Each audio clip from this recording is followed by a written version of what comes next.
on the record outside the hearing of the jury. Mr. Nelson, you wish to make a record? Yes, I'll have you up there.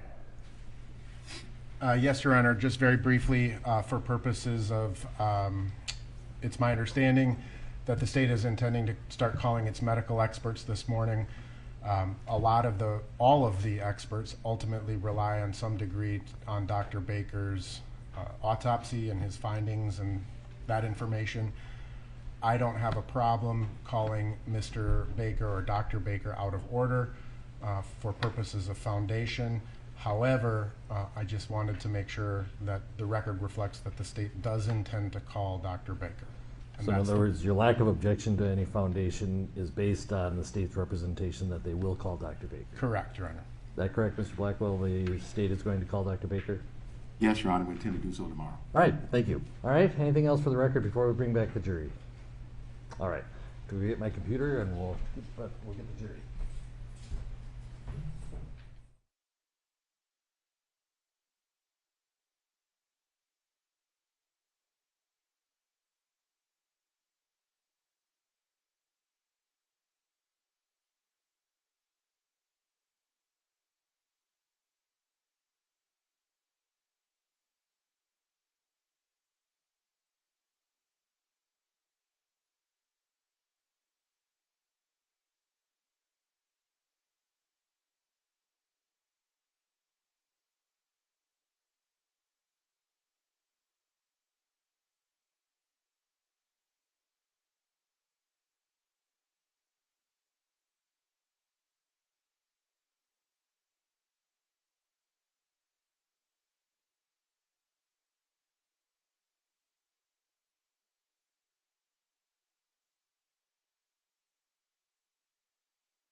Good morning, everybody.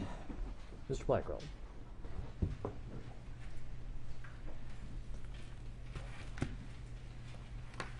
Good morning, Your Honor, counsel, ladies and gentlemen. We'll call our first witness this morning, Dr. Martin Tobin.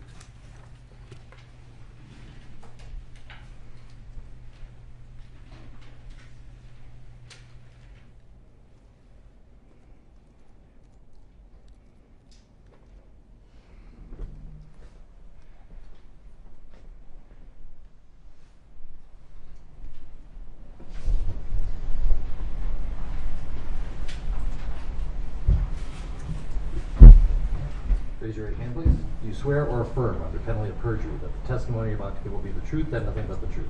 I do. Roll seat, please.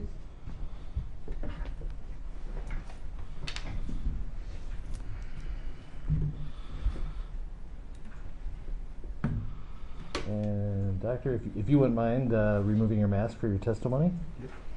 And also, to make sure the microphone is properly placed, we're going to have you state your full name, spelling each of your names. Martin Tobin, M-A-R-T-I-N T-O-B-I-N. Mr. Blackwell.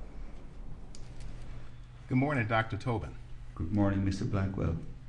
Would you tell us what's your current employment? I am a physician in pulmonary and critical care medicine.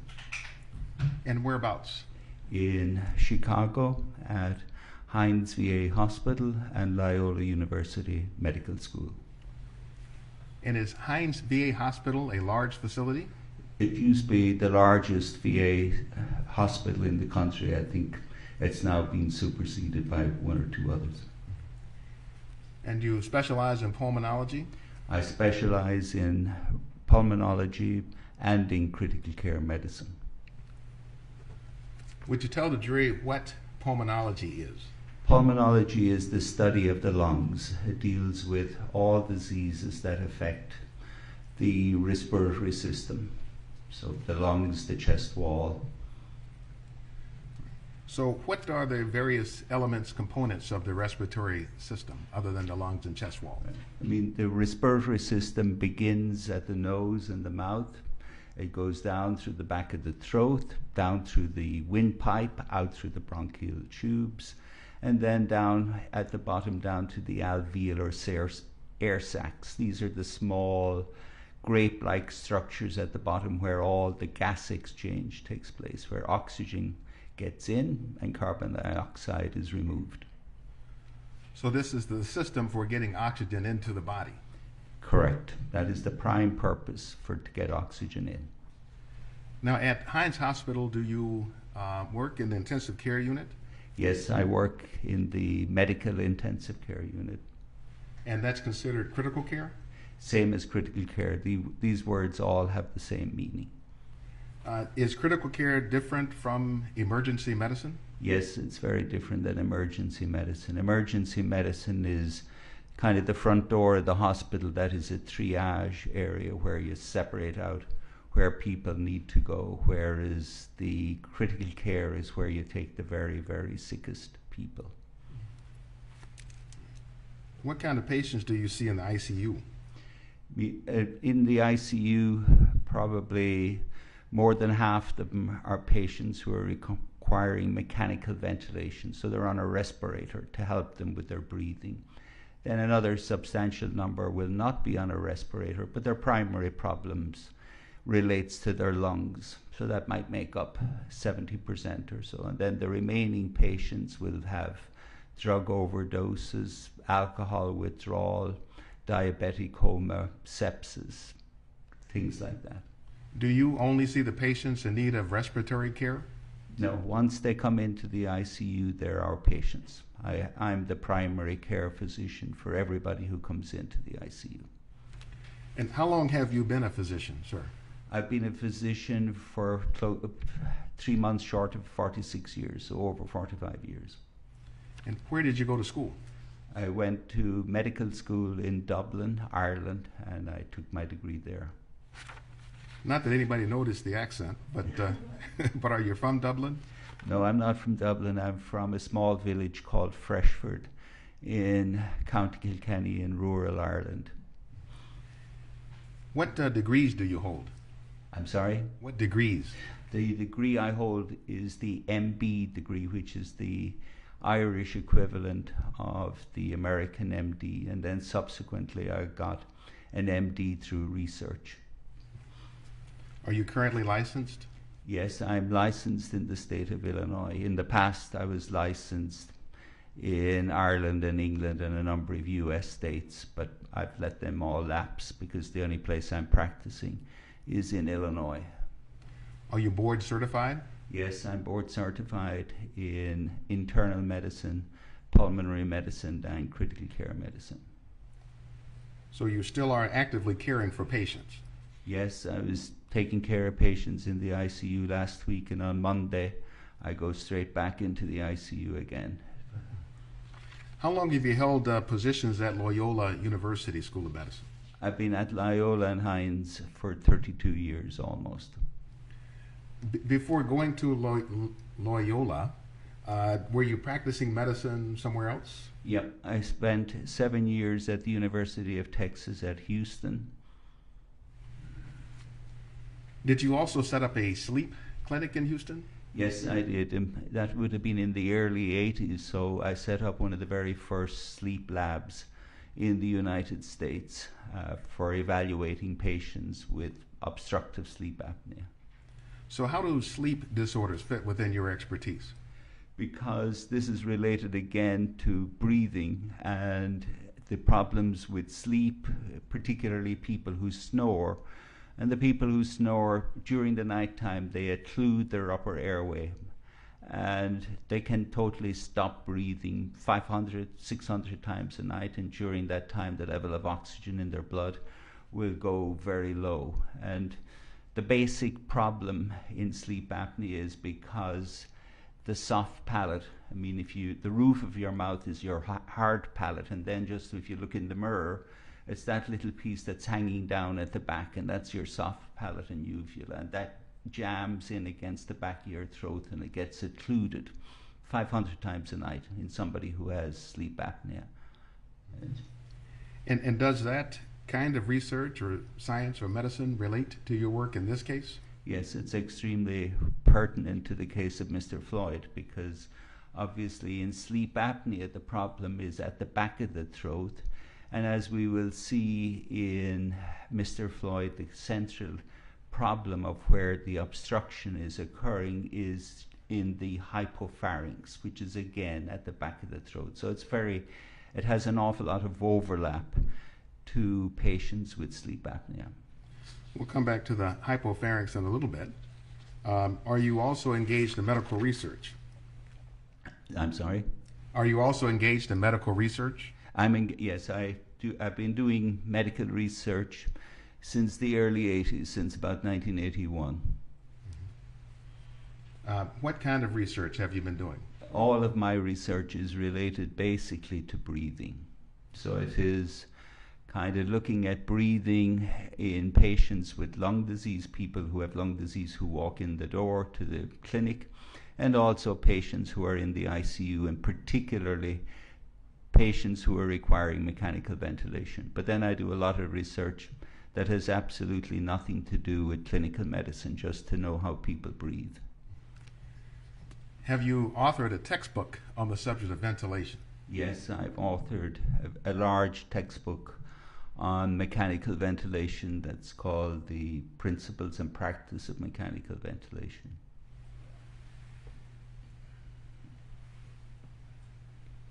So I'm showing the cover of your textbook here on the camera. Is this the book you're referring to? That is correct. 1,500 pages? Correct, 1,500 pages, yeah. Are you familiar with the Lancet, Lancet, medical journal? Yes, the Lancet is one of the top medical journals in the world. And does the Lancet Medical Journal refer to this book as the Bible on mechanical ventilation? Yes, it has called it that. Have you authored other books also? Yes, I am. Roughly how many? I think I've published 8 or 9 other books. And all related to respiration or respiratory failure? Correct. They're all on different aspects of the lungs. Have you published articles and abstracts also?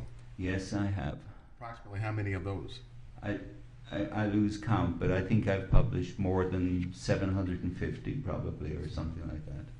Have you published in the New England Journal of Medicine? Yes, I've published several articles in the New England Journal of Medicine. The Journal of the American Medical Association? Yes, likewise. Are those two of the most respected medical journals in the world? They are for clinical work, yes. Have you also held editor positions at medical journals? Yes, I was editor-in-chief of the journal called the American Journal of Respiratory and Critical Care Medicine. So that's the premier journal in the world for all lung disease. It's also the premier journal in the world for intensive care medicine. And it's the official journal of the American Thoracic Society. Have you taught and lectured outside of Illinois and or Texas? Yes. Generally where? I've lectured all around the world. I mean, I've lectured in more than 30 different countries around the world, and probably the vast majority of states within the United States. Well, Minnesota is one of the states in the United States. How about Minnesota? I've lectured in Minnesota. I've been in the Mayo Clinic several times as a lecturer. Were you given an award from the Mayo Clinic?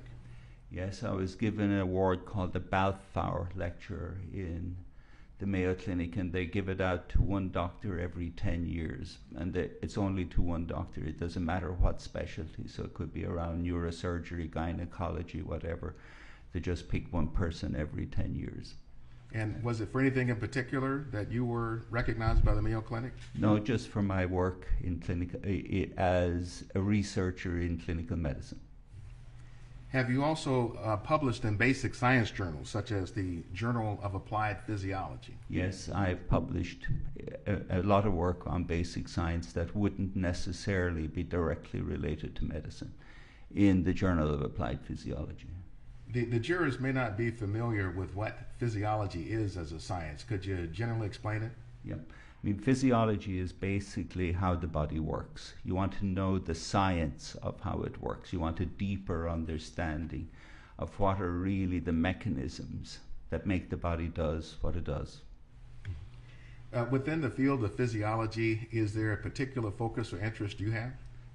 I'm primarily interested in breathing in the bigger area. And so with breathing, that would mean how the brain regulates your breathing, how the brain sends signals down to the muscles that control your breathing, your diaphragm, your rib cage, and then how you expand your chest and how you overcome forces within your chest, like resistance within your chest and all the rest of it, to get air moving in and out of your lungs, and then the particular forces that you generate in terms of the pressures within your chest that will enable breathing to occur, with the ultimate purpose of getting oxygen in and getting rid of carbon dioxide.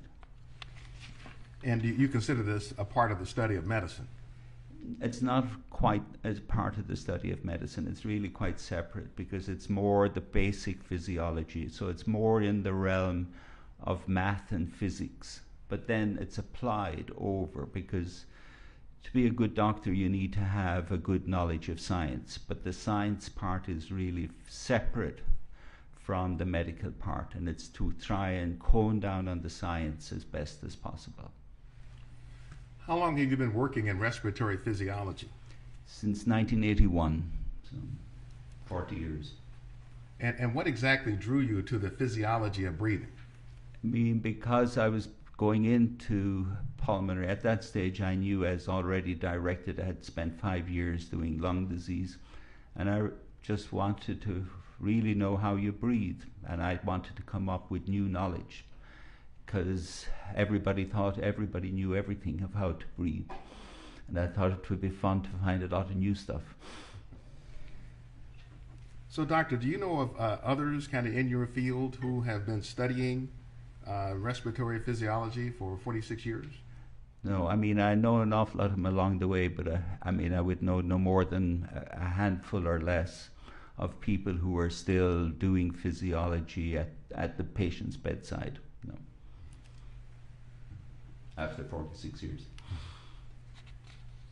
So, doctor, let's change subject and talk a little bit about your experience of work as serving as an expert.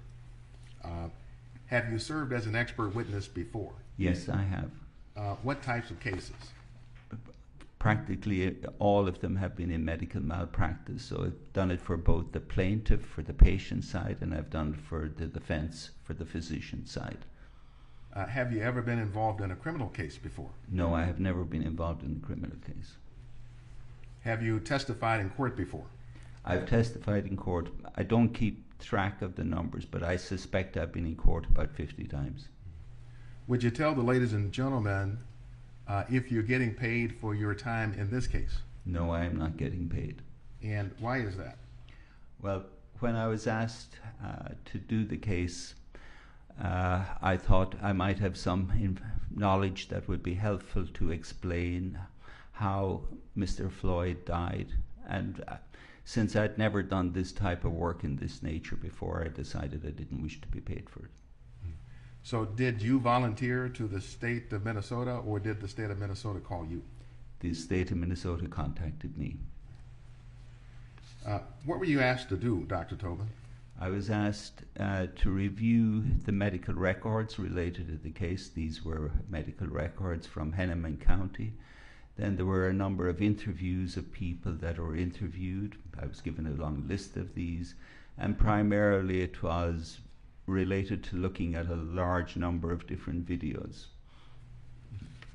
But of course then the big part was that I needed to read on the scientific background of all the various aspects related to it. So let's talk about your opinions with respect to this case. Have you formed an opinion to a reasonable degree of medical certainty on the cause of Mr. Floyd's death? Yes, I have. Would you please tell the jury what that opinion or opinions are? Yes, Mr. Floyd died from a low level of oxygen. And this caused damage to his brain that we see, and it also caused a PEA arrhythmia that caused his heart to stop. And by PEA, you mean pulseless electrical activity? Correct. It's a particular form of an abnormal beat of the heart, an arrhythmia, and a particular form of it. Is this what some persons might refer to as asphyxia? Yes, it has been called asphyxia. To me, it's not terribly helpful. It just, what we're really talking about is a low level of oxygen. Other people talk about hypoxia. That again is just a Latin term meaning a low level of oxygen. So all of this is just really other words for a phenomenon that is a low level of oxygen. Have you formed an opinion to a reasonable degree of medical certainty as to what the cause is or was for the low level of oxygen in Mr. Floyd? Yes, I have. Would you tell us what that is? The cause of the low level of oxygen was shallow breathing. Small breaths, small tidal volumes, shallow breaths that weren't able to carry the air through his lungs down to the essential areas of the lungs that get oxygen into the blood and get rid of the carbon dioxide. That's the alveoli at the bottom of the lung. Dr. Tobin, would using a short video that you prepared help you explain to the jurors how oxygen gets into the lungs and the body? How we take in oxygen? Yep. I'm going to show you what's been marked as Exhibit 950. Can you describe first what that is? So here we're looking at the lungs inside a body, and we see here that you can see the windpipe up at the top, the trachea, and then that splits into the bronchial tubes. And also you can see the diaphragm down at the bottom. And when the diaphragm contracts, there will be air moving. The jurors can't see it yet, so I'm just having you just identify. Oh, I'm sorry, terribly sorry.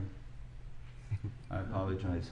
Yeah, I'm going to offer it, Your Honor. Exhibit 950. 950 is received. Yeah, please proceed. We can, we'll display it so the jurors can see it. Okay, so now we're looking, and you can see the contraction of the diaphragm. That's the kind of pink area down at the bottom. We see air going down through the windpipe and then proceeding down to the bronchial tubes. And then it was going to continue down the bronchial tubes until it will reach out to the air sacs, which will be the alveoli. And now we're seeing that we're moving down here, and these are like the grape-like structures down at the bottom, and this is where all the action occurs. The oxygen goes across those air sacs, and also the CO2 goes across them, then it's expelled back out. So that's everything in a very rapid video. So then what happened in the case of Mr. Floyd that relates to the shallow breathing that resulted in his low oxygen? So there are a number of forces that led to that the size of his breath became so small. And so there are a series of forces higher up that are leading to that. And the main forces that are going to lead to the shallow breath are going to be that he's turned prone on the street, that he has the handcuffs in place combined with the street, and then that he has a knee on his neck, and then that he has a knee on his back and on his side. All of these four forces are ultimately going to result in the low tidal volume, which gives you the shallow breaths that we saw here. And so the air will not be able to reach those air sacs we just saw in the video, where the oxygen is exchanged and the carbon dioxide is removed. Doctor, is there a concept that in the respiratory medicine field known as dead space? Yes, there is. How does that relate to Mr. Floyd? So if you think of the video back all the way until you saw those clusters of grapes, where you saw the blood vessels surrounding the alveoli, everything up to there is dead space. So as you're breathing in, you breathe in through your nose, your mouth goes down through your windpipe, down through the bronchial tubes, radiating out until it reaches the air sacs, up till you get to the air sacs, it's all dead space, because the reason we call it is because no oxygen can get across those bronchial tubes. No carbon dioxide can get across it. The oxygen and the carbon dioxide, the only place that gets across is those little grape-like structures. So everything in the lungs before that is dead space. So you mentioned several reasons for Mr. Floyd's low oxygen, and I just want to capture those for the jury, and then we'll talk about them. You mentioned one, handcuffs and the street.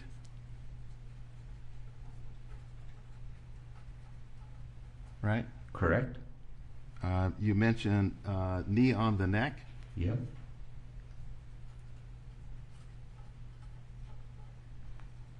Sorry for my writing. You'll know what I didn't get an A in school. The prone position. Yep.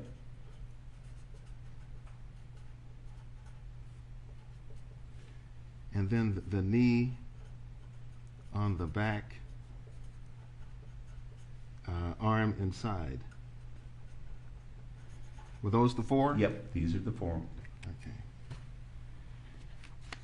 So we want to talk about each of these, but before we do that, might it be helpful for explaining your testimony to the jury for them to see the relative positioning of the various officers on Mr. Floyd's body when he was subdued on the ground? Yes, I think that would be very helpful. Did you assist in preparing an illustration to show the relative position of the officers on the ground? Yes, I did. And let me show you what's been marked as Exhibit 949.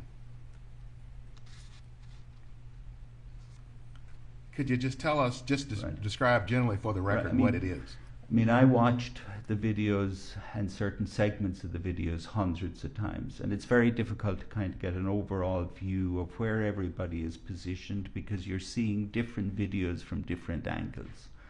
And so the artist has taken all the different videos here and he's combined them into one moment in time, and you can see here, and also he will remove the police vehicle, so you're going to get a better view. So you're looking kind of at a bird's eye view of where Mr. Floyd is lying and where the officers are positioned in relationship to Mr. Floyd. Right. So the purpose of this is to show the relative positions of the officers on the Correct. body. Your Honor, we would offer Exhibit 949. Any objection? No, Your Honor. 949 is received. So what point in time, if you told us that this is at a particular point in time? Right, it is a particular point in time. I don't remember the exact minute, second at the top of my head, but it is like... That's 8:21 and 44 seconds? That's exactly correct. About right? Yes.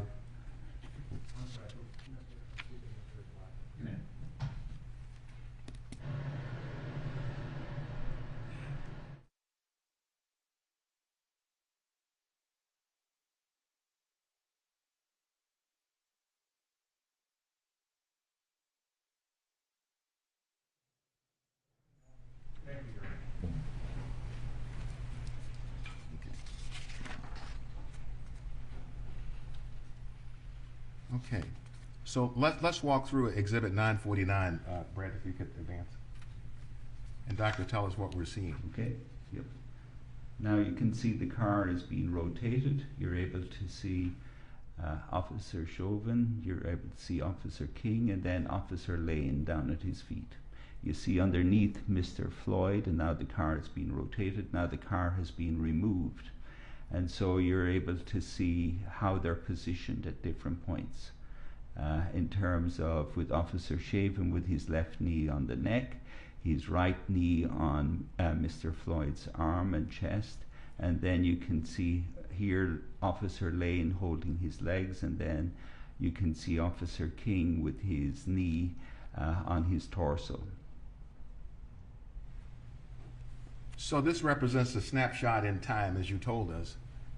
Did the officers' positions change over time as they were there on the ground? Yes, the officers' positions changed over time, and also the position of Mr. Floyd himself changed over time, and these become relevant in how we evaluate everything. And was it something you factored into your analysis then? Yes. Did you consider where Mr. Chauvin's left knee was during the encounter? Yes. For Officer Chauvin's left knee is virtually on the neck for the vast majority of the time. And when you say vast majority, are you able to be more It's specific? more than 90% of the time in my calculations. There's certain times where it becomes difficult because you don't get a good view of where it is. So for example, I know that an Officer Chauvin's right knee is on his back 57% of the time. The reason I'm not able to say for the 43% is that I don't get a good view. I can other times don't have a good view of exactly where it is.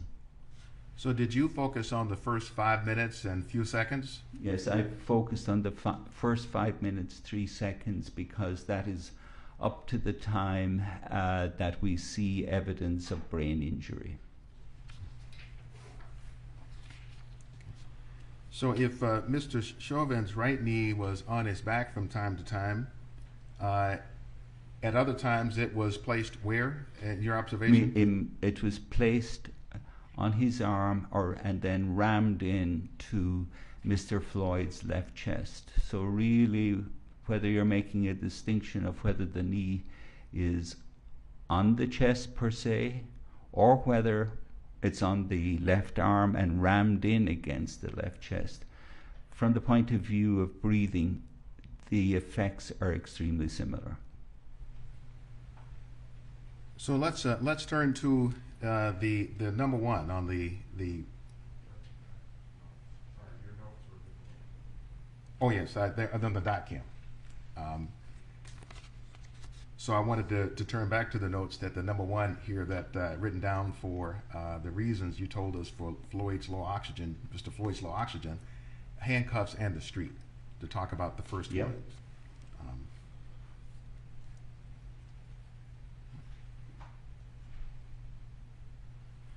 Could you first, Dr. Tobin, tell us how these various mechanisms, the four that you've discussed, handcuffs in the street, knee on the neck, prone position, knee on the neck, back, knee on the back, arm and side, how do those mechanisms fall into your work of either respiratory physiology or clinical medicine? They don't have an awful lot to do with clinical medicine, but they are directly related to my work in physiology. So in understanding the forces that the body has to cope with, these are crucial in terms of the various forces that are involved in physiology. So then turning to the first one in handcuffs and the street, the very first one, what is the effect of the handcuffs in the context of what happened to Mr. Floyd? The handcuffs are extremely important in Mr. Floyd, but the handcuffs on their own, just handcuffs per se, are not that important. It must be the handcuffs combined with the street. And it's because of the positioning of the handcuffs at the back, then how he's manipulated with the handcuffs by both Officer Chauvin and by Officer King, how they manipulate the handcuffs, and they're pushing the handcuffs into his back and pushing them high. Then on the other side, you have the street. So the street is playing a crucial part because he's against a hard asphalt street. So the way they're pushing down on his handcuffs combined with the street, his left side, and it's particularly the left side we see that. It's like the left side is in a vice. It's totally being pushed in, squeezed in from each side, from the street at the bottom, and then from the way that the handcuffs are manipulated. It's not just the handcuffs.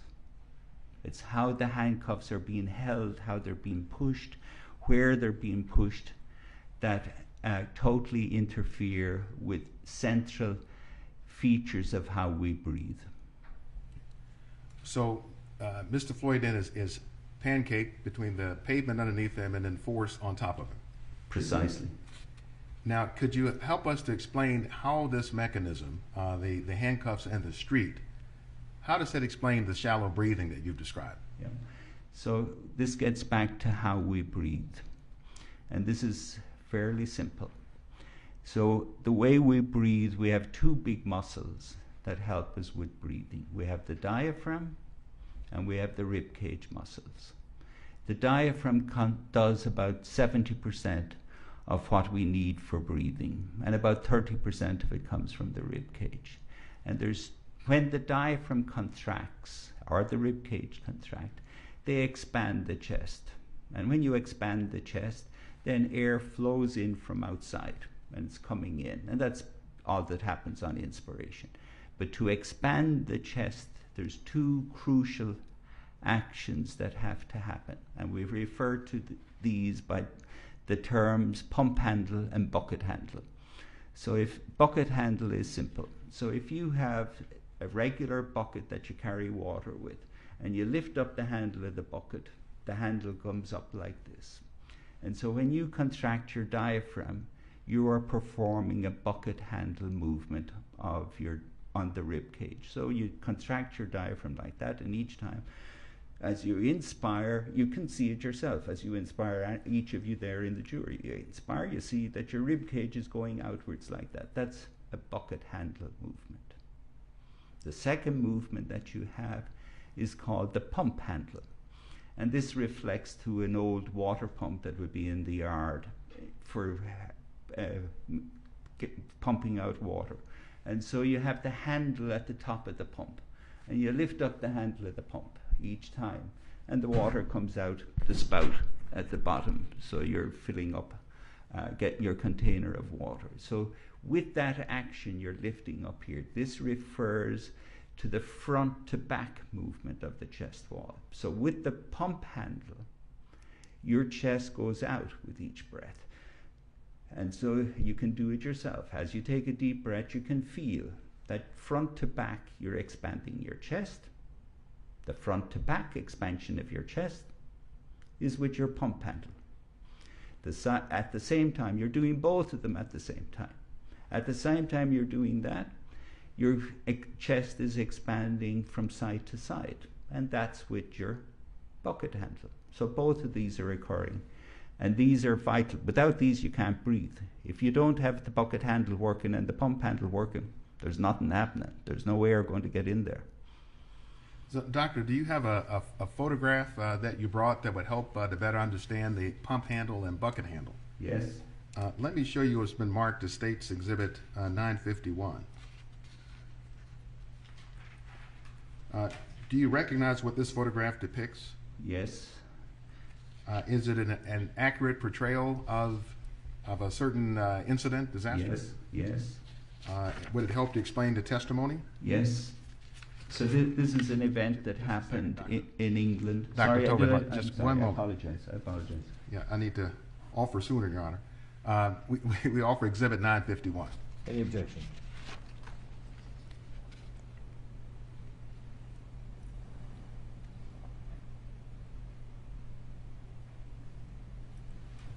Yeah, I have an objection to this, Your Honor. Can we have a sidebar? All right, sidebar.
Objection is sustained.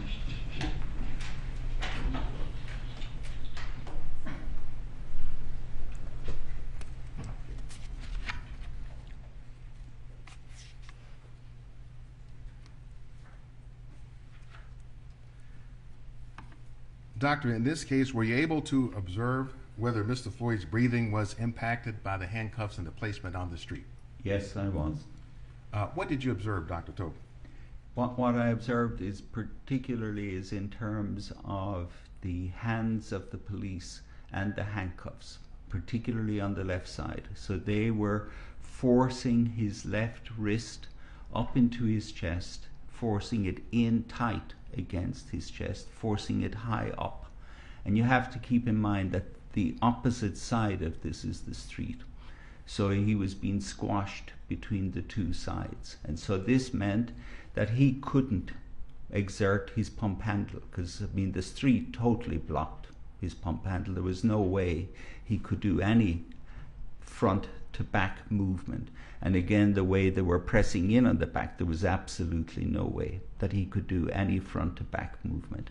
Then in addition, because of the knee that was rammed in against the left side of his chest, sometimes the knee was down on the arm or in against the chest, so this would have the same effect. So basically, on the left side of his lung, it was almost like a surgical pneumonectomy. It was almost to the effect as if a surgeon had gone in and removed the lung. Not quite, but along those lines. So there was virtually very little opportunity for him to be able to get any air to move into the left side of his chest.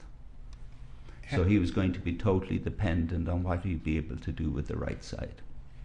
Have you selected any footage from the body-worn cameras that you feel depicts Mr. Floyd's struggles to breathe? Yes.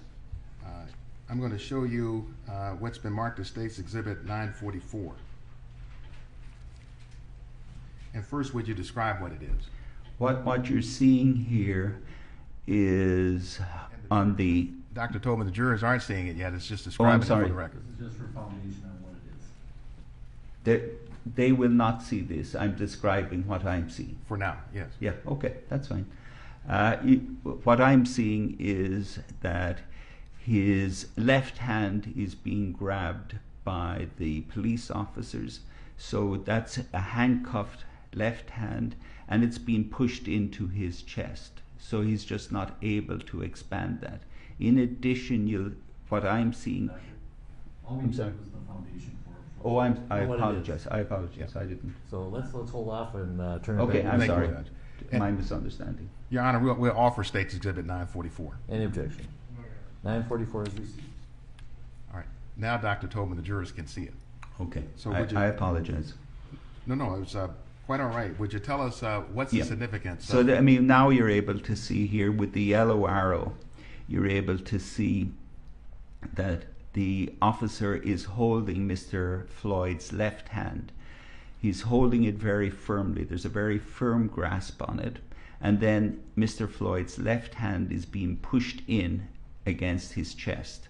Also, we're able to see just on the side that Officer Chauvin's knee is coming in, and that's compressing in against his side as well.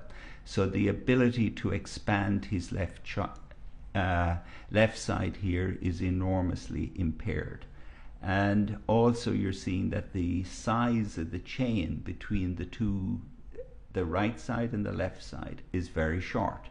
So his whole left arm is also being pulled over, and so it's preventing him also from expanding the right side. I've been focusing on the bucket handle and the pump handle on the left, but you can also see here that these are impaired, his ability to expand his chest. And of course, the key factor you must keep that isn't kind of in a sense seen here in one sense is the street. The street is what is having a huge effect because he's jammed down against the street. And so the street is playing a major role in preventing him from expanding his chest. Thank you. If you could clear the screen, Your Honor. And Dr. there is a stylus if you need to use to draw on the screen. Thank you. Now, did you select another still image that you observed as Mr. Floyd struggled to breathe? Yes. I'm going to show you what's marked as State's Exhibit 942. And if you could just identify it. I identified.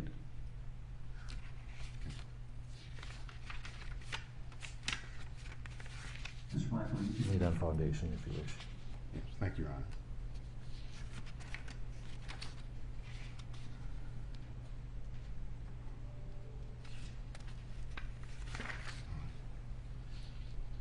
So do you recognize this as the still image that you selected? Yes, I do. Your Honor, we offer State's Exhibit 942. Any objection? No objection. 942 is received. And could you tell us, Dr. Tobin, what's the significance of this image, of what we see here? What you're seeing is slightly different on the two images, but they marry together. If you look on the left side, you see his finger is pushing against the street. You also see the hands here of the officers around his left hand. You can see the left handcuffed arm. As we discussed, you're seeing a more clear view here, how it's been really rammed into the back of his back. There's just no way he's going to be able to expand that. But with the left image, you see the finger on the street. Then over on the right image, you see his knuckle against the tire. And to most people, this doesn't look terribly significant, but to a physiologist, this is extraordinarily significant, because this tells you that he has used up his resources and he is now literally trying to breathe with his fingers and knuckles. Because when you begin to breathe with your rib cage and your diaphragm. The next thing you recruit after that is your sternomastoid muscle, which is the big muscle in your neck. And then when those are wasted up, then you're relying on these types of muscles, like your fingers, to try and stabilize your whole right side, because he's totally dependent on getting air into the right side. So he's using his fingers and his knuckles against the street to try and crank up the right side of his chest. This is his only way to try and get air to get into the right lung. You know, Doctor, showing you what's been marked as State's Exhibit 938, is this a related series of photographs and images? Yes. Your Honor, we offer State's Exhibit 938. Any objection? No, 938 is received.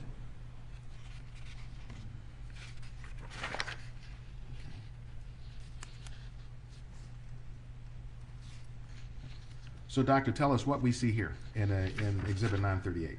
The focus would be, the top panel is the same as the bottom one. The bottom is just a blow up of what you're seeing on the top. And the focus on the left-hand side is his shoulder.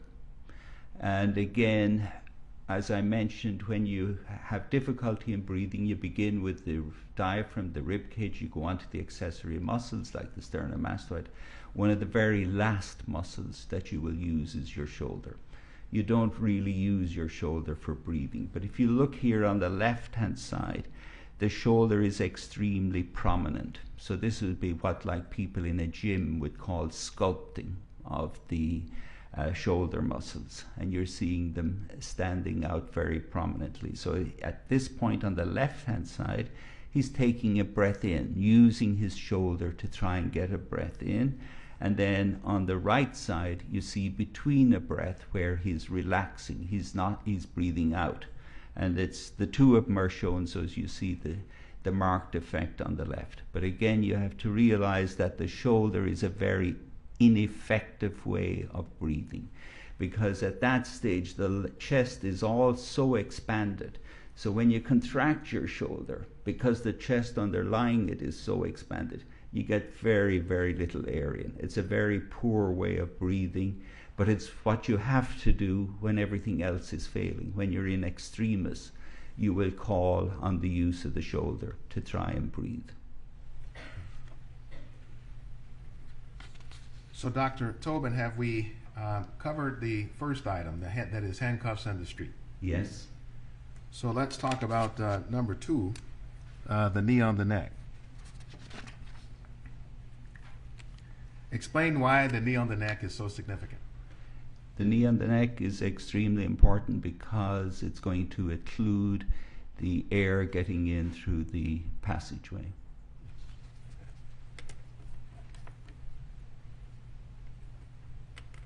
So is it possible, doctor, to perhaps even demonstrate with an anatomy lesson Yes. that may be relevant?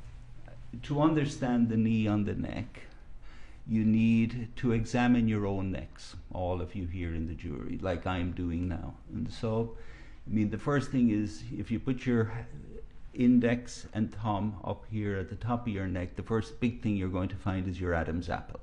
And you can find the Adam's apple, and it's a very sturdy structure because it's surrounded by cartilage, and it protects the voice box, the larynx, which is essential to for speech. And so any amount of compression on the Adam's apple is not going to compress it.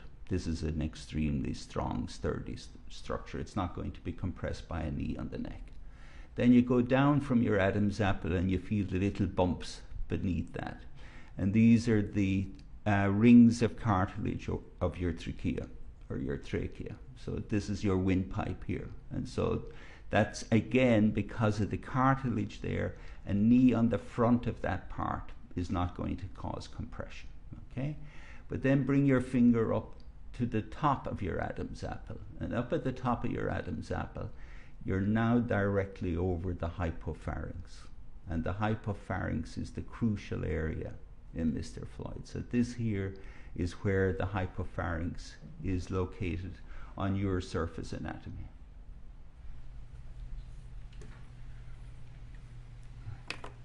So why is the hypopharynx important for understanding this case, what happened? The hypopharynx is very important for understanding this case for a number of reasons, because it's so vulnerable, because it has no cartilage around it. It's going to be an area that is compressed. It's extremely small to breathe through, and it becomes very important for being able to continue to breathe through. Doctor, I want to show you what's been marked as State's Exhibit 935 and 937.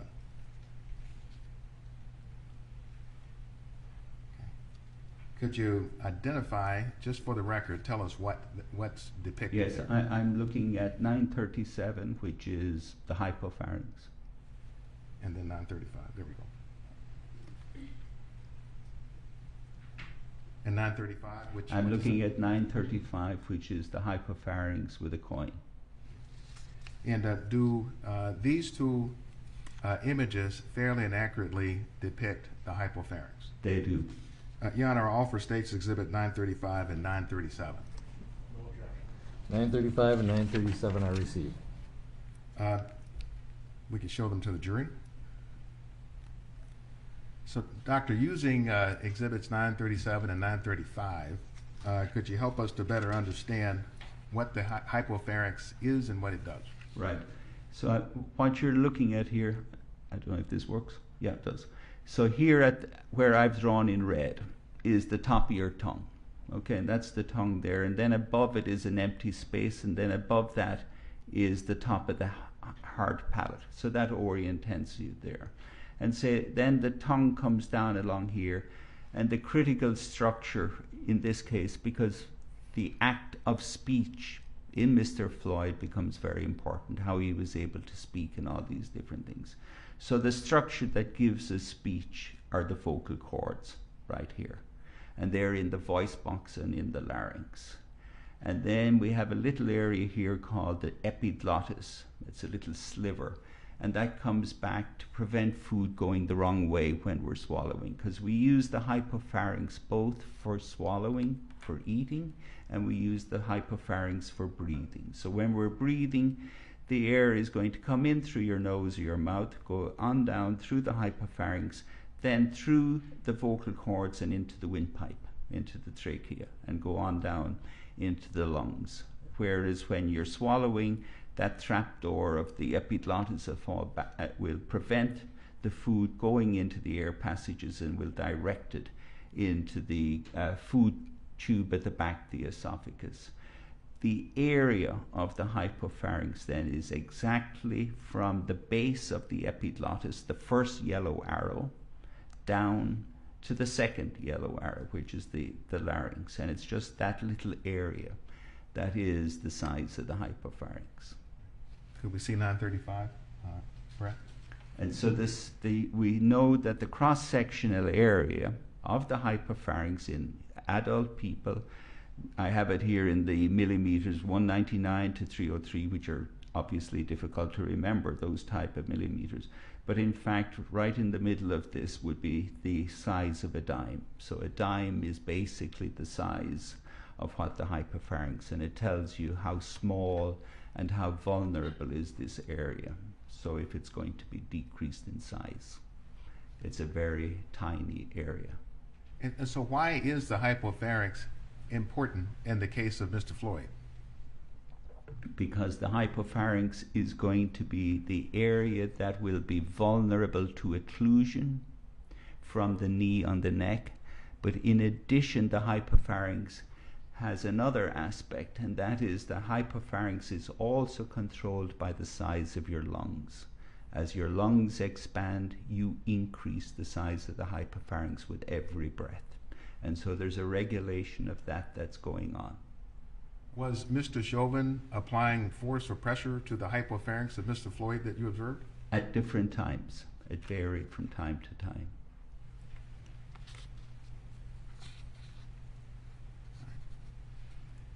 Now, are you able to tell us if Mr. Chauvin had put his weight directly, his full weight on Mr. Floyd's neck, are you able to tell us what impact or effect that would have had on Mr. Floyd?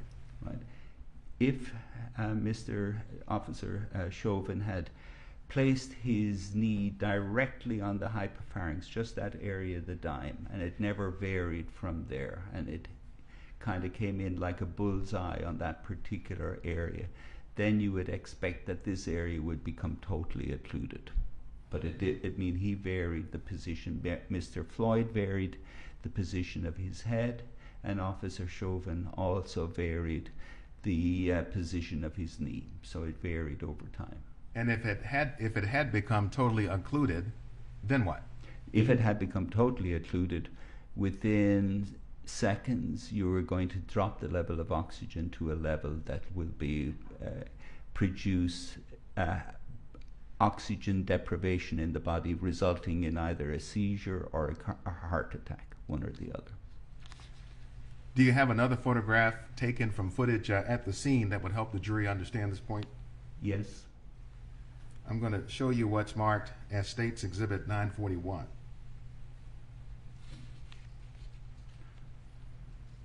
And this is derived from Exhibit 15 already in evidence. Do you recognize this photograph in 941? Yes, I do. Your Honor, we offer State's Exhibit 941. Any objection? 941 is received. Dr. Tobin, tell the ladies and gentlemen of the jury what it is you mean to convey here in Exhibit 941. So if you're looking, say, on the one at the left, and if you look at me first before you look at that. So if you stick your finger in your ear and you draw a line from the finger of your ear going down through the vertebral bodies in your spinal column, you can get a line going down, and you're looking at that axis. And that's what I've drawn in here with the yellow dotted line. And so if you look here on the first slide, you see that Mr. Floyd's nose, his face, is directly face down on the street. It's not at any angle. So the next thing is, again, don't look at the slide, feel yourself on your own neck. And now if you put your hand at the back of your neck and you feel the bottom of your skull, and so where the bone of the skull ends, and then you come down from that and you'll find, and you put your whole palm of your hand around it. Sorry?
Members of the jury, the witness has asked you to do certain things. These are not required. You may do them, and he should phrase it more in terms of if you were to do that. And if you wish to do it, that is your choice. You are not required to do anything that the witness instructs you to do, but feel free to do it if you wish. Mr. Blackwell. Thank you, Your Honor. Dr. Tobin, if we could go back to where you're explaining the anatomy and the back, the base of the skull. Yep. So as I'm putting my hand here at the back of my neck, and I'm feeling the tip of my skull, and then I'm bringing down my hand, I'm feeling an extremely thick ligament, and that's called the nuchal ligament. And it's almost, as I put the full palm of my hand on my nuchal ligament, it's almost like wood. It's so strong a ligament. And that ligament is what you're seeing. The knee is being placed over on the left-hand slide. And so with a knee directly over the nuchal ligament, it can cause no obstruction, because this is such a dense ligament. And that's what you're seeing. And you're seeing as well with the yellow triangle, or sorry, the yellow diagonal here, that the bulk of Officer Chauvin's knee is above that yellow line. The second thing, separate from this, on this slide, you can see that Mr. Floyd has his face rammed in to the street, because he's using his face here to try and crank up his chest.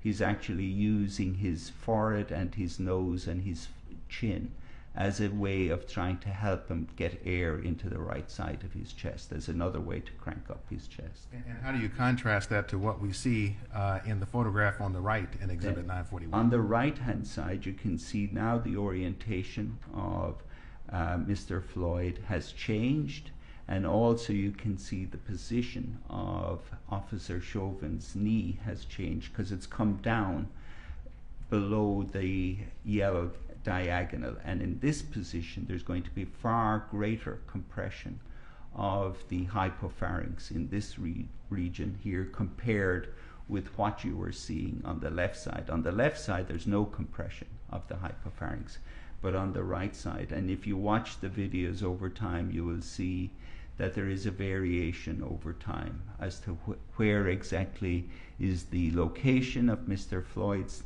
head, and where is the location of Officer Chauvin's knee.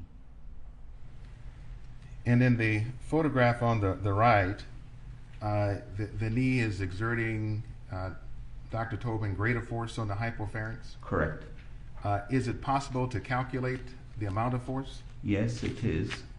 So we can calculate the amount of force based on the weight of Officer Chauvin, on his body weight, taking into account how much gear weight, the gear that he carries, and then also you have to remove out the weight of his shin bone and his boot, and so subtracting out all of these, and then you can calculate the weight. Can you also calculate changes or narrowing in the space that people have to breathe through? Yes, you can, separately.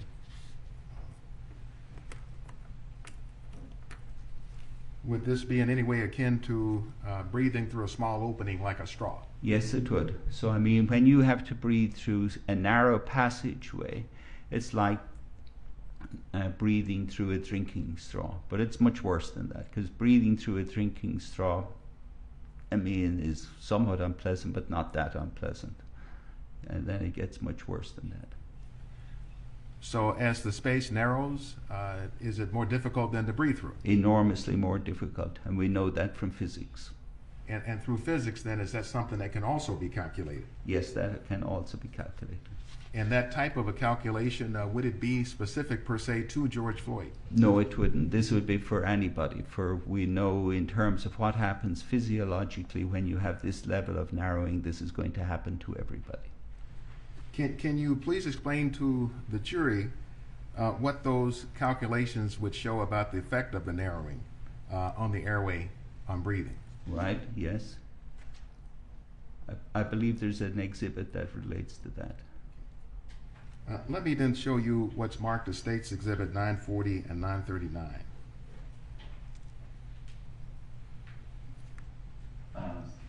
Yes, Your Honor.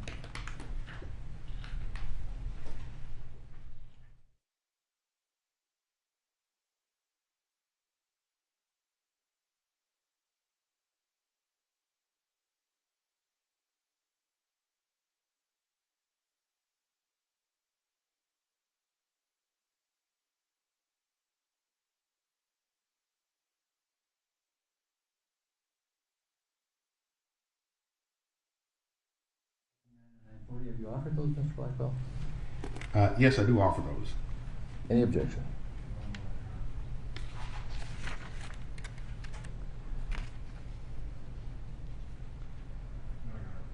$939 and $940 are received.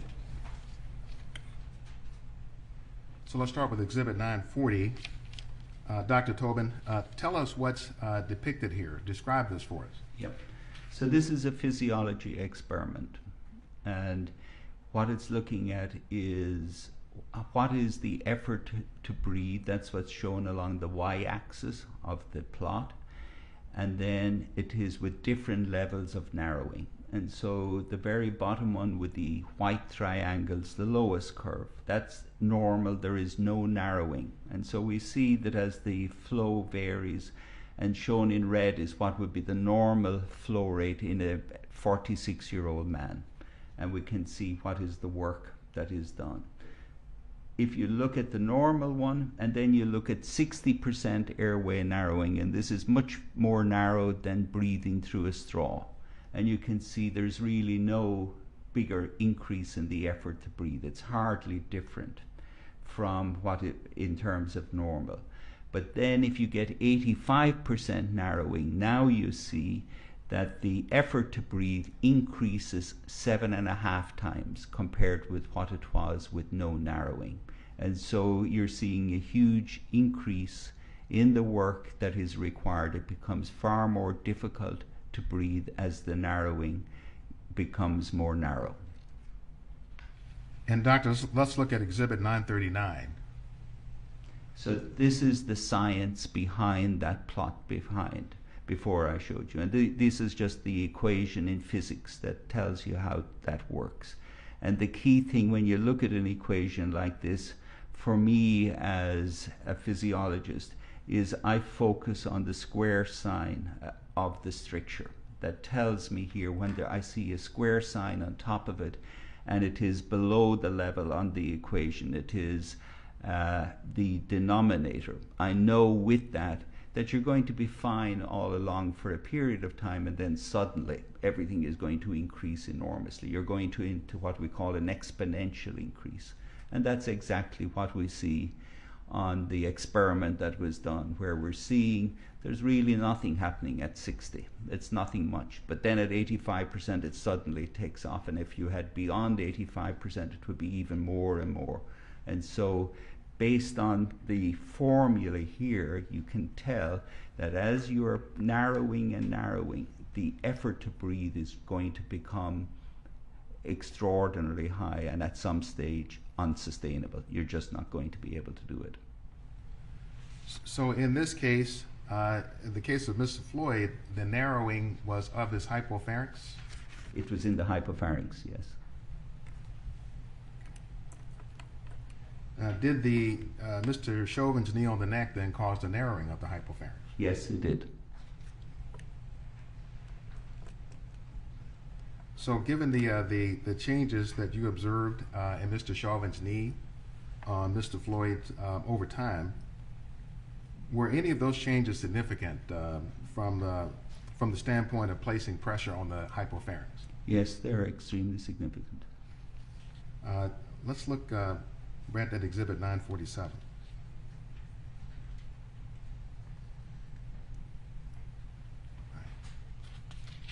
And Your Honor, we'd offer Exhibit 947, which is taken from Exhibit 15. Any objection? 947 is received. Now tell us what we see here in Exhibit 947. What you're seeing is the orientation of Officer Chauvin. His body build is quite erect here. But in particular, what you're seeing is that the toe of his boot is no longer touching the ground. This means that all of his body weight is being directed down at Mr. Floyd's neck.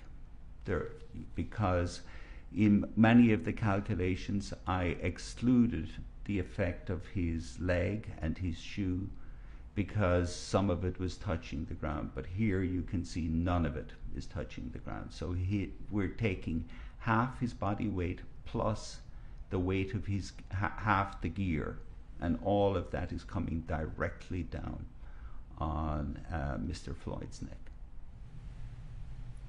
I want to show you what's marked as Exhibit 943. Did you assist in preparing this exhibit? Yes, I did. Would it help you in explaining your testimony? Yes. Your Honor, we offer Exhibit 943. Any objection? Where? 943 is received. And Your Honor, if Your Honor could clear the screen. Thank you, Judge. So, Dr. Tobin, what do we see here in Exhibit 943? What we're seeing is that half of his body weight plus half his gear weight is coming down. That's 91.5 pounds is coming down directly on Mr. Floyd's neck. Is that all we see? And the reason we're seeing that is because the toe is off the ground and there is no body weight sitting back. He's not hunkering back on his heels. So everything is directed down on his knee. In this place, his shin and his toe and his boot is playing no contribution. And were there times also when Mr. Chauvin's left knee was on the back of Mr. Floyd's neck? Correct. And when was that? When his knee is on the back, that's a separate set of forces. It's the same force, but it's compressing a different area. It's compressing inside his chest. And what about the time when Mr. Floyd would have had his face smashed directly into the pavement? When his face is into the pavement, at that time, like one of the ones I showed you, if it's coming down on the nuchal ligament, it's going to be a huge weight for Mr. Floyd to try and breathe, but he won't be compressing the hypopharynx at the time when that's happening. So all of these different forces they're somewhat complex in terms of how they're interacting, but they're all coming to the same point. Now, you paid particular attention, you told us, to the first 5 minutes and 3 seconds of the subdual on the ground. Yes. How would you characterize Mr. Floyd's oxygen levels during the first 5 minutes and 3 minutes that Mr. Chauvin was on top of him? We know that his oxygen levels were enough to keep his brain alive, and the reason we know that is because he continued to speak over that time. We know that he made various vocal sounds for 4 minutes 51 seconds from the time that the knee is placed on the neck. And that's telling us partly that he's speaking, but the big thing is it's telling us because you can't speak without a brain being active. And so we know there's oxygen getting to his brain for whenever he is making an attempt to speak.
And Mr. Blackwell, just anytime within the next 10 minutes, that's a good breaking point. Please let the court know.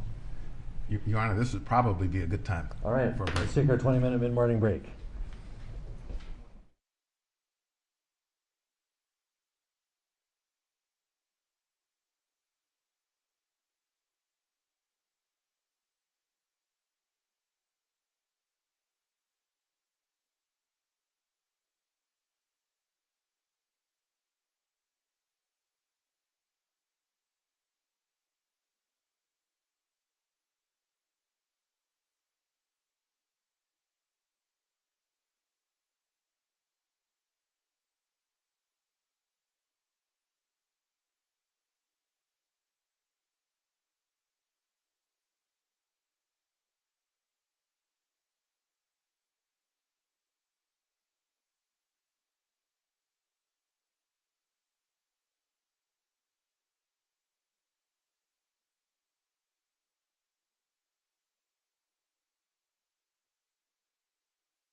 Just a reminder, Doctor, you're still under oath. Okay. Thank you. And I take off the mask. Please. You have a seat now? You may.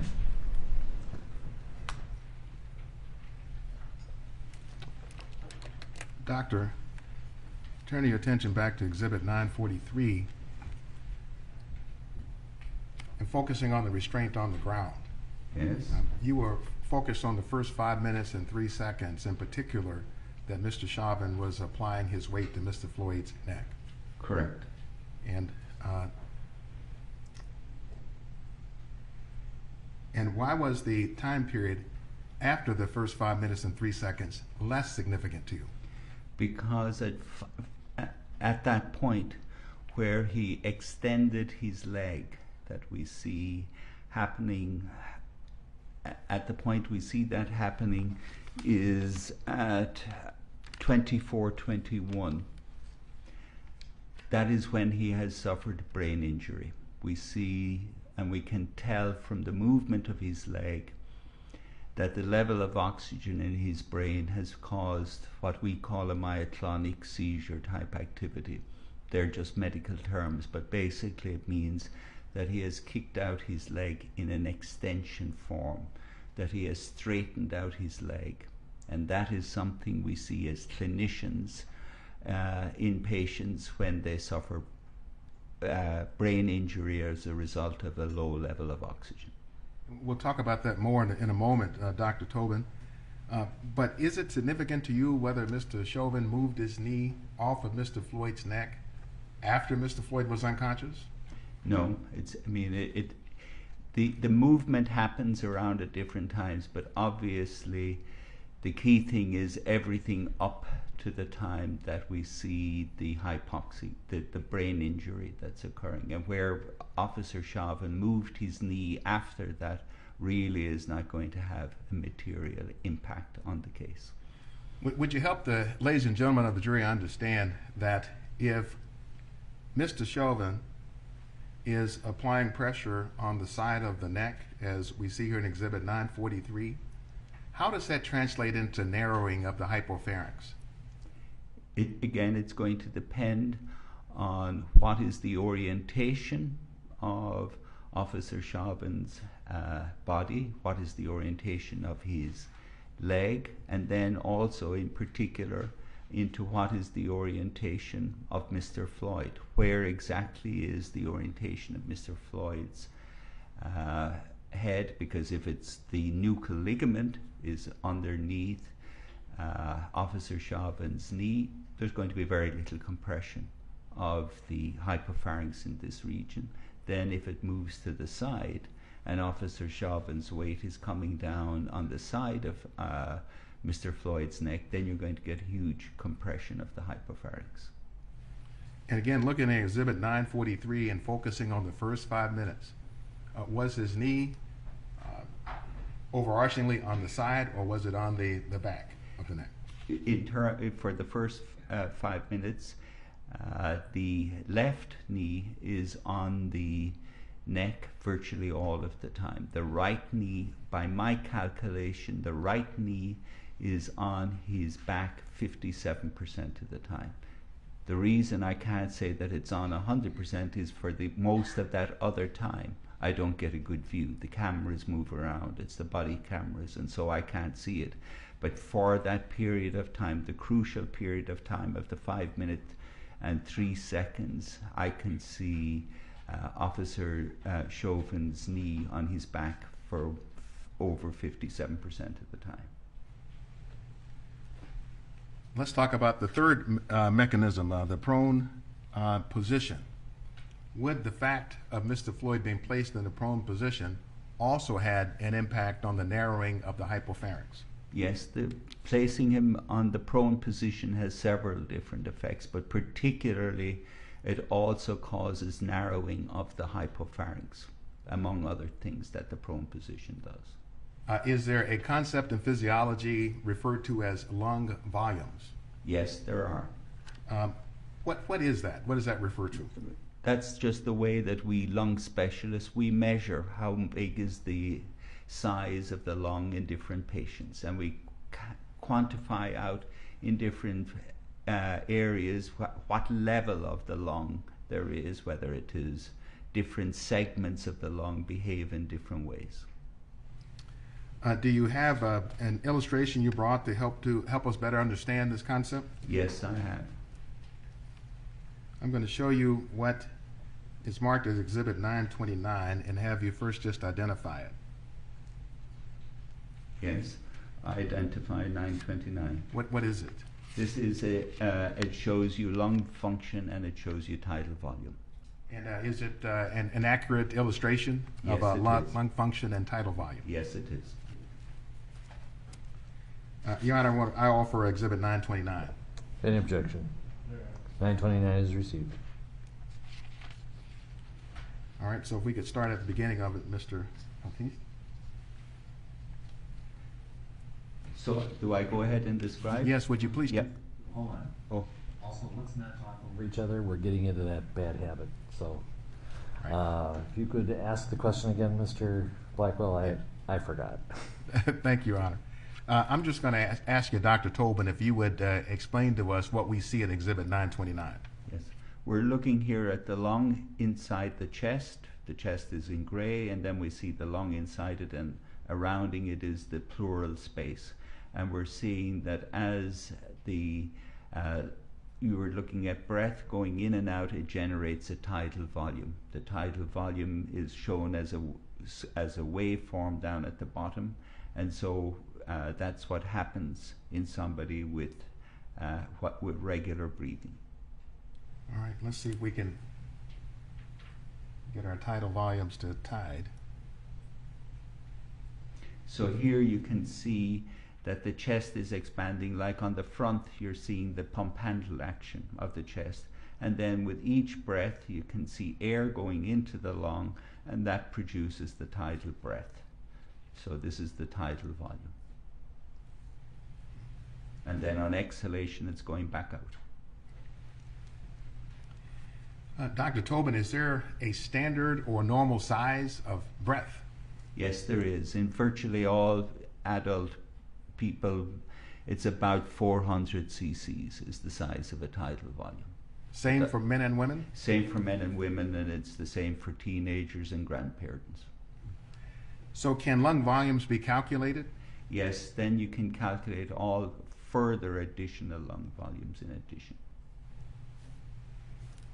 Did you actually do a calculation for Mr. Floyd's lung volume? Yes, I calculated out his lung volumes precisely based on his age, his sex, and his height. I want to show you what's marked as Exhibit 939 and tell me if this reflects your calculation.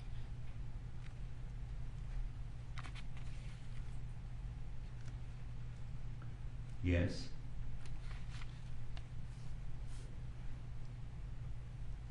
I said 939 is 930, Exhibit 930.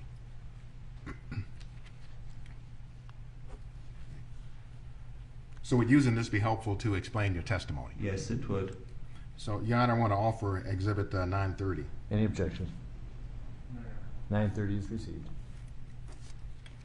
Okay, so these are the lung volumes in Mr. Floyd while he's sitting on the sidewalk. And the key lung volume that we're going to be focusing on is the EELV. That's the end expiratory lung volume. And that becomes crucially important in understanding what happened to Mr. Floyd. And I calculate out his EELV to be 3,840, and that's what it's shown there by the horizontal purple line. Sitting on top of that then is the size of each breath, and then underneath the purple area is the residual volume. The residual volume is when you blow all the air out of your lung, and after you're finished blowing, you can't blow any more out. That's the air that's still left inside your chest, is the residual volume. And that in Mr. Floyd is 2 liters and 300 cc's, 2300. That's included in the ELV. The ELV is everything below that horizontal purple line. So the ELV sitting upright is 380, 3840. We also see on this Doctor, slide. if I could stop you for just 1 second, and to help us understand better the end expiratory lung volume, the EELV, would that be commonly referred to as oxygen reserves? That it's also where your main oxygen stores are in the body, are contained within your EELV. This is where you store your oxygen reserves. So for the ladies and gentlemen of the jury, it's true that not all the air you breathe in is exhaled out. No. Yes, I mean, because the ELV is basically the volume that's in your lung in between each breath. So when you are breathing in and out, when you're between the next breath, what's in your lung is your EELV. And the residual volume, the RV, is that also residual oxygen that the body can use? Yes, so the oxygen reserves you have are included in the EELV, and obviously a subset of the EELV is the residual volume. So all below the purple horizontal, all below your tidal volume is your oxygen reserves. And so then can you explain your calculations for Mr. Floyd's lungs? So here we see, based on his age, his sex, and his height, we're seeing exactly that his ELV sitting upright is 3,840, and we see his residual volume is 2,300. And again, the amount of air he's taking in tidal volume would be the same as anyone else. Right, and that's the 400 up at the top, the pink piece going up and down. That's the tidal volume, and that's the same as for anybody. And 400 cc's? Correct. Is that cubic centimeters? That's cubic centimeters, correct, or milliliters, or however you want to put it. And the oxygen graph that's on the side, Yes. what does that depict? So the level of oxygen in anybody varies with age, and this is exactly the level of oxygen you expect in a 46-year-old man. So it's a PO2, that's the level of oxygen measured, and pressure of oxygen. If you were to do an arterial blood gas where somebody stuck a needle into your wrist, took out a sample of arterial blood, that is the level of oxygen they'll find, 89 millimeters of mercury is the units we use when we describe levels of oxygen. Now, you told us that Mr. Floyd, being in the prone position, served to narrow the hypopharynx or decrease the volume of oxygen in the lungs. Right, it had multiple effects, including those two. Why is that? Because the ELV is very important in terms of, obviously, it's where we store the oxygen, but as well as that, it has an effect on the upper airway. So when you breathe in, you don't notice it.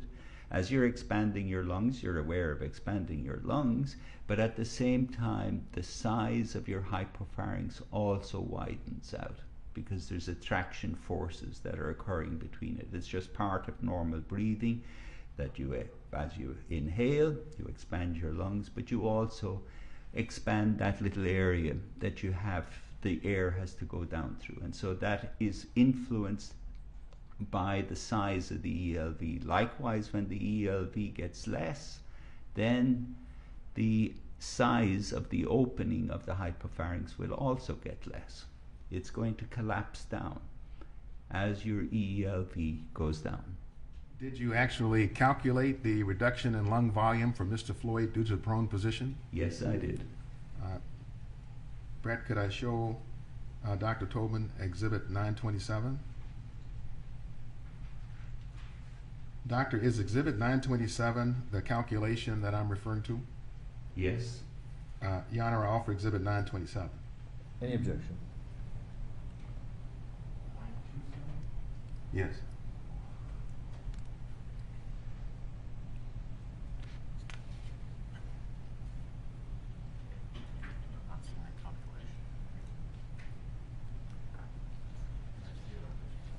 Yeah.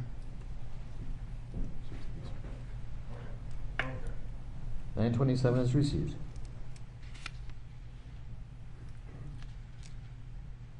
So, Dr. Tobin, Tell us what we're seeing here in Exhibit 927 as relates to Mr. Floyd in the prone position. You're seeing a drop in his end expiratory lung volume. It's smaller when you're placed face down. And so you're getting a decrease in the end expiratory lung volume, and that's occurring because, in part, you're lying flat in the bed with your face into the pillow. If you're lying prone, face down, you're no longer going to be able to use your bucket handle action. So your lungs are going to get smaller. You're also going to have greater difficulty in using your bucket handle action. It's less so than the pump handle. And then, as well as that, as you lay face down, your belly is going to rise up into your chest. And so your diaphragm rises. So the lungs get smaller, and that is what we see here. So in anybody who is turned prone, you see that the lung volumes will on average go down by about 24% by simply turning them prone. So with that, when you're getting the smaller lung volumes, you're getting less reserves, and you're also going to affect the hypopharynx. So if the lung size goes down 24%, do the oxygen stores also go down 24%? The oxygen stores will go down by 24% as well. Once you have less volume inside your lungs, your oxygen reserves are going to go down proportionally. Is it absolutely 24%? No, I mean, again, in physiology, the way we do things is we look at what is the average change that happens when we do experiments. But in biology, there's always a certain amount of biological variation. And so there's always going to be something like a 2 to 4% variation that you're going to see around these numbers. But when we speak about something, we speak in terms of the average change that is occurring. So is a 24% reduction significant in the case of Mr. Floyd? Yes, it's extremely important because, again, because of the factors that we're dealing with. We're seeing here that with the reduction in the ELV from the prone, we're decreasing the oxygen reserves. We're also affecting the size of the opening of the hypopharynx, because as the ELV goes down, you're getting a proportional reduction in the size of that. And in addition, when you're turned prone like this, your work of breathing goes up because the stiffness of your lungs changes and the stiffness of your chest wall changes. So the person has to do more effort to breathe in that position. So the hypopharynx is linked to the size of the lung, that is the size of the hypopharynx. Yes. So doctor, maybe you can help us to understand this. Is it true that some persons suffering from COVID are actually treated in the prone position? Absolutely. Why is that? It's a different scenario, but I mean, in any patients with pneumonia, and particularly with COVID, but we see it in any patients with pneumonia, when you turn them prone, it can help. The problem is if they have pneumonia, they have bad matching between the blood vessels going through the lungs and the air sacs. We saw the movie at the beginning where you saw the alveoli and you saw all those blood vessels surrounding the bunch of grapes. In people who have pneumonia, COVID, whatever, that matching is going to be very bad, and that's what leads to the worse oxygenation in those patients. If you flip those patients prone, some of them will show no improvement, but a substantial number of them, the matching will get better between the blood vessels and the air sacs. You can't predict ahead of time until you turn the patient prone. You're not going to know which ones are going to do better, but some of them do.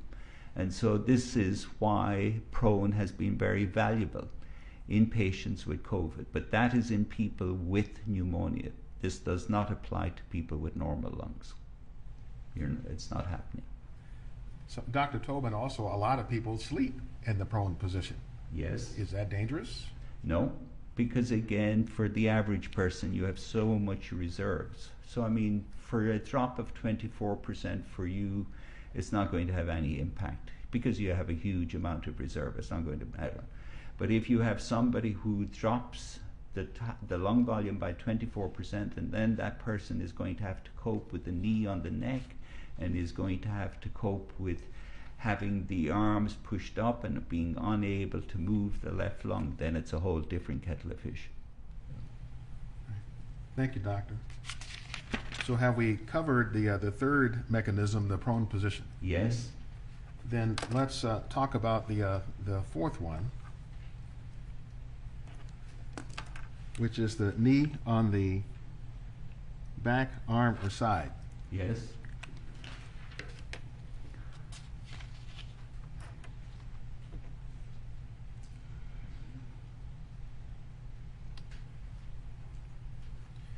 Now, if we bring to mind Mr. Chauvin's right knee on Mr. Floyd's back or left side, well, let me ask this, forget that question. Does it matter whether the right knee was on Mr. Floyd's back or left arm or his side? No, it's really all amounting to the same, because we're talking again back to the bucket handle and the pump handle. So whether it's on the back or rammed in against the side and down on the arm, all of these are just going to markedly impair your ability to be able to move your chest with your bucket handle and your pump handle. You just can't do it. It's all rammed in. And what you have to, the whole time in this case, you have to constantly keep in mind that this is taking place on the street. The street is playing a huge part because it's coming in the front and totally preventing every action happening on the front. And did that influence then Mr. Floyd's oxygen stores or reserves, the EELV? Right, yes, they're going down. As a result of, once the ELV goes down, every proportional decrease you're seeing in the EELV, you're seeing the same proportional decrease in the oxygen stores. And were you able to calculate what that influence was? Yes. I want to show you what's marked as Exhibit 932.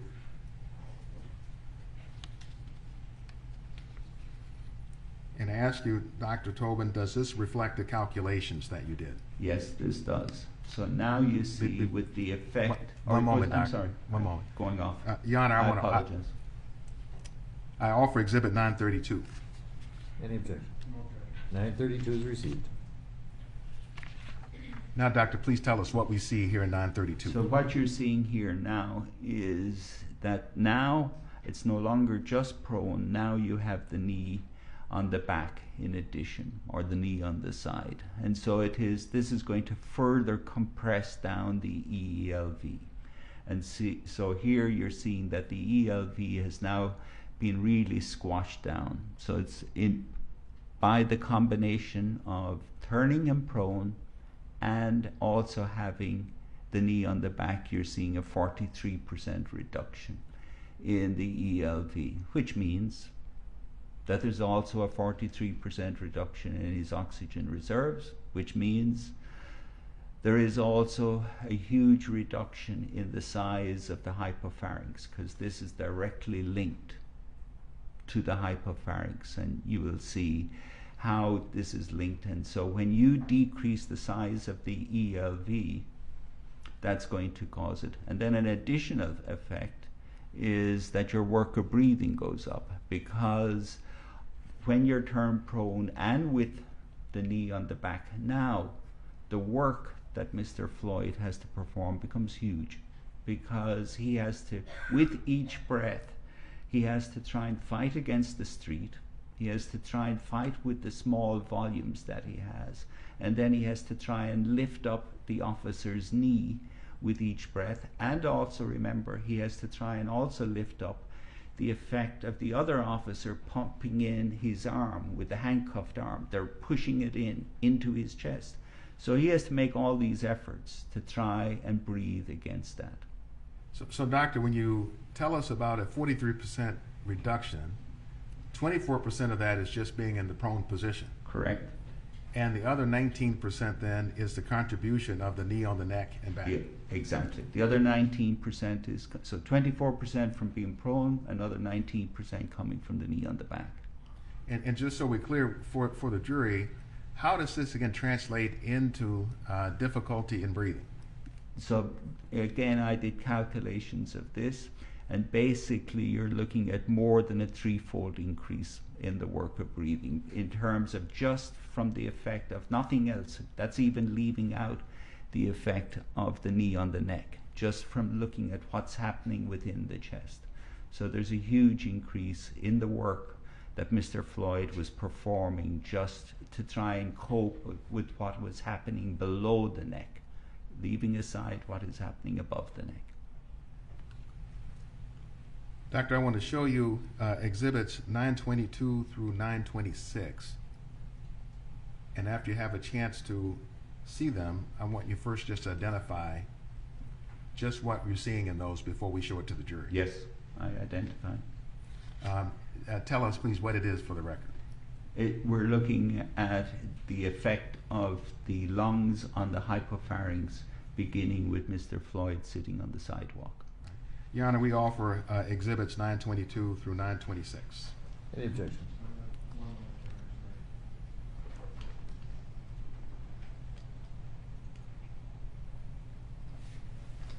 No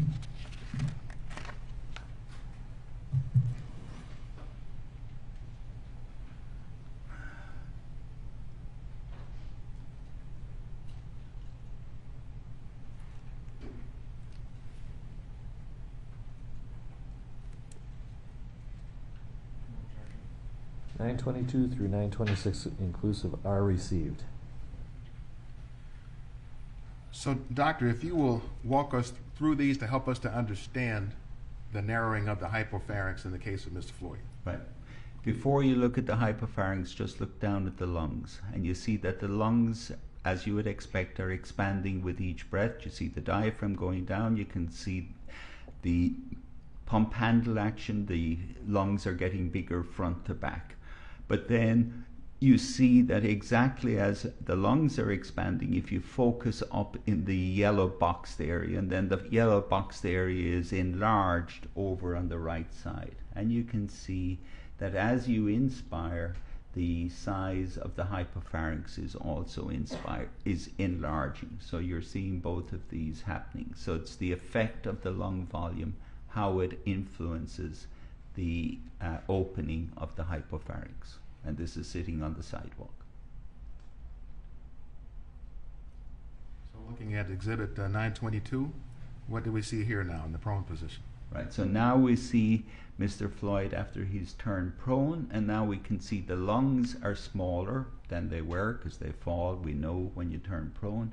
And then you also see now that the area of the hypopharynx is further narrowed because the lungs, as they get smaller, they have less effect in keeping that open, and so that gets smaller. Okay. And then we have the knee on the back, and now we see with the knee on the back, then the lungs become further reduced, like I showed you for the precise calculations of the volumes.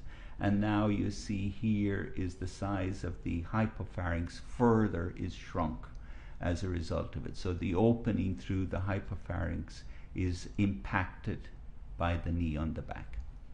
And if we compare them all together, all three? Right. So here you're seeing them all together. So on the left is sitting on the sidewalk, then just the effect of prone, and then the effect of prone with the back compression. And you can see the arrow is pointing out to you on the first one, where is the hypopharynx, right, that area, and with the epiglottis directly in front of it, and you can see that it's expanding when he's sitting down. And then when he's prone, and when he is prone with the back compression, you're seeing that the area that of expansion is getting smaller, as exactly as what you would expect to happen.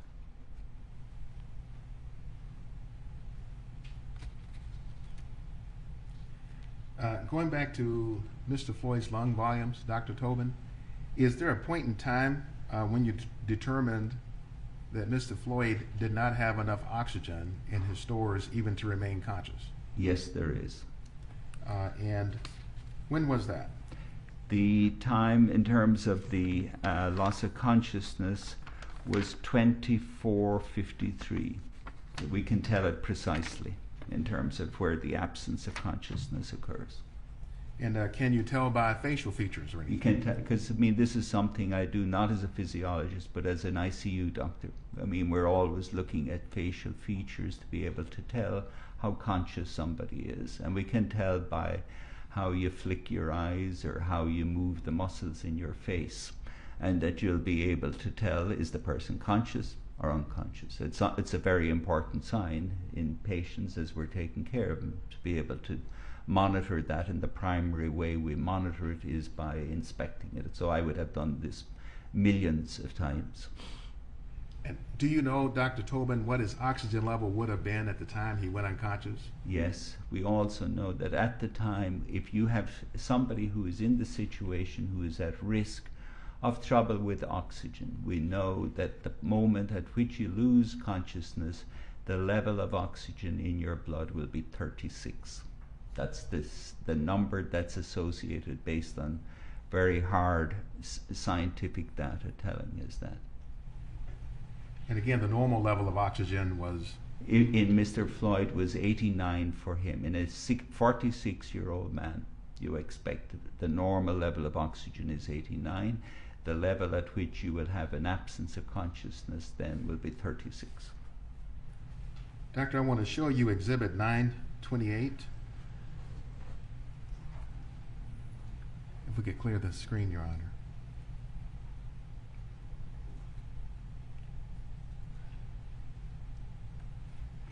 And first, for the record, before we show this to the jury, can you just identify what is Exhibit 928? We're looking at the effects on Mr. Floyd's oxygen as a result of all the various maneuvers that are being done to him. Your Honor, I offer Exhibit 928. Any objection? 928 is received. So tell us, Dr. Tobin, what do we see here in Exhibit 928? We're looking at, I mean, when it began, the level of oxygen, when I saw it, began with a level of oxygen of 89, and then we see that it falls down to 36. The slide is looking a bit different than what I saw before. Yep, so here you see that the level of oxygen beforehand, it's 89, and then at the point when we notice the lack of consciousness in his face, that the level of oxygen will drop down to 36. One more for the answer.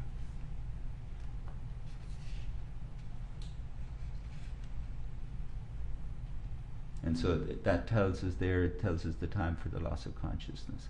And then we know that it continues from there, and where from the time that he stops breathing, which is 20:25:16, and then I calculated out that from there on, that you can calculate based on, again, very rigorous science, when the level of oxygen will have gone down to 0. But this first one, we're looking at the loss of consciousness at 36. And that's happening at 20:24:53, and we're able to tell that by looking at his face. And 20:24:53 is 8:24 p.m. and 53 seconds. Correct. Was there a point in time when Mr. Floyd no longer had any oxygen left in his body? There is, because again, once he stops breathing at 20:25:16, then you can it would take another 25 seconds for the level of oxygen to go down to 0. At that point, he wouldn't have an ounce of oxygen left in his entire body. Doctor, I want to show you Exhibit 931. Okay. And ask you first if you would just tell us what it depicts before we show it to the jury.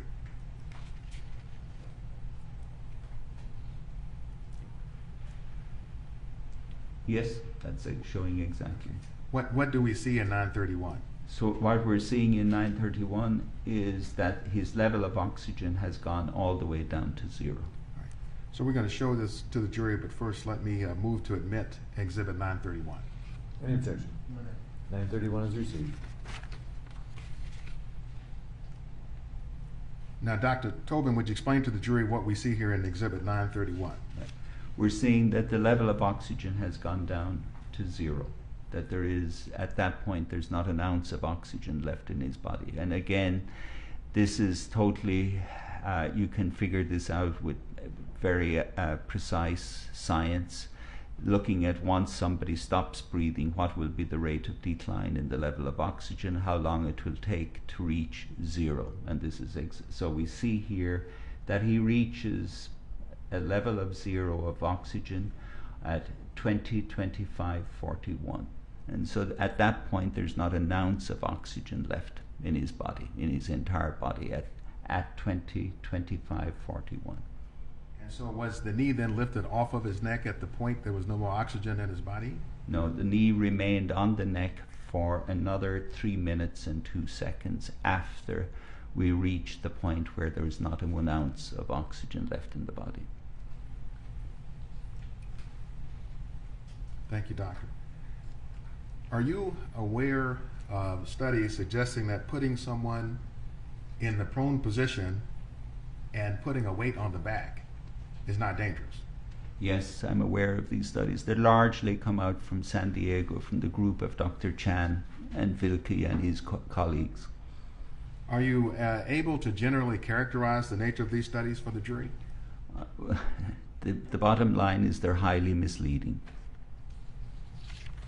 Are they relevant to the analysis you've just given to the jury this morning? No, they're not relevant to the analysis we've gone through this morning. Help us to understand why. Okay? The problem is in these particular studies, and there's, I mean, I don't know how many in total, but could be close to 10 of them, and where they take people, first of all, they take perfectly healthy volunteers, they bring them into the physiology lab, and they lay them flat and they put a mat underneath them, which is different than the street.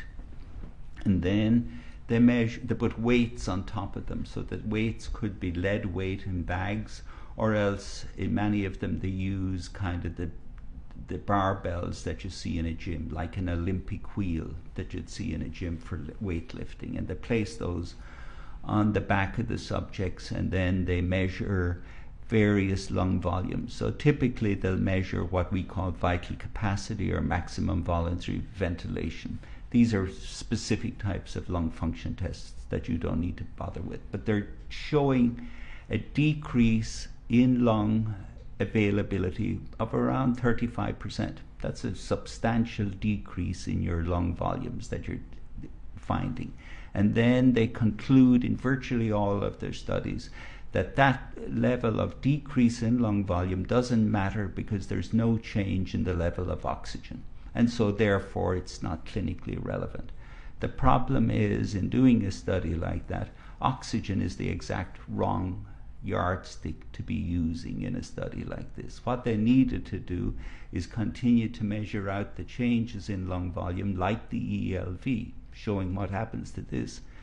Oxygen will only fall at the very end. It's an extremely insensitive measure. It's very important, but it's very insensitive to know if stuff is going bad inside the body. It's going to be a very late event. And so for their concluding of this, Let's have another question. I didn't Question, hear the please. objection, Your Honor. Should I interpose another question? Please. Right, Your Honor. So to help us to better understand Dr. Tobin, are these studies measuring the diminution or decrease in the oxygen reserve, the EELV? no, they're not.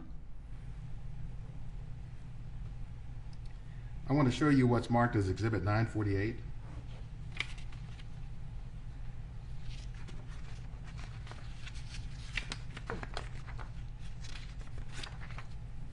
And it does Exhibit 948 point to one of the studies that you were referring to? Yes, it does. Would it be helpful to use this slide to explain your testimony? Yes, it would. Your Honor, we would offer Exhibit 948. Any objection? 948 is received. So looking here at this slide, Dr. Tobin, what does this tell us in terms of, for example, the surface area that's involved of the weight on the back? So if you look at the subject's back, you can see here that there are 4 weights out of a gym that are placed on the back of the subject. And the big wheel out of the plate, out of an Olympic plate, is going to have a diameter of 17.5 inches. And so you can measure the cross-sectional area of that is going to be 240 square inches. The trouble is that when officers kneel on the back of a suspect, they don't place an Olympic wheel on their back, they place their knee. And so the cross-sectional area of the knee is 24 square inches, which is 1/10 of the area of the big bell that you're looking at here. And so we know from simple physics that pressure is force over area, so that's 240 divided by 24. That tells you that the pressure being exerted on the back is 10 times more than what the San Diego people are claiming. They're off by a factor of 10. So the pressure then being exerted by a knee is 10 times greater, is what you're saying? Is 10 times greater than is going to be affected by the bell here that's shown from out of the gym, the bar that you're living. Do any of these studies, doctor, involve a knee on the neck? Nobody has done any studies involving the knee on the neck. I suspect you'd have major trouble getting that through the ethics committee in any medical school. Do any of these studies go on for 9 minutes and 29 seconds? No, they're all very brief studies. So, doctor, have we now covered the 4 mechanisms that resulted in Mr. Floyd's shallow breathing and the reduction of the hypopharynx? Yes, we have. Now, Dr. Tobin, were or are you aware that Mr. Floyd had some pre-existing health conditions? Yes, I am. And how are you aware of that? I mean, I read them in the records from Henneman County, and obviously also saw them mentioned in the autopsy. Do you have an opinion to a reasonable degree of medical certainty as to whether a person who had none of those pre-existing health conditions, a healthy person, would have died under the same circumstances as Mr. Floyd? Yes, a healthy person subjected to what Mr. Floyd was subjected to would have died as a result of what he was subjected to. Are you also aware that Mr. Floyd was found to have a type of tumor known as a paraganglioma? Yes, I am. And for the ladies and gentlemen of the jury, what is a paraganglioma? A paraganglioma is a type of a tumor that is found in the paraganglions, kind of sometimes in the pelvis. And is the finding of a paraganglioma significant to you as relates to Mr. Floyd and his death? no, because one of the key things about a paraganglioma is that it's called the 10% tumor, which means that 10% of people who have a paraganglioma secrete adrenaline. Well, that could be important, but 90% of them don't secrete adrenaline. So you don't, 9 out of 10 of the times that you have a paraganglioma, you have no increase in the amount of adrenaline. So if somebody were to die from a tumor, from some effect of a paraganglioma, would it be a sudden death? Yes, there's been 6 reported cases of people who have had paragangliomas who have died suddenly. But that's the total in the literature, 6. And those people who died have headaches. And Mr. Floyd complained of a lot of pain in lots of different regions while he's down on the street, but he did not complain of headaches. So in terms of reported cases where people have died from paragangliomas over the entire world, you know of 6 reported cases. Yes, And all of those are sudden deaths. correct. Did Mr. Floyd die a sudden death? No.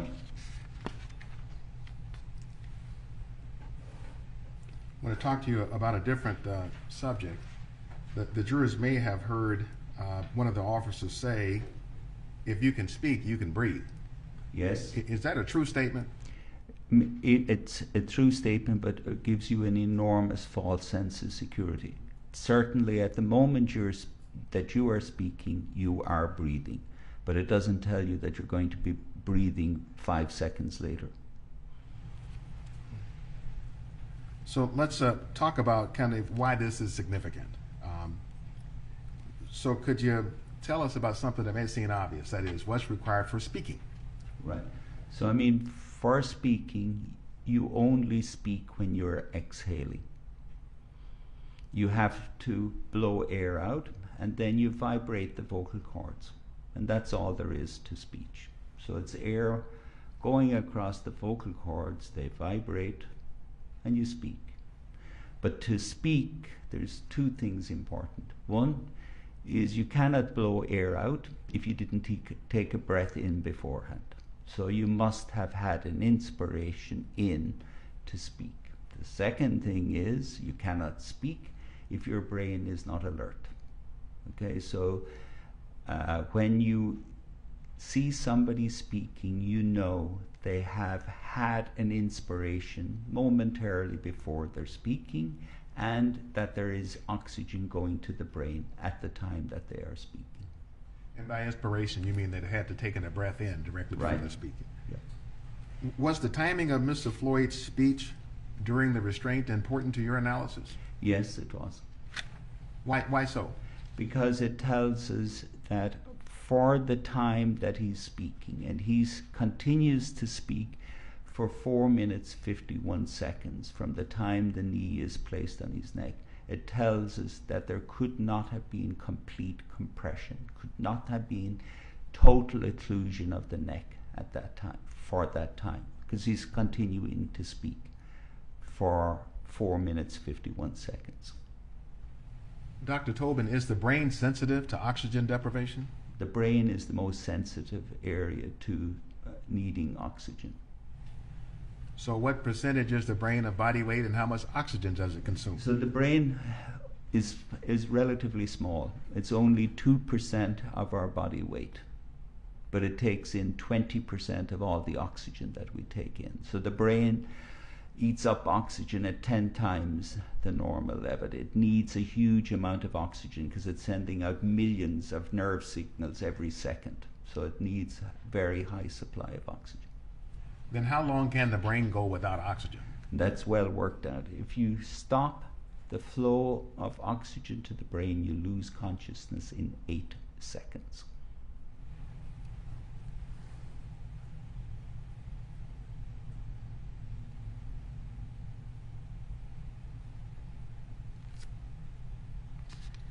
So if you might recall Mr. Floyd's last words, I can't breathe. Right. Are those words significant to you as a pulmonologist? Yes, I mean, obviously they're important different ways. One, he's complaining to you of difficulty with breathing, but they're also telling me that at that time when he's saying, please, I can't breathe, we know at that point he has oxygen in his brain. And again, it's a perfect example of how it gives you a huge false sense of security, because very shortly after that we're going to see that he has a major loss of oxygen in the way that he moves his leg. And so it tells you how dangerous is the concept of if you can breathe, or if you can speak, you can breathe. Yes, that is true on the surface, but highly misleading. A very dangerous mantra to have out there. So that if I'm hearing you correctly, when he says I can't breathe, that shows his brain is alert. Yes. But then immediately thereafter, his brain wasn't. Correct. And did you see, or is there anything in the video that you can show the jurors that they can see also that would point to the fact that his brain was no longer alert? Yes.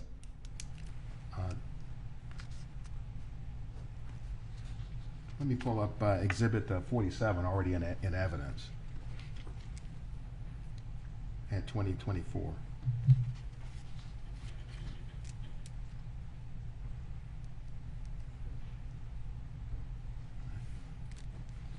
So I'm going to play a clip for you, Dr. Tobin, and then tell the jurors what they see afterwards. Yes.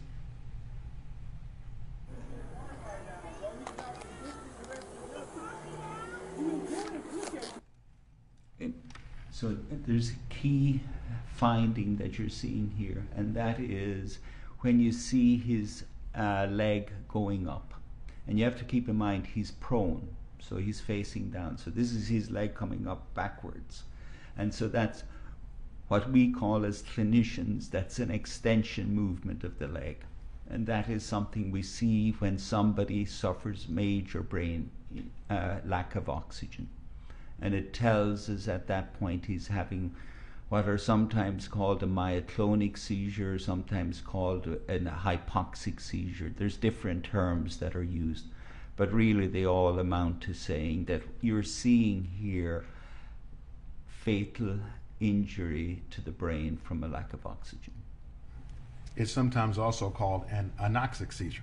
It has all of these different words. There's a lot of different words that are used, but they all come down to the same thing, that it is that at that point the brain is responding to the drastically low level of oxygen that's present. And does the fact of an anoxic seizure reflect damage to the brain? It indicates severe damage to the brain. And the reflex that we saw with the legs coming up, is that an involuntary reaction? It's an involuntary reaction. I mean, there's a lot of different medical terms that we apply to it, but the bottom line is that you're seeing that the leg jumps up like that as a result of a fatally low level of oxygen going to the brain. So, doctor, we talked about the brain injury. We also told us earlier about low levels of oxygen potentially causing pulseless electrical activity. Yes. And is that also then evidence of low oxygen? Right. So I mean, when you have a low level of oxygen, that's going to show up in the brain, and it's also going to show up in the heart. And when it shows up in the heart, it's going to cause the heart to beat abnormally. And the particular way that it happened in Mr. Floyd was he developed a particular arrhythmia called a PEA, which is a pulsus electrical activity, where we're seeing there's electricity in the heart, but it's not resulting in any mechanical force. And so that's why it has that name. And so it's the low level of oxygen is producing both. We don't see the PEA, the pulses electrical activity arrhythmia, until that's shown up on the EKG in the ambulance. So it's much later that we see the evidence of it in terms of display. But here we're seeing huge evidence in terms of the leg. The leg is crucial here, because this is the time that the first time you're seeing there is major league oxygen damage. So we reach a point where Mr. Floyd couldn't speak due to low oxygen. Was there any correlation also to a narrowing of the airways that prevented his being able to speak? Yes, as well.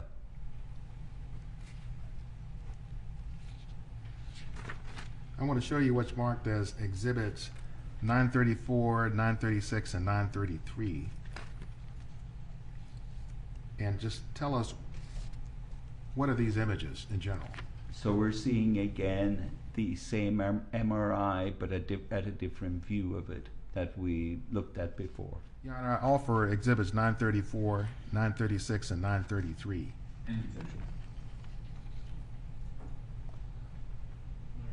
934, 936, and 933 are received.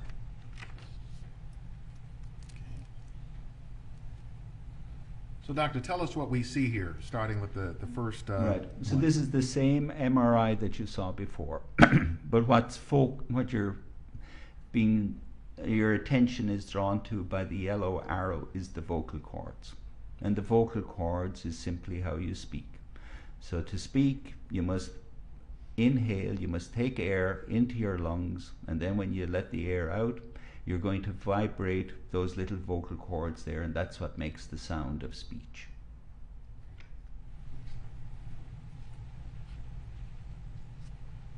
And so here we see the size of the windpipe, the trachea, and this becomes important in terms of speech, because our knowledge about the influence of the size of the trachea, of the windpipe for speech, is from patients who had an endotracheal tube in place, and then they developed scarring after that. And so as a result of the scarring, we know what is the point at how much scarring in your windpipe will prevent you from speaking. And so these are just the dimensions, so as you know what is the size of the normal trachea. It's between a quarter and a dime, as you can see here, in terms of the diameters. And then next slide, Brett. And here is when those coins have been shrunk to 15%. And even when the trachea has narrowed all the way down to 15%, you are still able to speak.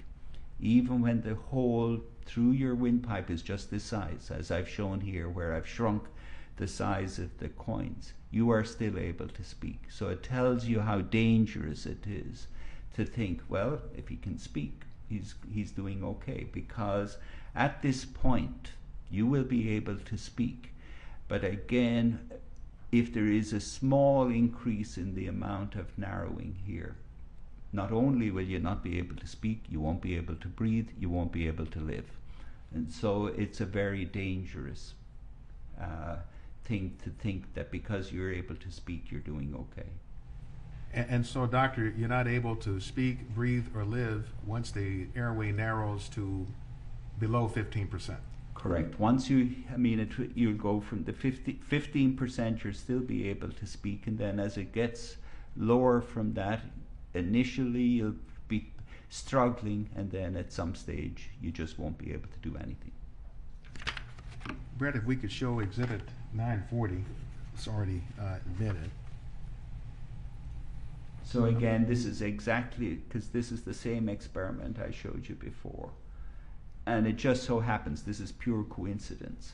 It's at 85%. You're looking at that top curve, and that's the same number that we showed you on the MRI. This is pure coincidence. But you can see here, once you're up at 85%, that the work of breathing is enormous. It's 7.5-fold increase.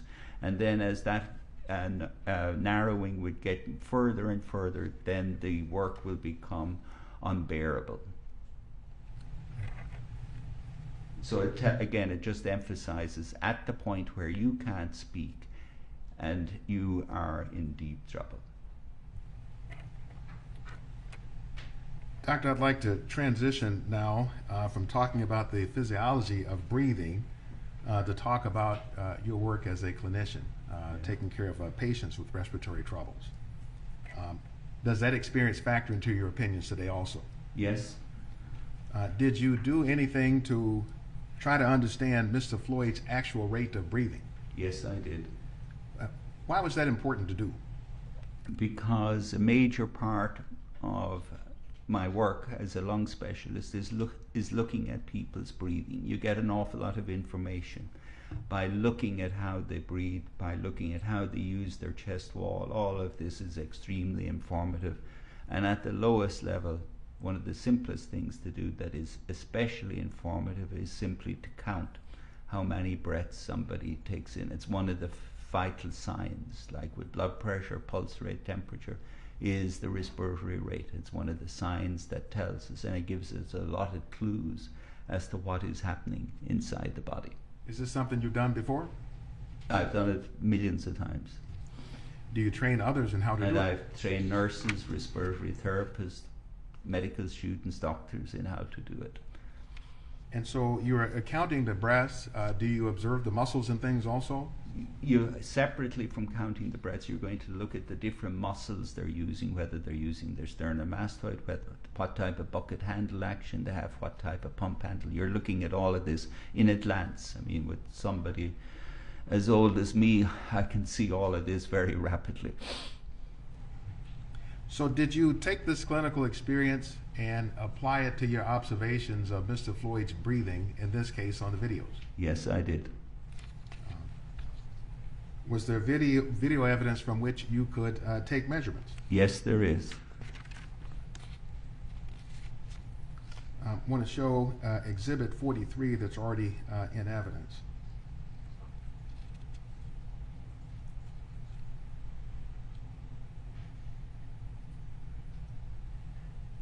So I want to play this, doctor, and afterward tell us what we're seeing. So in a moment it will start. So if you focus down here on where the handcuff is and where his arm is close to his black shirt is the best place to see. And you can count out his respiratory rate. So you're seeing that he's making a respiratory rate here, then another. And so we need to play it back, because I needed to tell you first where to focus. If you focus down there, you will be able to count out the rates. All right, we will play it once more so that you can count the rates so the jurors see what you're referring to.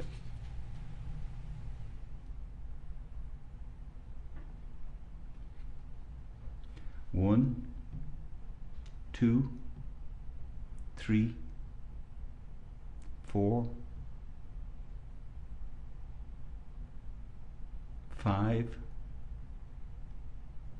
6, 7, 8. So that was roughly a 17-second clip, Right? and you counted 7 or 8 breaths. Between 7 and 8. Yeah.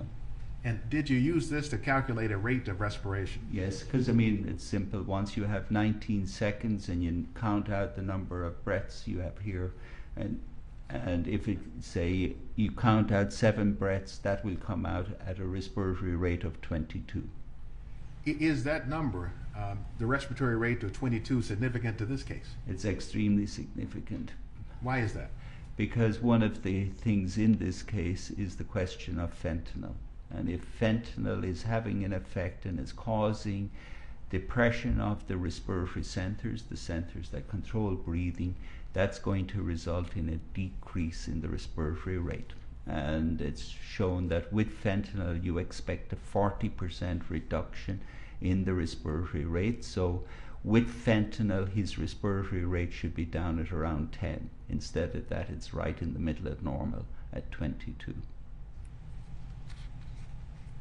So you didn't see a depressed rate of respiration or breathing rate in Mr. Floyd? No, it's normal. And so what does it tell you, bottom line, with respect to fentanyl as relates to Mr. Floyd? Exactly.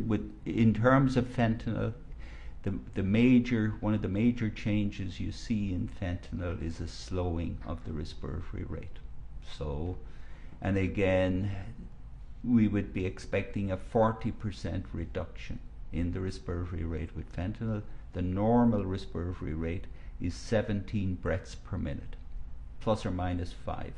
So that would mean a normal respiratory rate of between 12 and 22. That's the normal range of respiratory rate. And so if it was with fentanyl, you'd be expecting a respiratory rate of 10. Instead of that, you count it here yourself. And you can see when you count it yourself that the respiratory rate is 22. So basically it tells you there isn't fentanyl on board. That is affecting his respiratory centers. It's not having an effect on his respiratory centers. So Mr. Floyd's respiratory rate was normal at 22 just before he lost consciousness? Correct.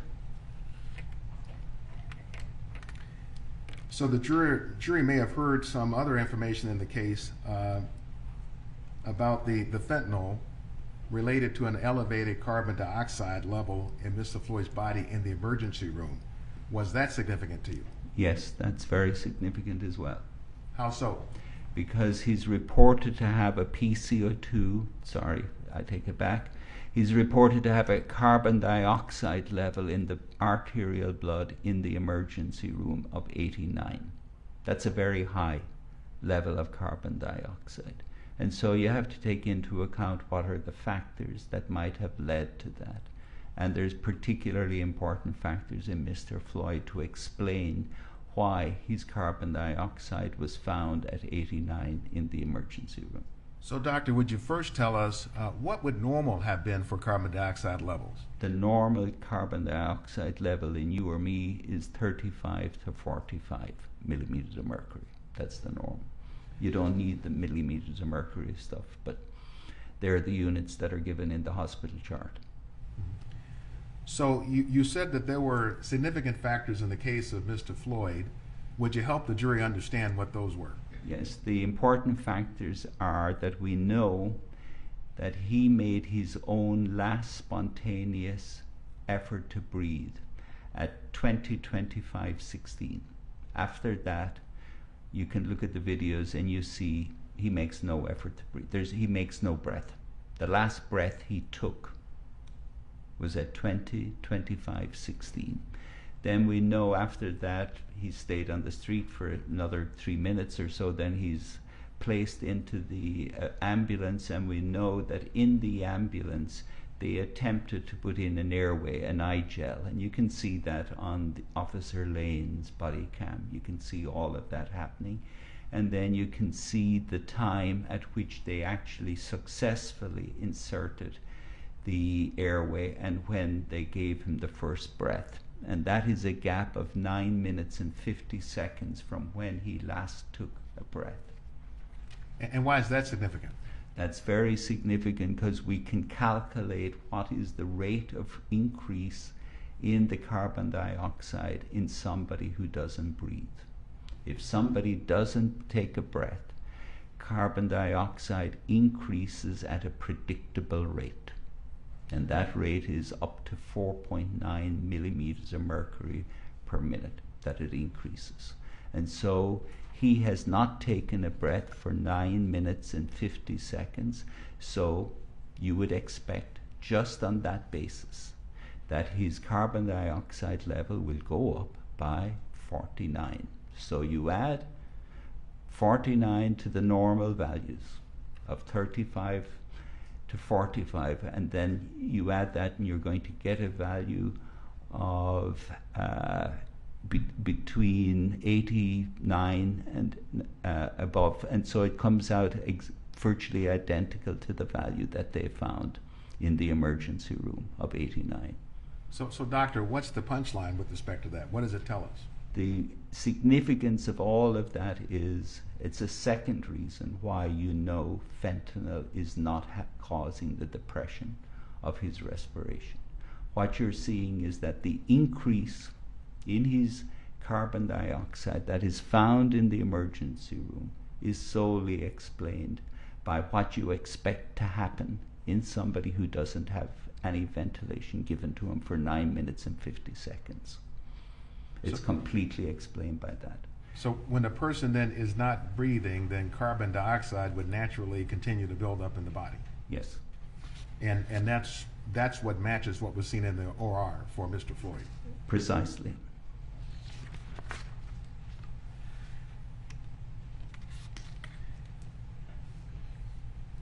Now you said that there were other things that were significant that were related to the rate of respiration, and we talked about fentanyl. Right. Was there anything else? Yes. The other things, there's two other things that are very important to the respiratory rate, because you saw it with your own eyes, exactly his respiratory rate. And the first thing is that if you have somebody who has underlying heart disease, and the heart disease is so severe that it's been said that it's causing shortness of breath, that it's causing you difficulty with breathing.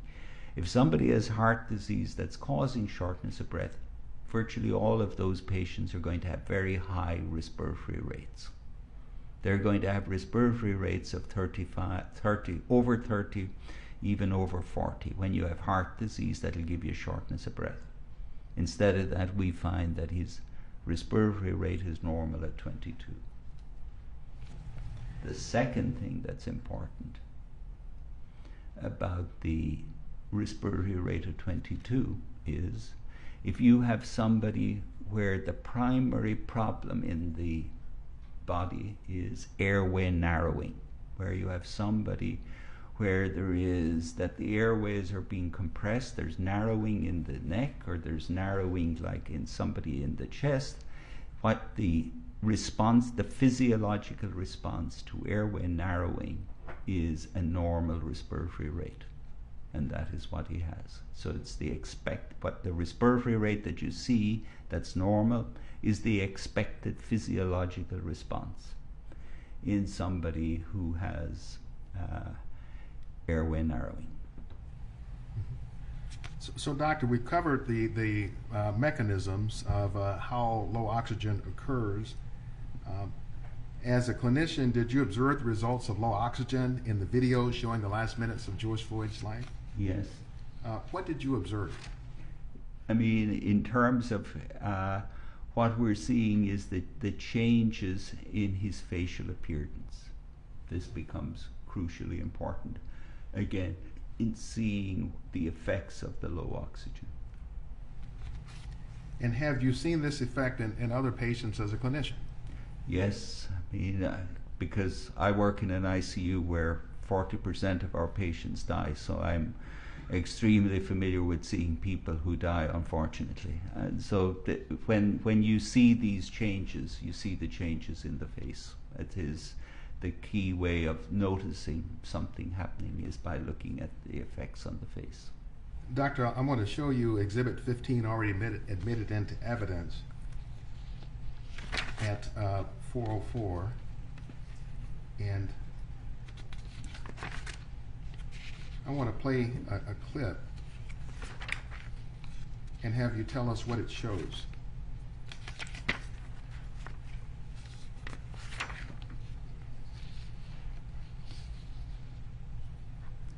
At the beginning, you can see he's conscious. You can see slight flickering, and then it disappears. And So one second he's alive, and 1 second he's no longer. And could we just once more, in case Brenda went pretty fast, so jurors can see it.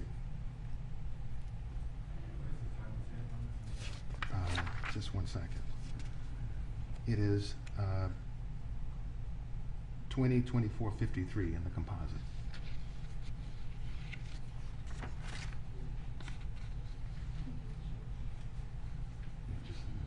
Yeah, and the speed is slowed down by a third, just so we can see it.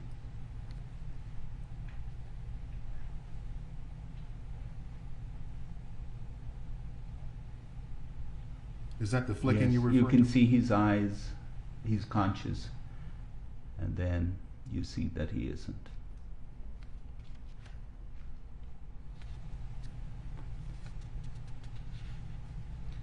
That's the moment the life goes out of his body.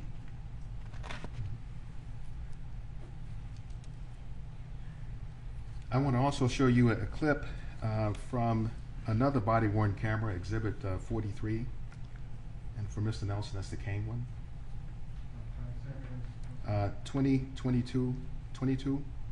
That's where it starts. And I want to play this for you also, Dr. Tobin, and you could tell the ladies and gentlemen of the jury what this informs us.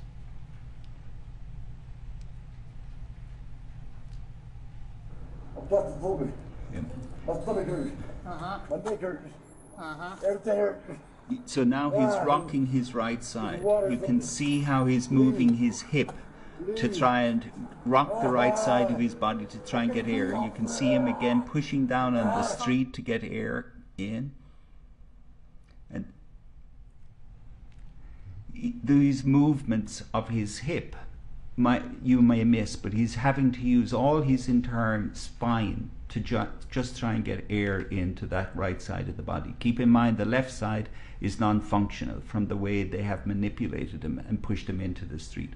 So he's cranking up his right side of his body, you can see it right there, to try and get some air into his right side of his chest.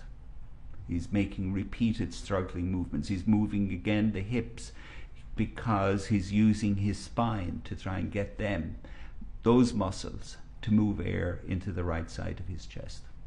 And he's again trying to use his right arm, and he's unable because of the chain, the small chain linking it over to the left side. He's trying to have pushed down on that right arm into the street to try and help him, but he's unable to do it because of the chain on the handcuffs. And at some point, Mr. Floyd stops speaking, and what does that tell us about his oxygen supply? That tells us at that point where he's not speaking, it tells us that the airway narrowing in his upper airway is more than 85%, and then it's separate from in terms of the oxygen level. That we're seeing by the face, but they're all happening together. And so once seeing how much narrowing there is in the airway, but they're all happening, they're all coming in together. And then did the restraint stop Right. at the time of the brain injury and the PEA arrhythmia? Yes. The restraint stopped at that time? No, the restraints continued after that. He has the cessation of respiratory efforts. When he last take a breath, the knee remains on the neck for another 3 minutes and 27 seconds after he takes his last breath. There's the knee remains. After there's no pulse, the knee remains on the neck for another 2 minutes and 44 seconds. After the officers have found themselves there's no pulse, the knee remains on the neck another 2 minutes 44 seconds. Thank you, Dr. Tobin. No further questions. Okay. Mr. Nelson. Sidebar.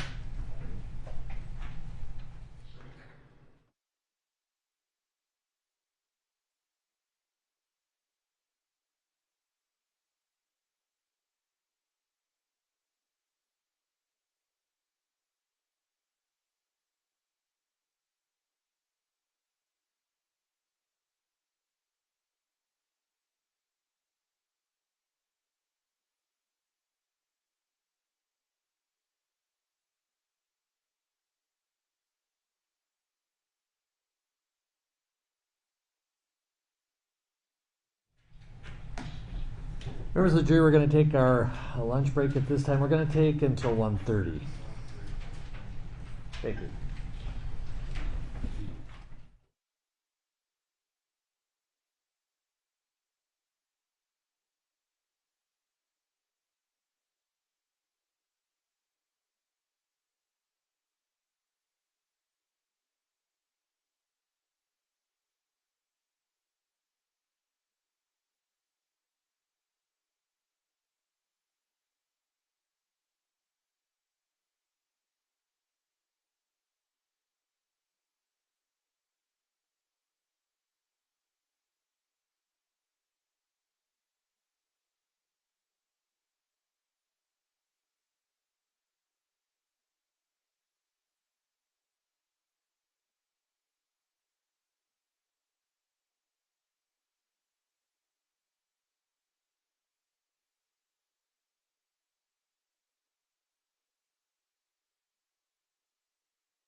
Yeah.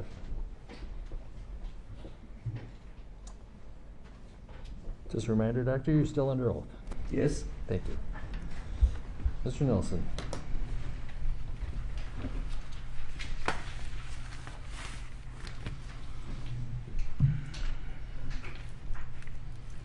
Good afternoon, Dr. Tobin. Hello, Mr. Nelson. Good afternoon.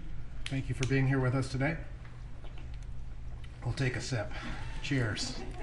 Like they do Cheers. in Ireland, right? Yeah. All right. So I just want to kind of review a few things with you, sir. I don't think we'll take too long, but so you were ultimately approached by the state of Minnesota to assist them in the review of the medical issues in this case, correct? Correct. And you have volunteered to do this work at no cost, correct? Correct. And that's, you're not normally involved in criminal cases of this nature, correct? Correct. And this is the first time you've ever been involved in a criminal case, correct? Correct. And it was that reason that you decided not to charge a fee, correct? Correct. Now, when you are in other cases, what type of fee do you normally charge? I charge per hour, so it's. What's your hourly rate? And my hourly rate is $500 an hour for review material. Okay. But you agreed to waive your hourly rate for this time, Correct. You felt it was an important case, right? Yes. All right. Now, in preparation for your testimony today, you met with the state numerous times, correct? Correct. You have had the opportunity to review all of the medical information that was obtained in this case, correct? Yes. That would include Mr. Floyd's previous medical history, correct? Correct. The autopsy and attending toxicology reports that were prepared in this case, Yes. as well as some investigative materials, police reports, things of that nature, correct? Correct. And just correct me if I'm wrong, but you're not a pathologist, correct? Correct. I am not a pathologist. Your specialty is in pulmonology, critical care, things of that nature. Correct. And then you also have an interest and an impressive resume relevant to applied physiology as well. Correct. And you've been honored quite extensively for your work in that regard, right? Correct. You're not a Minneapolis police officer.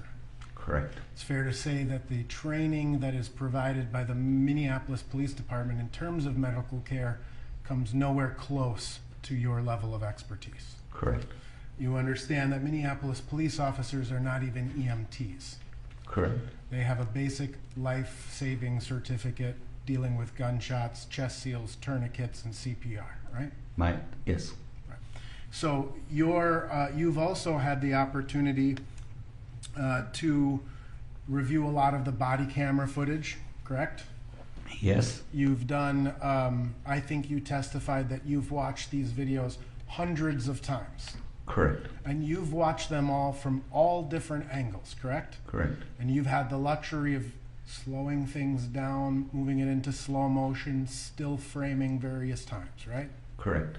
And so your analysis of this case comes after hundreds, if not thousands, of hours of time spent looking at this information. I don't know the total amount of time that I've spent, but it's substantial. Right. So then you ultimately, based on the review of all of that, you prepared a report, correct? Correct. And you provided that to the state of Minnesota in late January of this year, right? January 27, yeah. Right. And after that, you've had numerous meetings with the prosecution team in this case? By phone or by Zoom, yeah. Right. Including January 30th of this year? I don't know the dates, but I mean, that sounds correct. Right. So if I were to tell you the dates were January 30th, March 3rd, March 9th, March 17th, March 21st, April 6th, and April 7th, you would not have any reason to dispute me. I have no reason to dispute. And you understand that notes are made of those meetings and provided to the defense in this case, correct? I understood that. Yep. And then you've also been able to spend a substantial period of time preparing the exhibits that the jury was able to see earlier today, right? Correct. And those were all prepared by you or someone within your team, right? They're prepared by me, yeah. And you provided those to the prosecution in advance of today's testimony? Correct. And you understand those were provided to me last night? I have no idea when. But Okay. Yep. All right. So you've had a lot of time to prepare both yourself as well as the prosecution team in connection with this case. Fair to say? Correct. Now, you talked quite a bit about physics in your direct testimony. Agreed? Yes. And you would agree that physics, or the application of physical forces, is a constantly changing set of circumstances. I didn't catch what you said. Sure. You would agree with me, would you not, that when you look at the concepts of physics, these things are constantly changing, right? Yeah, all science is constant changing. Constant. I mean, Yes. in milliseconds and nanoseconds, right? Yes. And so if I put this much weight or this much weight, all of the formulas and variations will change from second to second, millisecond to millisecond, nanosecond to nanosecond. Agreed? I agree. Similarly, biology sort of works the same way, right? Yes. My heart beats, my lungs breathe, my brain is sending millions of signals to my body at all times. Correct. Again, faster than the speed of light, right? Correct. Millions of signals every nanosecond, right? Yes. And I think in your report, you even kind of discuss that when you're talking about these instances, when you're talking about the physics or the biology, what you're really talking about is a single kind of nanosecond. But all of these processes are working in concert at all times, right? Right. I mean, the way we calculate it is the mean value, but I mean, it's then into one instant. Right. You've taken this case and you've literally boiled it down into a nanosecond. Oh, I wouldn't say that, no, because it's obviously in my report, as you see, it's sequentially, there's a whole chronology. I begin from the time the knee is placed on the neck, and then all the time until what's happening in Hennepin County ER. Right. And so your report talks about the sequential nature of things, but when we talk about the biology and the physics of this case, these things are working simultaneously, contemporaneously, all together, right? That's correct. In an incredibly rapid fashion. Yes.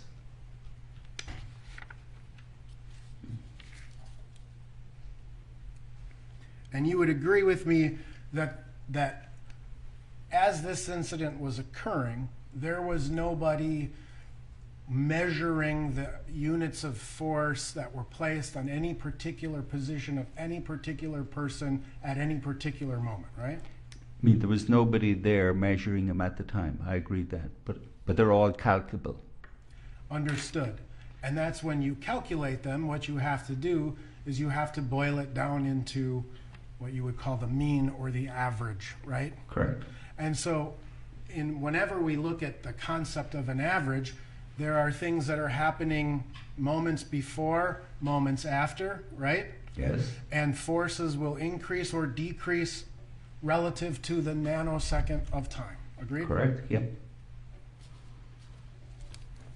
And ultimately, when we talk about kind of the biology of things, a pathologist tries to look at the intersection of all of the things that occur to in a particular death investigation, correct? But I mean, they're not looking at anything to do physiology. Understood. But they're also looking at how other factors may contribute to the death of an individual, right? I mean, they're basically It's a yes or looking. no, sir. Sorry? It's a yes or no, sir, so I'm objecting. Well, yes, partly. I mean, They're looking at things beyond a nanosecond. Agreed? no, I mean, I think in terms of a pathologist, they're looking at a nanosecond. They're looking at the nanosecond of death. Right. But they're taking into consideration things simply that extend beyond physiology, right? I mean, they're looking primarily at pathology. Right. So what causes the heart to stop? What causes the lungs to cease to function, etc., right? I mean, they're making an inference based on a pathological time point. Right. Considering a multitude of biological factors that are involved in the death of a person, right? I mean, it's the same as any physician is looking at a multitude of factors.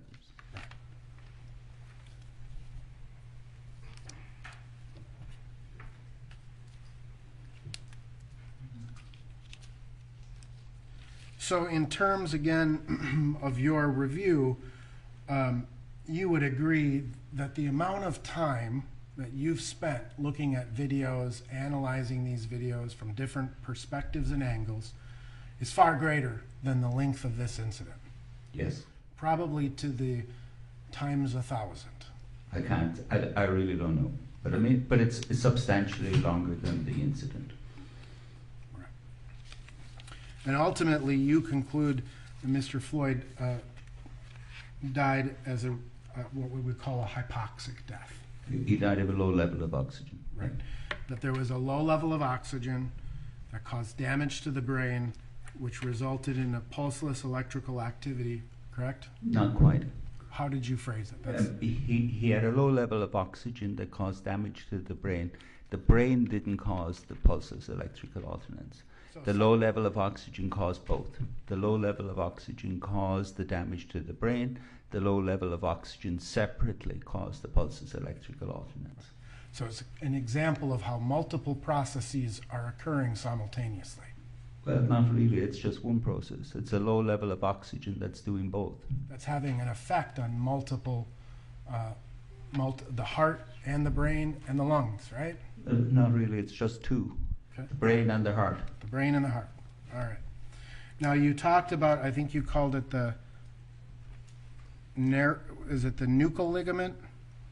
Yes. Am I saying that correct? Correct, yeah. Right.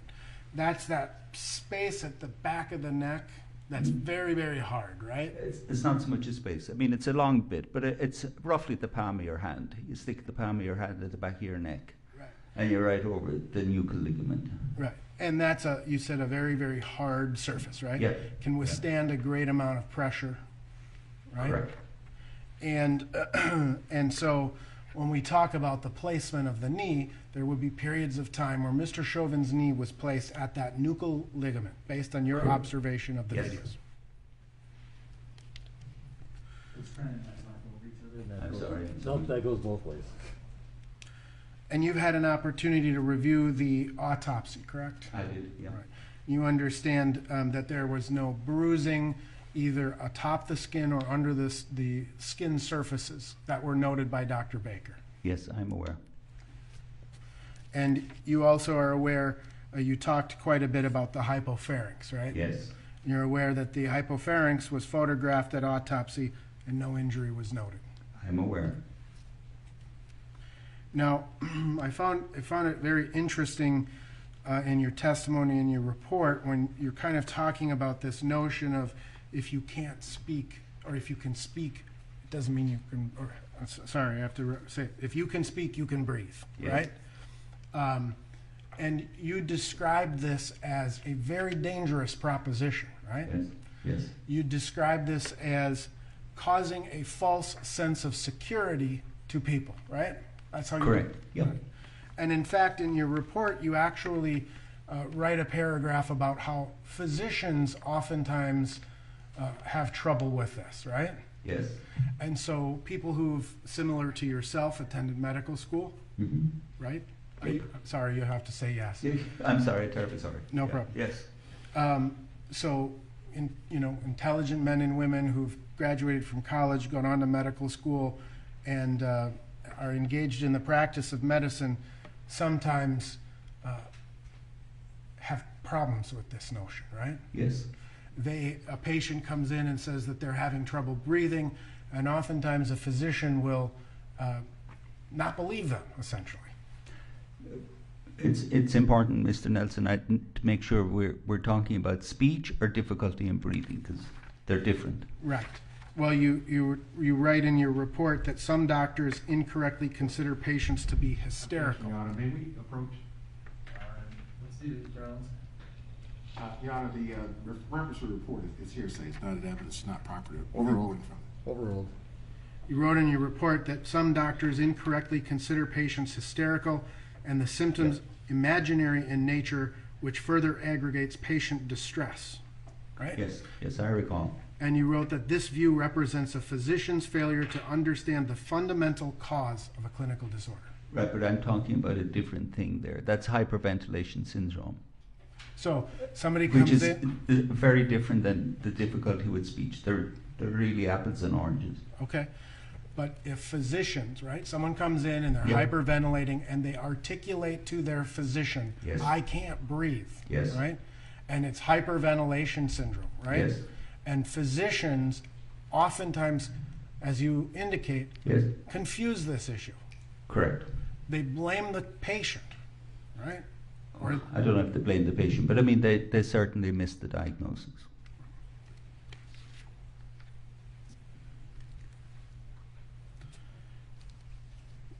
and it's a kind of when we're talking about speaking and breathing simultaneously, Yes. which is a different consideration. If a Minneapolis police lieutenant who trains police officers happened to have testified that that's a common statement in the course of treatment or in the course of training of Minneapolis police officers, you might take exception with that statement. I didn't follow your question. I'm sorry. It's very hard to hear through that plexiglass. And I'm losing my voice, I think. Excuse me.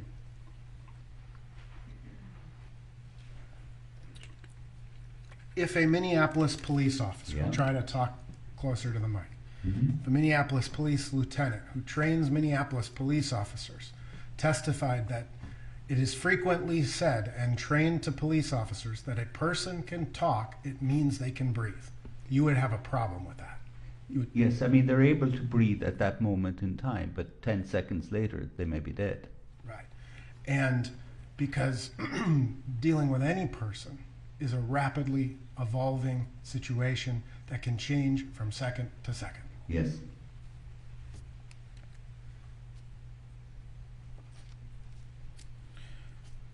Now, in terms of the calculations that you've made, you would agree that your calculations are generally theoretical, correct? No, they're not theoretical. I mean, they're based on direct measurements. They're based on extensive research. But you're making certain assumptions in the application of that science, are you not? Very few assumptions. You're assuming the weight of Mr. Chauvin. Right, I'm aware. So, I mean, obviously, I'm aware that there's two different weights that are given. Right. And you're assuming the weight of the equipment that the officer wears. Yes. And you've not actually ever physically measured the weight of the equipment a police officer carries, correct? No, I mean, I took the measurements that are reported. And you're not actually weighing what Mr. Chauvin weighed on May 25th of 2020. No. And in your measurements, you appear to be, at least from my understanding, which is going to be limited, but from my understanding, is that your measurements assumed an equal weight distribution between the right and the left legs. Yes, that's correct. All right. And so again, as we know, as things change and evolve and flow, weight is pretty frequently redistributed, right? That is correct.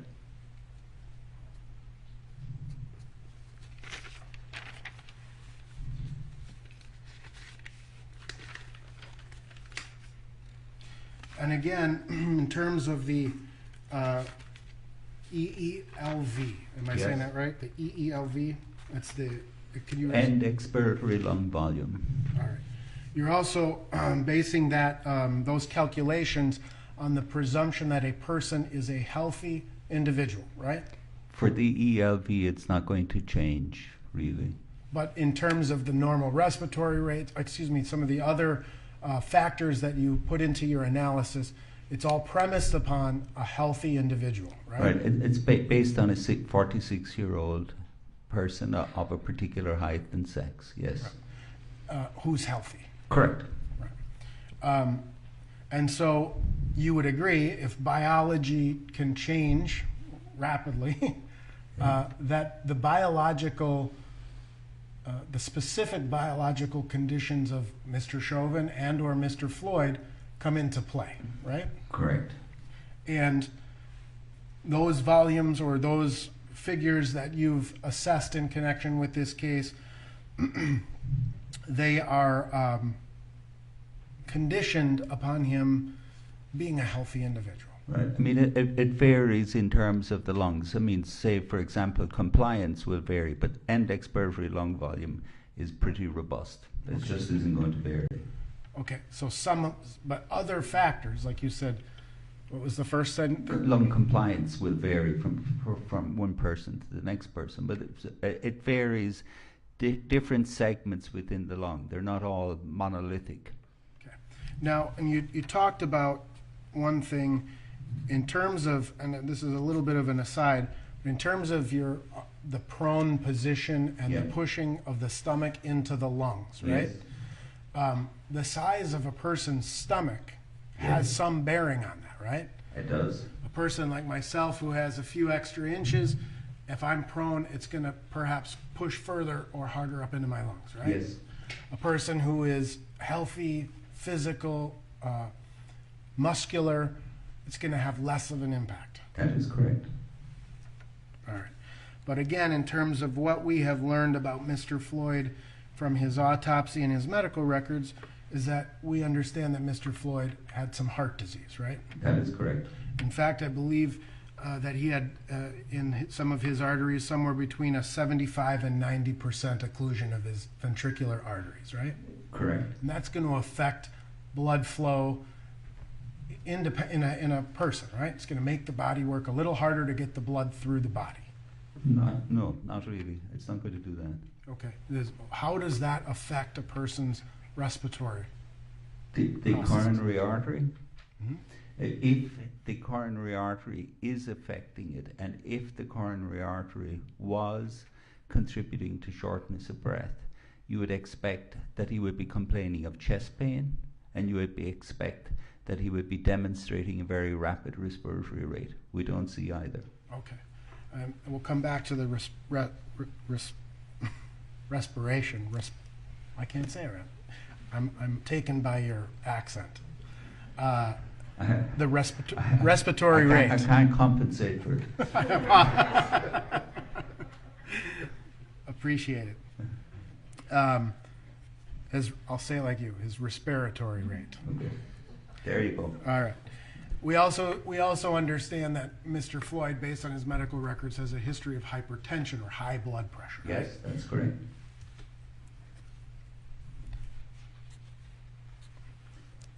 Now, in terms of, we also understand that Mr. Floyd had previously been diagnosed with COVID-19, right? Correct. And he may not be have been symptomatic on March 25th, but it's fair to say that a lot is unknown about the effects of COVID-19 on a person's lungs, long term. I mean, not as much as it would appear to be the case. I mean, because obviously it's a viral illness. We have a huge amount of information about the long-term effects of viral illnesses. And those can affect the elasticity of the lungs, right? Not the elasticity. It would be, if it's having any effect, it would be within the sensory receptors within the tracheobronchial 3. So it really wouldn't have anything to do with the elasticity. Okay. Now, but we also learned quite a bit about the toxicology as well. Oh, excuse me. On the COVID-19, you testified that treatment of people with COVID-19 includes leaving them in the prone position, right? Correct.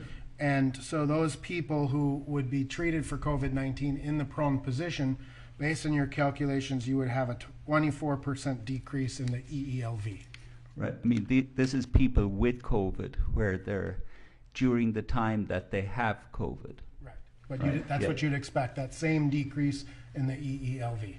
No, it's going to be very different. In somebody who has, say, pneumonia, what's going to happen in the prone position will be very variable from one person to another as a result of the pneumonia. It's different than normal lungs. Okay. So in essence, every person is different. Oh, for certain. And now you calculated his respiratory rate to be 22, right? Correct. And you said that was within the normal respiratory rate? Yep. And you would not describe him as hyperventilating. No, I mean, the word hyperventilation is open to an awful lot of misinterpretation. That is most certainly not hyperventilation. No. And hyperventilation assists in the removal of carbon dioxide from the body, right? It's confusing. It's not that simple. In its simplest terms. But in the simplest terms, yes, it does assist. It gets rid of carbon dioxide. All right. But Now, it can be frequently misleading. okay. Now, in terms of the toxicology of Mr. Floyd, we did learn that there were some controlled substances in his system, right? Yes. We know that there was, for example, nicotine, right? Yes. Mr. Floyd was a smoker. Correct. And smoking changes the lung function, agreed? In some people.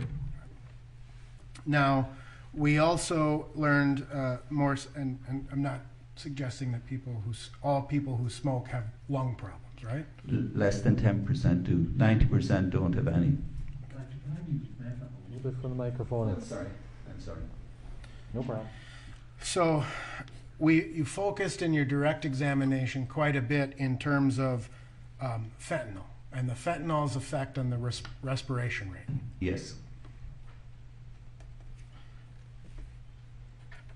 And you would agree generally that fentanyl is a respiratory depressant. It can be. It's used in operating rooms, right? Yes. Yep. And it's also used in the management of chronic pain, right? That is correct. And medically speaking, those are really the only two reasons that fentanyl would be prescribed. Yes, probably. But you understand that fentanyl has become far more prolific in street drugs, right? Yes, I'm aware. And you would agree generally that there is a significant difference between fentanyl that's manufactured according to the United States, their whatever rules apply, right? The pharmaceutical companies make it much differently than the street dealers do, right? I imagine so. Right. And so when a person is ingesting illicit street purchased fentanyl, it's every time they take a fentanyl dose, it's a different experience for that person. Right, but if it's affecting the respiratory center, it's going to act through the mu receptors in the medulla oblongata. There's no way around that. Right. It's not. Fentanyl isn't going to have an effect on respiration by some other mechanism. Understood. But the end result of fentanyl can include respiratory depression. Right, through the mu receptors. Right. And we also learned that there was methamphetamine in a low dose in Mr. Floyd's system, right? Correct. And the fentanyl and the methamphetamine, they can kind of counteract each other, right? Well, I mean, they're upward and downwards, but in terms of the respiratory centers, there's not going to be. So the methamphetamine would not, the methamphetamine is going to increase the heart rate, right? That's a different thing than the respiratory centers. Understood, but methamphetamine will increase a person's heart rate, right? Yes. That's one of the side effects. Yes. And there are a few there are a few conditions where a physician can lawfully prescribe methamphetamine, right? Yes. But it's exceedingly rare that it's actually done. I can't say, but it's definitely a prescribable agent. It used to be used commonly for appetite suppressant. And I think ADHD, is that? Yes. Right? Yes. Okay. So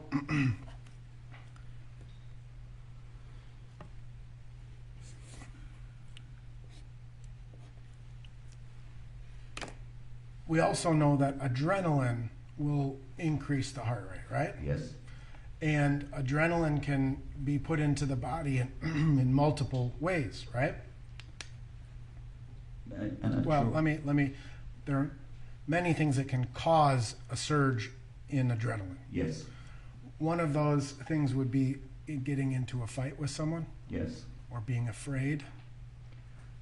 Difficult to know in terms of being afraid, but getting into a fight. And the paraganglionoma that was found, I understand you call it the 10% tumor, but in 10% of the tumor cases that can cause an adrenaline surge. Yes, and in the 90% it won't. Now, in terms of the use of fentanyl in the hospital setting, surgical setting, have you become familiar with what's called wooden chest syndrome? Yes, I have. And can you explain for the jury what wooden chest syndrome In is? some patients with fentanyl, you'll get an increase in chest wall stiffness. So the lungs become less elastic? Not quite the lungs, the chest wall. Okay.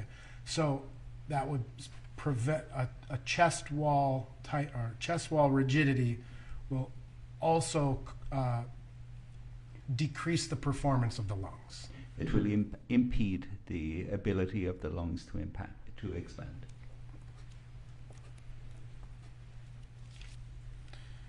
Now, in your report, you wrote that you would expect the peak respiratory depression to occur from fentanyl within 5 minutes of ingestion. Right. Yeah. And have you come to learn that tablets were found or controlled substances were found in the back seat of Squad 320? I mean, I've heard reports to that effect. I don't know what the status of it is. All right. So you've not been provided with any additional information since the time you've prepared your report? I'm sure that's wrong, but I've been provided with a lot of information. I don't necessarily recall, keep it all Sure. at the front of my brain. Okay. Well, yesterday we heard testimony from the State Crime Lab that there were in the back seat of the squad car 2 partially consumed pills found in the back of Squad 320. Objection, Your Honor, to the characterization of testimony. To the characterization of? Overruled if it's foundational to your question. It is. You understand that? No, it's Okay. I kind of, but not fully. Okay. Yesterday, a chemist from the State Crime Lab Okay. testified in this case. Counsel, I'm going to reverse my Ruling, it's sustained, you can state in the form of a hypothetical, however. I'm sorry, Your Honor. I can't hear you. The sidebar.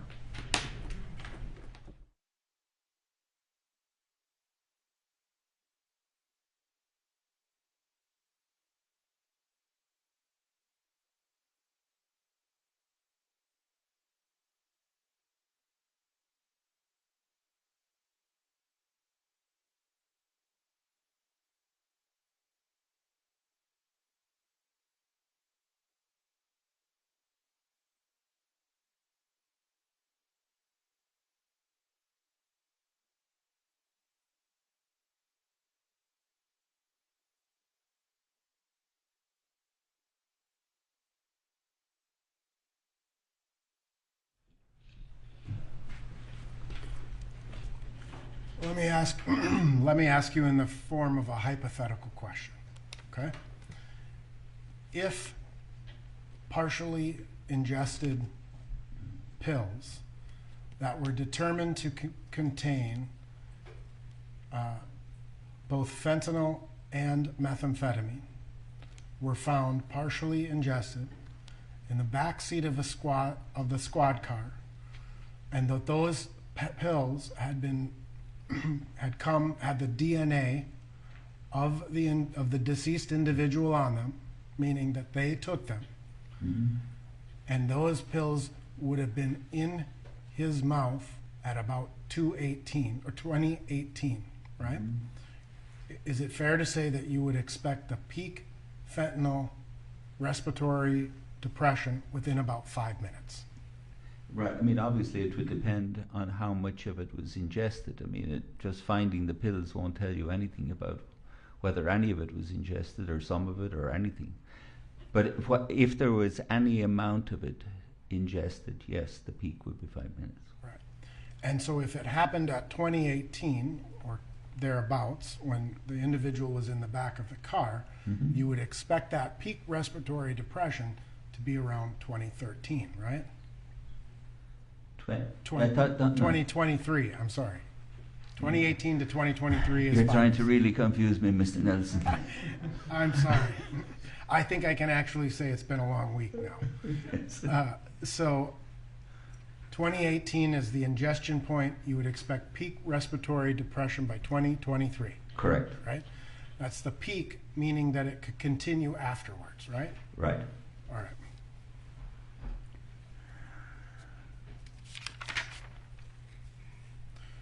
You also described in your direct testimony what you have interpreted to be an anoxic seizure, right? Yes. At 2024.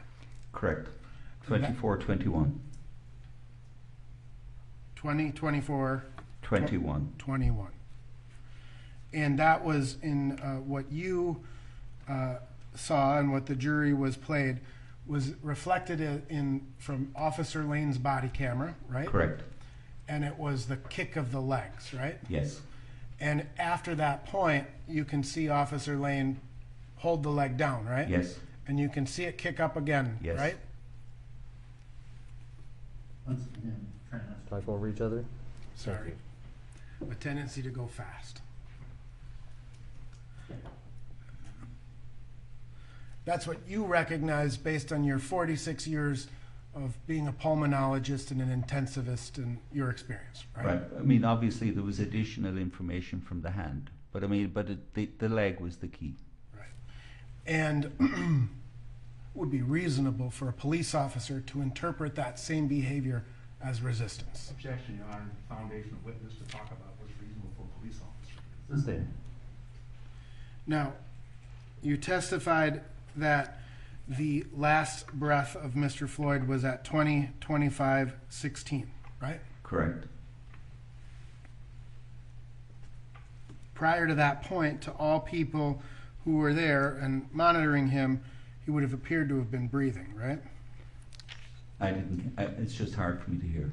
Sorry. Prior to that point, Yeah? it would be reasonable that he would appear to be breathing, right? Yes. And in fact, you showed us a segment where you were able to count his respiratory rates, Yes. right? And then you said that at 20:35 and 06 seconds is when the first air was pumped back into him. Correct. All right. And you understand that paramedics arrived at 20:27 and 45 seconds? Yes. And so the time between when the paramedics arrived and Mr. Floyd got his first air was roughly 8 minutes, almost 9 minutes. Yes. Yeah. And according to timelines, the drive to the hospital is about 5 minutes. I'm sorry, I didn't catch that. Were you aware that the drive to the hospital is about 5 minutes? I wasn't aware, but I have no reason to dispute it. And so between 20:27 and 45 seconds when the EMTs first arrived and the time they got him to have an air in his lungs, that was a crucial 9 minutes. Yes. Your Honor, I have nothing further. Mr. Blackwell.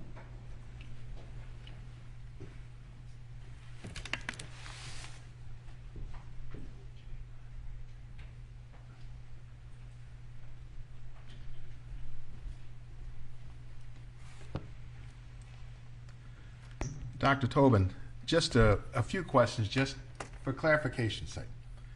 You had just asked a lot of questions about science and medicine, changing, constantly changing, evolving by the nanosecond, by the millisecond. You heard all of that. Yes, I did. I want to go to the period of time when Mr. Chauvin was on the back and neck of Mr. Floyd. Yes. Did you see him get off of the back of Mr. Floyd by the nanosecond, by the millisecond, by any seconds in the 9 minutes and 29 seconds that you saw him on it? No, I did not. If you look at the 5 minutes and 3 seconds that you focused on, where, if you consider all the nanoseconds and milliseconds in the 5 minutes and 3 seconds, where was Mr. Chauvin the vast majority of that time? He was on Mr. Floyd's neck and on his back and arm. Right, not constantly changing. No. Now, you were asked questions about what injuries were noted on autopsy. Yes. And I think reference was made, there was no injury noted to the hypopharynx on autopsy. Correct. Does that make any difference to you whatsoever? None whatsoever. I wouldn't expect there to be anything found there And why at not? autopsy. Why not, Dr. Tobin? Because the effects on the hypopharynx are not something that is going to remain at the time of an autopsy. I mean, the type of changes that we see, say, in somebody with sleep apnea, that's not something you're going to see the following morning when you look at somebody. It's just not there. Well, there was also a reference made to the absence of bruising on the neck during autopsy. Yes. Does that make any difference to you whatsoever? No, because obviously whenever I go to church, I sit on a hard bench. I don't get bruising of my buttocks when I leave. So I wouldn't expect anything in terms of that. So if you have somebody, this was a static force. It's not as if somebody is jamming against it. So you wouldn't expect anything in the way of bruising. And scientifically, do you know of any correlation between the presence or absence of bruising on autopsy and the forces necessary to restrict breathing? No, they're totally different because it's in terms of static forces and dynamic. What about low oxygen? If somebody has suffers or dies from low oxygen, Yes. does that show up on autopsy? No, it does not. And the fact that it doesn't, does that mean anything to you whatsoever? It has no meaning. And why not? Because low oxygen is a functional thing, just like an arrhythmia is a functional thing. It doesn't leave a fingerprint on the autopsy. It's just there. It's something that happened. But it won't leave any fingerprint afterwards. You don't see it. But doesn't mean that the person didn't die from low oxygen. No, absolutely not. So if you take somebody and you suffocate him with a pillow, and it's very clear to you after you suffocated the person and he's dead from the pillow, you're not going to see the effects of the low oxygen. Now, you were asked quite a few questions about Mr. Floyd's pre-existing health conditions. Correct. And remember, he cited a number of those. Yes. Do any of those conditions have anything to do with the cause of Mr. Floyd's death, in your professional opinion, whatsoever? None whatsoever. And again, what was the cause such that those conditions don't matter? The cause of death is a low level of oxygen that caused the brain damage and caused the heart to stop. You were also asked questions about substances in Mr. Floyd's system. I think you were asked questions about nicotine. Remember that? Yes. He didn't die from nicotine, did he? No. You were asked questions about fentanyl and meth. Yes.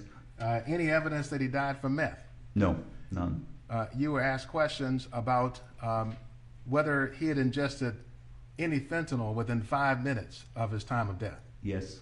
Now, I think you explained to us that if somebody is suffering from a fentanyl overdose, you would see a depression in the respiratory system. Yes.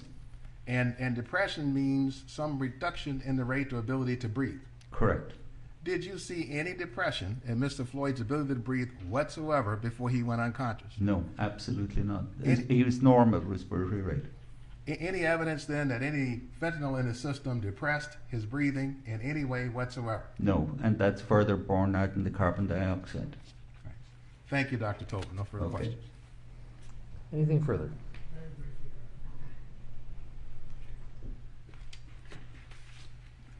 Two very quick questions. In terms of the carbon dioxide level, you testified that it was at a 96? Yep. So, I'm sorry, I didn't catch. You testified that the carbon dioxide was at a 96? I think it was 89. 89. It was also measured at 102. Do you? Well, that's the venous one, but not the arterial is the one you need to look at. And in terms of the ingestion of, or just generally speaking, fentanyl can also cause death as a result of low oxygen to the brain, right? But it would have to be low through respiratory depression. The question is, fentanyl can also cause a death as a result of low oxygen. Well, your answer is yes, but only in part. Fair enough. Thanks. Briefly. Just one. Mr. Nelson brought up again fentanyl as a cause of death. Yes. Doctor, you're familiar with the way people die from fentanyl. Yes, very. Do they or do they not go into a coma before they die from a fentanyl overdose? Yes, they will. Was Mr. Floyd ever in a coma? No. Thank you, Dr. Tobin. Okay. Anything else? Thank you. Doctor, thank you so much. Thank you very you much. are excused. Okay, thank you. Let's take a 5-minute break so we can all get our voices back.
Next witness, please.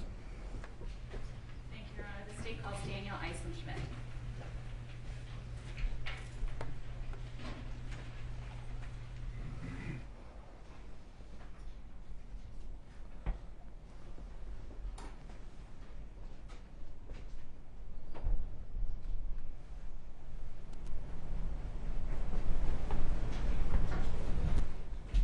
You raise your right hand, please.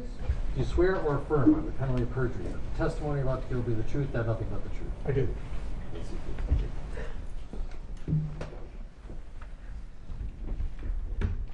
And if you wouldn't mind removing your mask for testimony, if you feel comfortable doing so. And let's begin by having you state your full name, spelling each of your names. My name is Daniel, D-A-N-I-E-L, Eisenschmidt, I-S-E-N-S-C-H-M-I-D. Ms. Aldridge. Thank you, Your Honor. Good afternoon, sir. Good afternoon. Where do you work?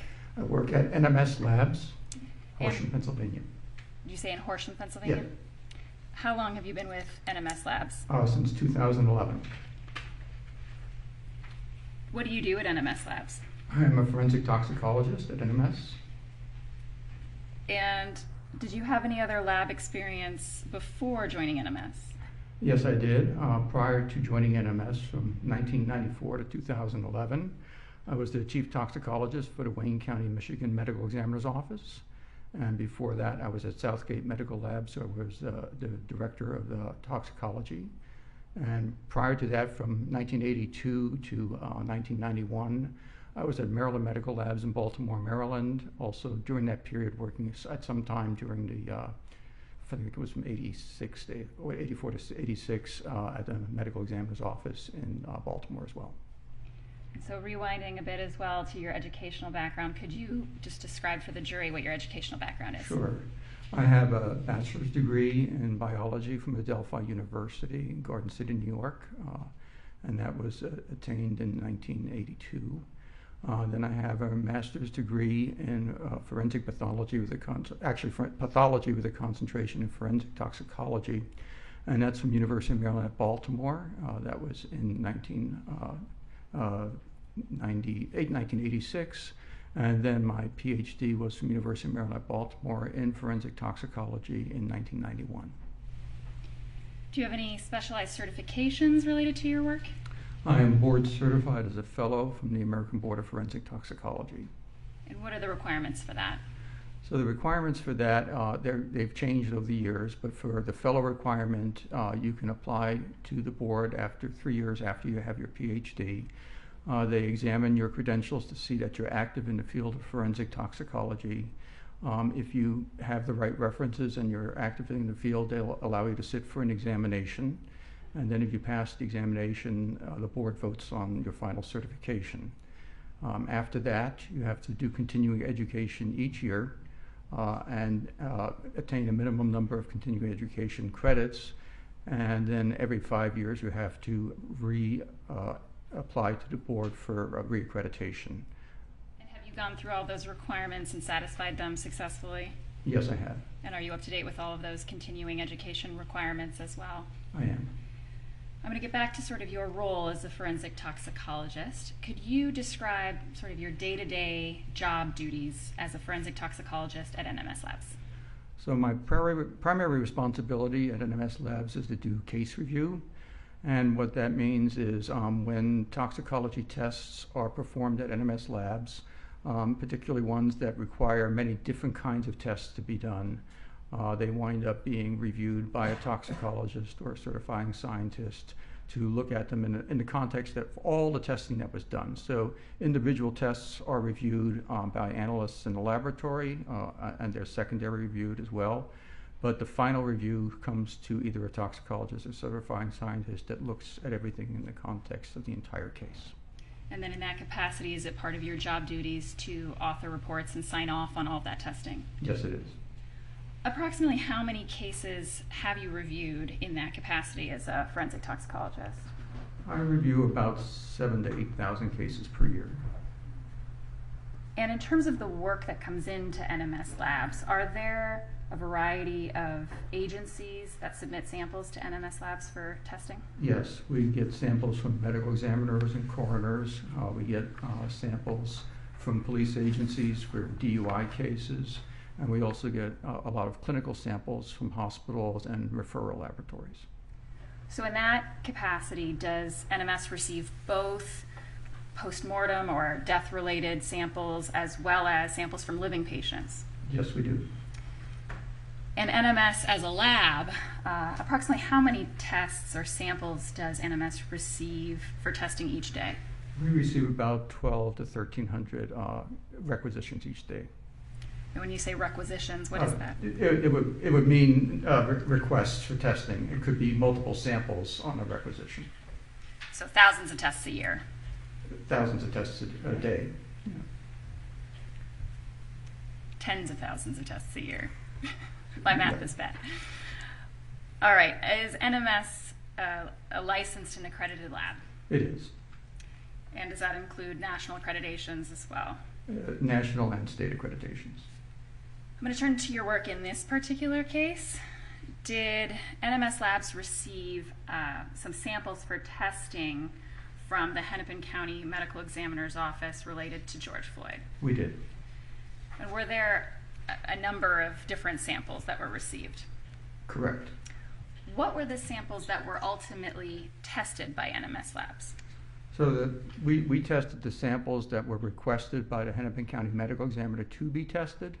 So we tested samples that were labeled as hospital blood, and we also tested urine that was collected at the autopsy. And in terms of the testing that was performed at NMS Labs, were those tests pursuant to standard operating procedures at the lab? Yes, they were. And that process was followed for all of those tests? Yes. Getting to the results from that testing, what were the notable findings from that testing? So the most notable findings in the hospital blood was the presence of fentanyl at 11 nanograms per milliliter. And then the metabolite of fentanyl, the breakdown product of fentanyl, norfentanyl, at a concentration of 5.6 nanograms per milliliter. In addition, we found methamphetamine at 19 nanograms per milliliter. So I'm going to talk about each of those substances one by one, and you indicated these were the results from the hospital blood in this case. Is that right? That is correct. So let's start with methamphetamine. What is methamphetamine? So methamphetamine is a central nervous system stimulant.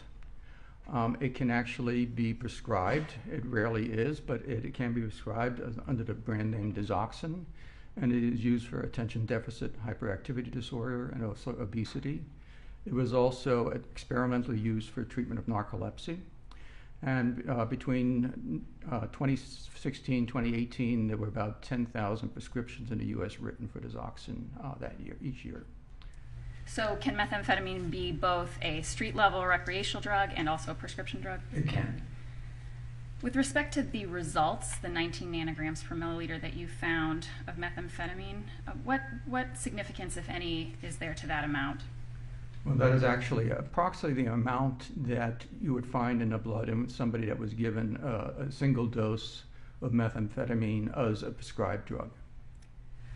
So when you say, you described the prescription drug form in which methamphetamine can be available, the results would be consistent with the prescription dose of that, is that right?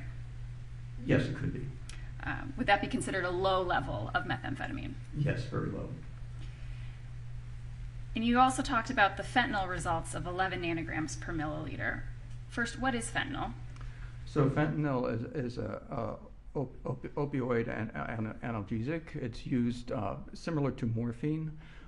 It's much more potent than morphine. It can be used to treat pain and also be an adjunct use in surgery and for anesthesia.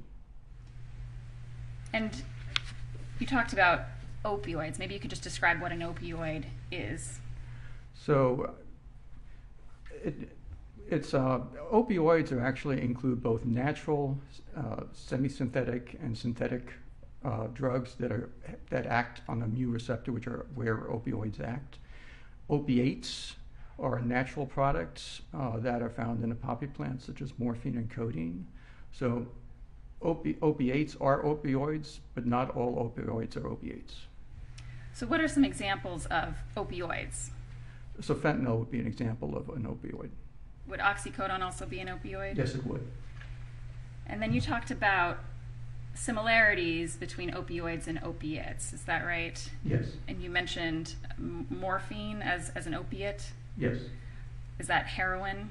So heroin is actually made from morphine, but when heroin breaks down, it breaks down into a metabolite called 6-acetylmorphine, and then eventually to morphine. So heroin would break down into 6-acetylmorphine and morphine. Is that right? Yes. Do opioids and opiates have similar effects? Yes. Getting back to the fentanyl level in this case, you mentioned it was 11 nanograms per milliliter. Can fentanyl levels vary widely depending on an individual? Yes, they can. And why would that be? Because of tolerance. And could you just explain how an individual's drug tolerance might affect the impact a particular drug, like an opioid or fentanyl, might have on them? So, I mean, if a person becomes tolerant to a drug, you need to have more and more of the drug to get the desired effect. So, with chronic use, to get the same feeling that you would at a given concentration of fentanyl, you need to take more to get that effect. And so if someone is regularly using opiates or opioids, would that individual then develop a tolerance to an opioid like fentanyl? Yes. All right. Now you also talked about norfentanyl. Could you just describe what norfentanyl is? So when the body gradually eliminates fentanyl, it breaks it down from fentanyl to norfentanyl. That's a gradual process that occurs over time. And it's one of the ways the body eliminates fentanyl. And you indicated that the amount of norfentanyl found in the hospital blood in this case was 5.6 nanograms per milliliter. Is that right? Yes. And what is significant about that amount of norfentanyl? Well, it shows that some of the fentanyl was metabolized to norfentanyl. It also could mean there was pre-existing norfentanyl with additional fentanyl given on top of that. But it basically shows that when we see very recent deaths with fentanyl, we frequently see fentanyl with no norfentanyl whatsoever, because after a very acute fentanyl intoxication, the body doesn't have time to break it down. And you described when you see a fentanyl overdose, typically you may not see any norfentanyl or low levels of norfentanyl. Correct. In addition to those findings from the hospital blood, were there some other findings as well that were included in your report? There were some incidental findings. I believe there was cotinine, which was from smoking. There was caffeine. There was evidence of prior marijuana use by the presence of cannabinoids. I would have to look at the report to know. And would that refresh your recollection? Yes. If we could put on the screen, just for the witness's recollection, Exhibit 624, please. And then if we could zoom in on the positive findings portion. All right. Referring to your report now, could you describe the other findings with respect to this case? Yeah, so the additional finding was a compound called 4-ANPP. That is actually a precursor to fentanyl manufacturing, but it is also a metabolite of fentanyl. It's not pharmacologically significant. That's probably mostly inactive, but it was measured as part of some additional testing that was requested by the Hennepin County Medical Examiner. And then in the urine findings, we had presumptive positive findings, not confirmed, for cannabinoids, amphetamines, and fentanyl. Those were not confirmed because they were present in the blood, so that follows that. And then we also had findings for opiates in the urine, and we were asked to confirm those, and we found a concentration of morphine in the urine of 86 nanograms per milliliter. Apologies. Sorry, you were saying that you found morphine in the urine of 86 nanograms per milliliter. Is that right? Correct. And was that morphine found in the blood? No, it was not. And can a finding of morphine in the urine be indicative of a prior use in advance of a time of death? Yes, I can. You can see morphine in urine for several days, depending on the dose and prior use pattern. And again, is that because it shows up in urine longer than blood? Yes. So you tested both hospital blood as well as the urine. You described the findings in the urine with respect to morphine. You were also discussing the 4A and PP finding in the hospital blood. With respect to the other findings in your report, can you just sort of summarize what they were and whether they were significant at all? So I think I mentioned, so there was caffeine, which is present in many of us, and cotinine, which is present as a metabolite of nicotine from smoking. And then cannabinoids, there was delta-9 THC at 2.9 nanograms per milliliter, and its breakdown product 11-hydroxy delta-9 THC at 1.2 nanograms per milliliter, and then the inactive delta-9 carboxy THC at 42 nanograms per milliliter. And when it comes to these THC findings or THC findings relating to cannabinoids, what, if any, impact does that have? It's very hard to interpret those, given the nature of the samples, and also what happens with cannabinoids, because they go into the fat, so they can be released slowly with time. And certainly, anything like CPR or something like that's potentially going to release THC from the fat. So it doesn't really mean a whole lot other than cannabinoids were used at some point in time. So they can remain in the system and be detected for an extended period of time. Yes. Is that right? Yes. Okay. We can take that down, thank you. Now, as part of your testing process at NMS Labs, were there also some metabolites or other substances that were detected as part of the testing, but below your lab's reporting limits? So we did find substances that were below the threshold to report, and that is why they're not on the report. But they are in part of the data package that was requested, and one can see those there. And do you keep those litigation packages or that data as part of your standard operating procedures or the course of business at NMS Labs? So all of the data is part of the course of business. The litigation package is actually pulled from that data on request, but yes. So as part of your testing, the lab's testing of the samples in this case, I'd like to ask about the testing process for methamphetamine and whether there were findings of amphetamine. Sure. So when we had a positive, the screen was positive for methamphetamine by a method called LC time of flight mass spectrometry. And anything that's positive above a certain threshold by that procedure is then confirmed by an alternate procedure. In this case, methamphetamine was positive on a screen, and we ran the confirmation test for amphetamines. The amphetamines confirmation test actually consists of 10 compounds, but we're only interested in the target compounds that we are actually confirming in this case. So in this case, we did detect methamphetamine, and because it's a metabolite of methamphetamine, there was evidence of amphetamine, but it was below the reporting limit, so it was not reported. And you indicated that amphetamine is a metabolite of methamphetamine, is that right? Correct. And does that mean then that the body breaks down methamphetamine into amphetamine over time? Yes, it does. In addition to confirming the presence of amphetamine, was there also an indication on initial testing of buprenorphine? There was an indication on the LC time of flight screen, but because it was below the reporting limit, it was not confirmed, so it's merely an indication. And when you say indication, that just means it didn't go through that second step of the process, is that Correct. right? What is buprenorphine?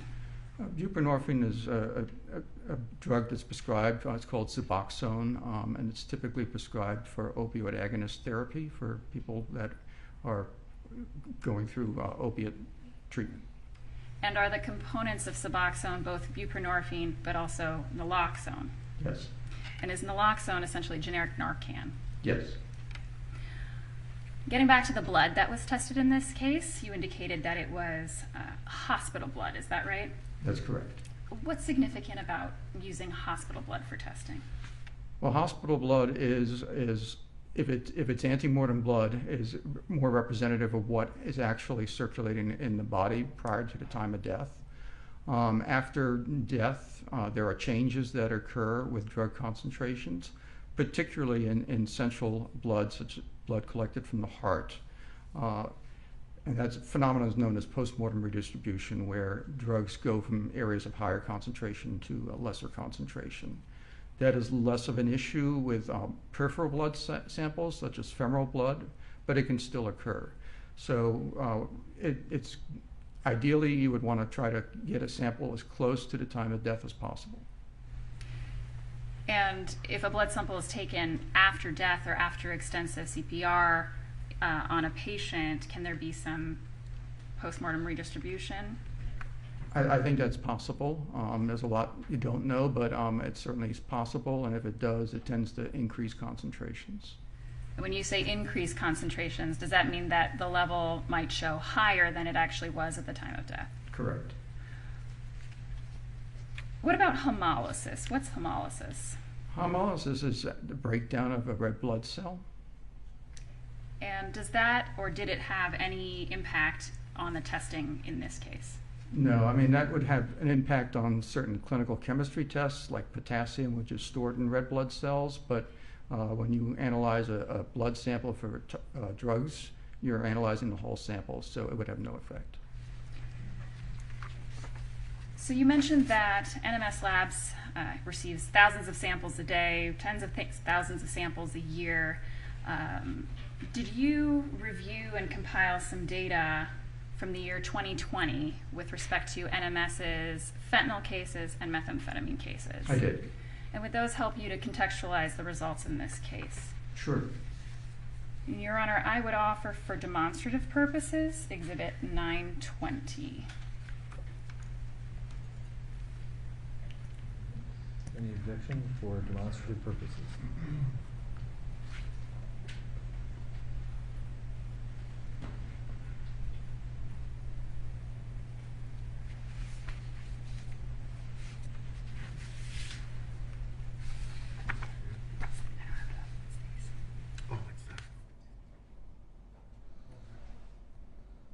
And what was the number again, Ms. Eldridge? Sorry, Your Honor? Exhibit number? 920. 920 is received for demonstrative purposes only, which means members of the jury won't go back with you for deliberation, but it'll be received to illustrate the witness's testimony. And if we could publish.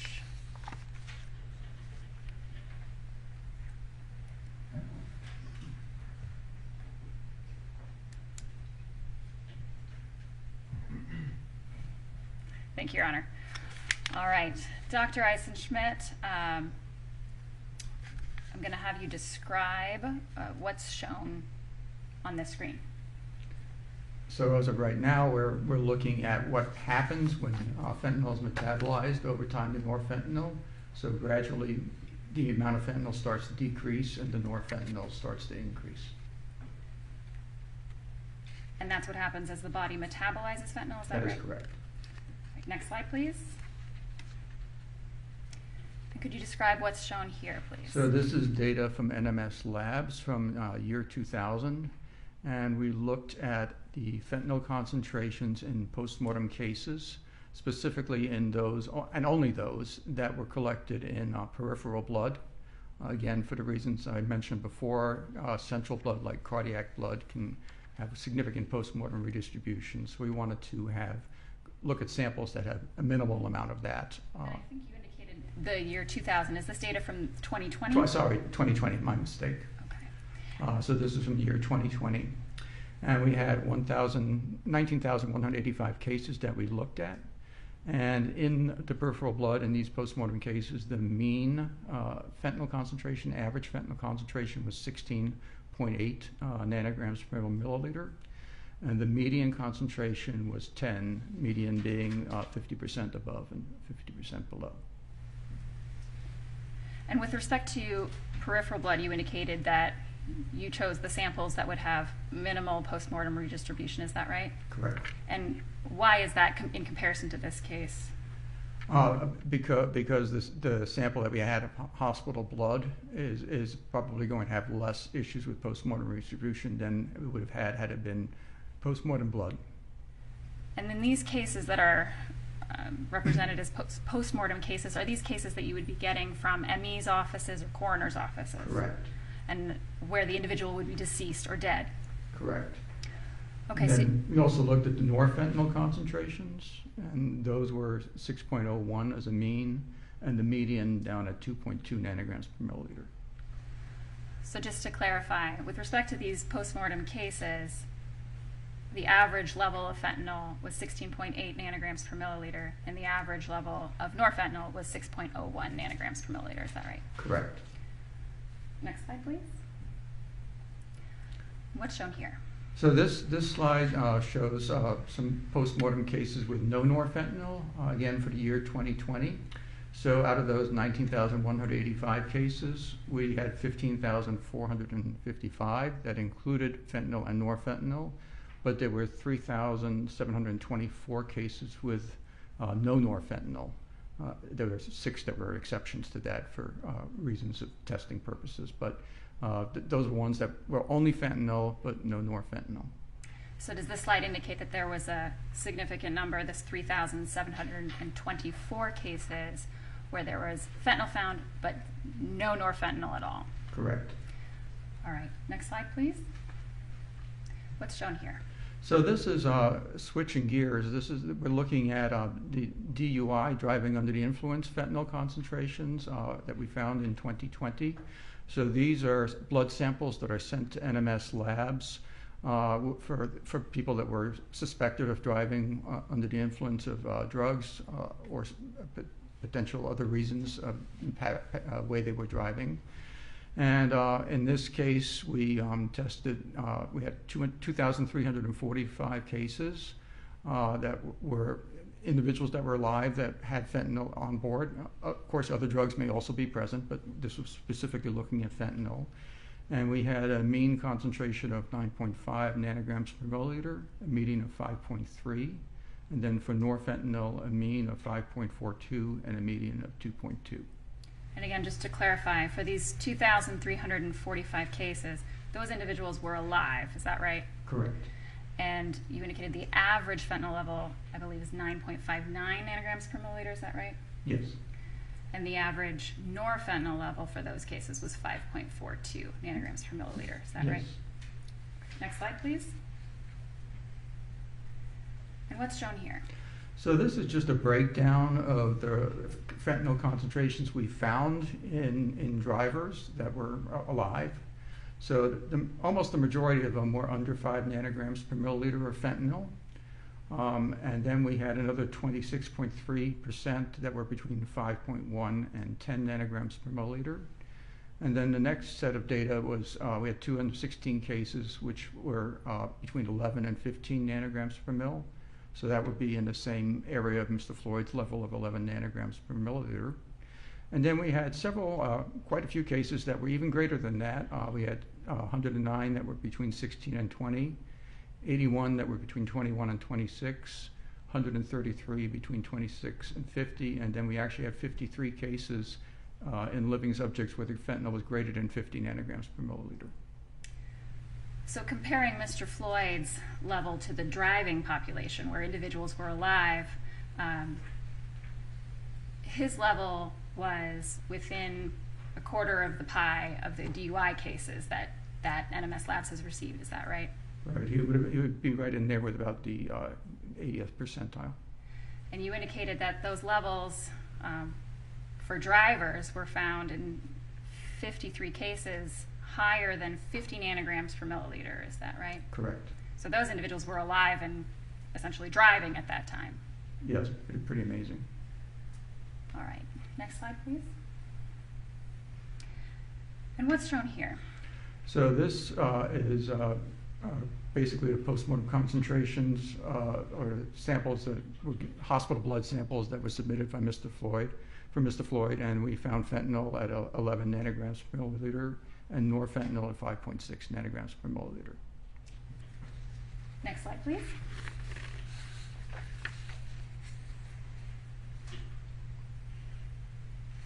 So this slide shows what the ratio of the parent drug to the metabolite is. So 11 nanograms per mil divided by 5.6, the norfentanyl, gave Mr. Floyd a ratio of fentanyl to norfentanyl of 1.96.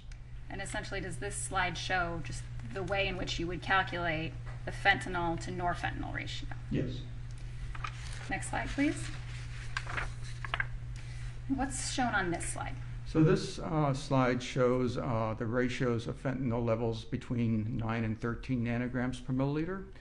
So that range was chosen because Mr. Floyd's fentanyl concentration was 11 nanograms per milliliter. And when we do driving under the influence work, we actually assign an uncertainty of measurement to that result. So if a driver had an 11 nanogram per mil fentanyl present, we would report that as 11 nanograms per mil plus or minus 2 nanograms per milliliter. So I did this to see, well, what kind of ratios do we see between postmortem and DUI cases when the fentanyl level is between 9 and 13 nanograms per mil? What kind of ratio do we see?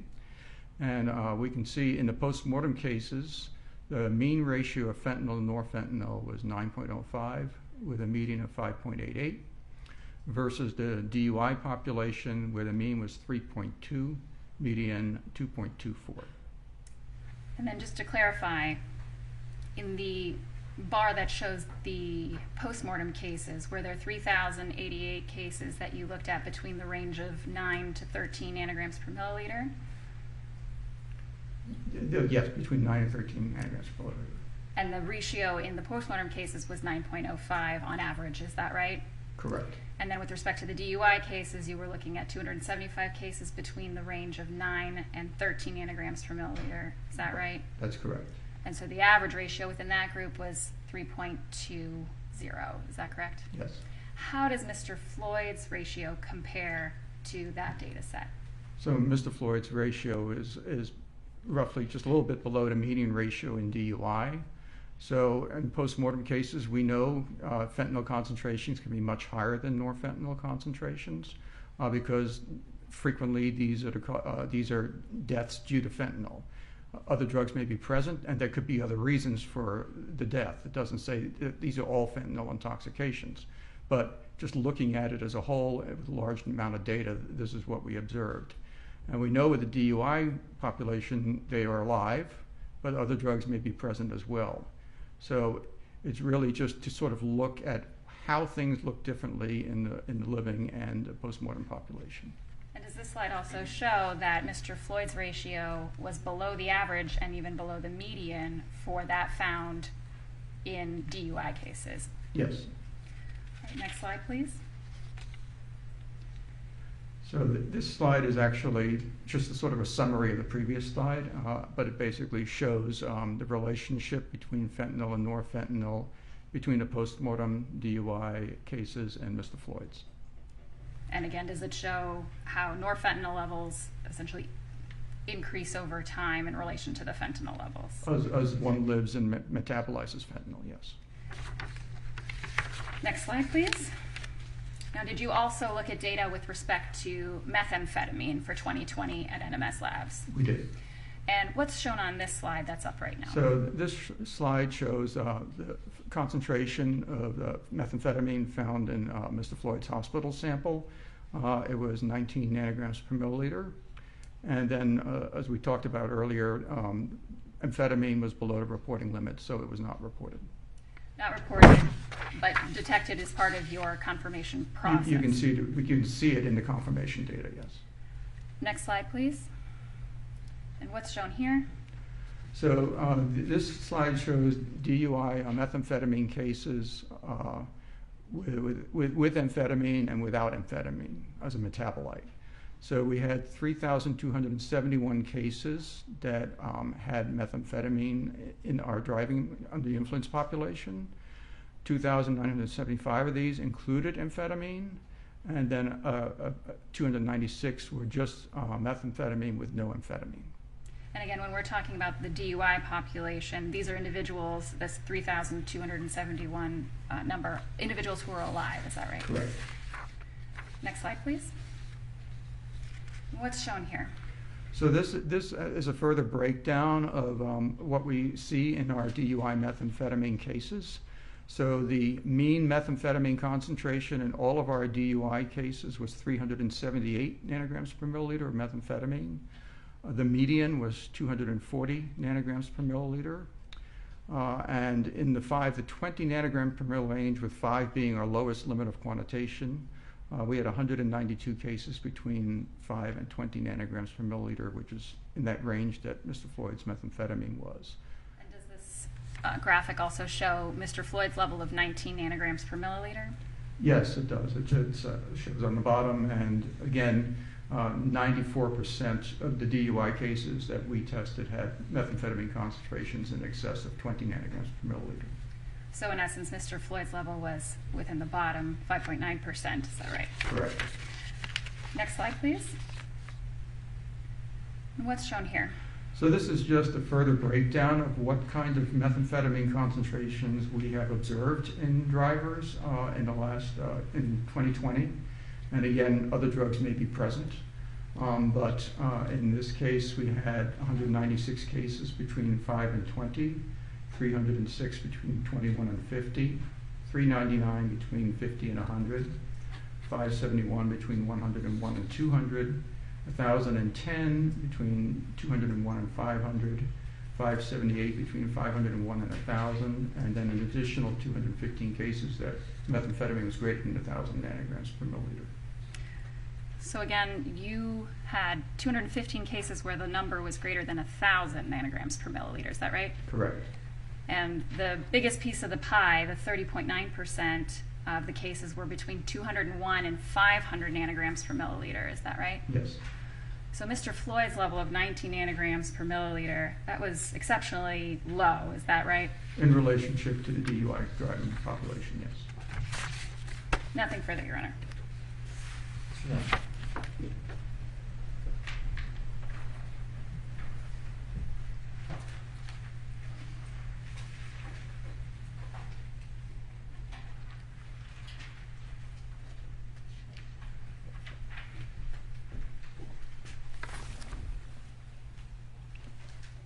Good afternoon, sir. Good afternoon.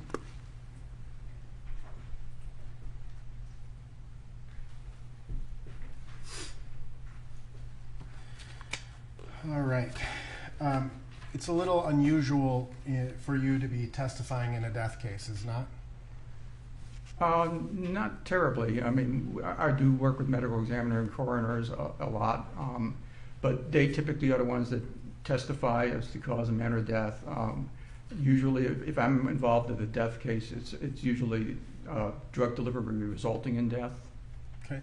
And so you work in a laboratory that works with medical examiners from around the country, right? Correct. And you perform these services in a variety of different contexts. Agreed? Yes. So you testify that some are, clinical in nature, some tests are clinical in nature, some are law enforcement in nature, and some are death related, right? Correct. All right. And you, at the time you became involved in this case, you were obviously aware of the significance of this case, right? Yes. And your laboratory goes through an accreditation process, correct? We do.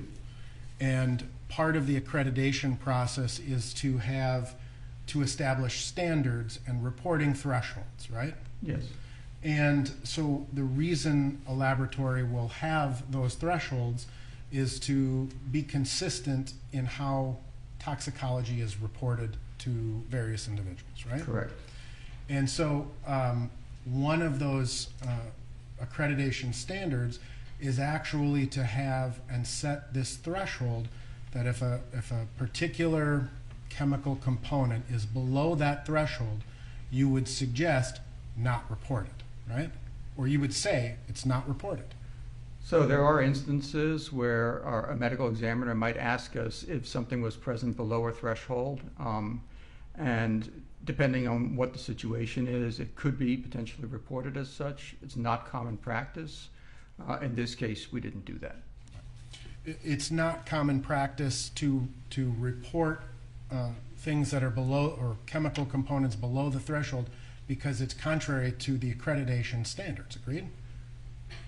So It does depend on the situation, but by and large, there's a reason we have cutoffs, and if we go below those, it basically is not something we typically would do. Right. So an analyst who comes in hypothetically and may see certain markers that have an indication that something is present, but refuses to acknowledge its presence, that would be because of those accreditation standards, right? I'm not quite sure I understand the question. Hypothetically speaking, if an analyst from, say, the state crime lab comes in and a question is presented to her about the presence of a particular substance, but that substance was below the reporting thresholds. I'm going to object, Your Honor. That's Correct. going outside the scope, characterizing the reference. It's a hypothetical. Overruled. And that analyst refuses to acknowledge the possibility of the presence, right? That would theoretically or hypothetically be because of those threshold rules. So I really can't speak to what is done in a crime lab because I don't work in that area. So for me, it's really limited to toxicology and the analysis of biological samples like blood or urine. So, in other words, the reason we have these thresholds is so that we set the rules, right? So the reasons these thresholds were actually established, it has to do with the original validation of the method. The thresholds are not set because of any standard that says this is what you have to use as a threshold.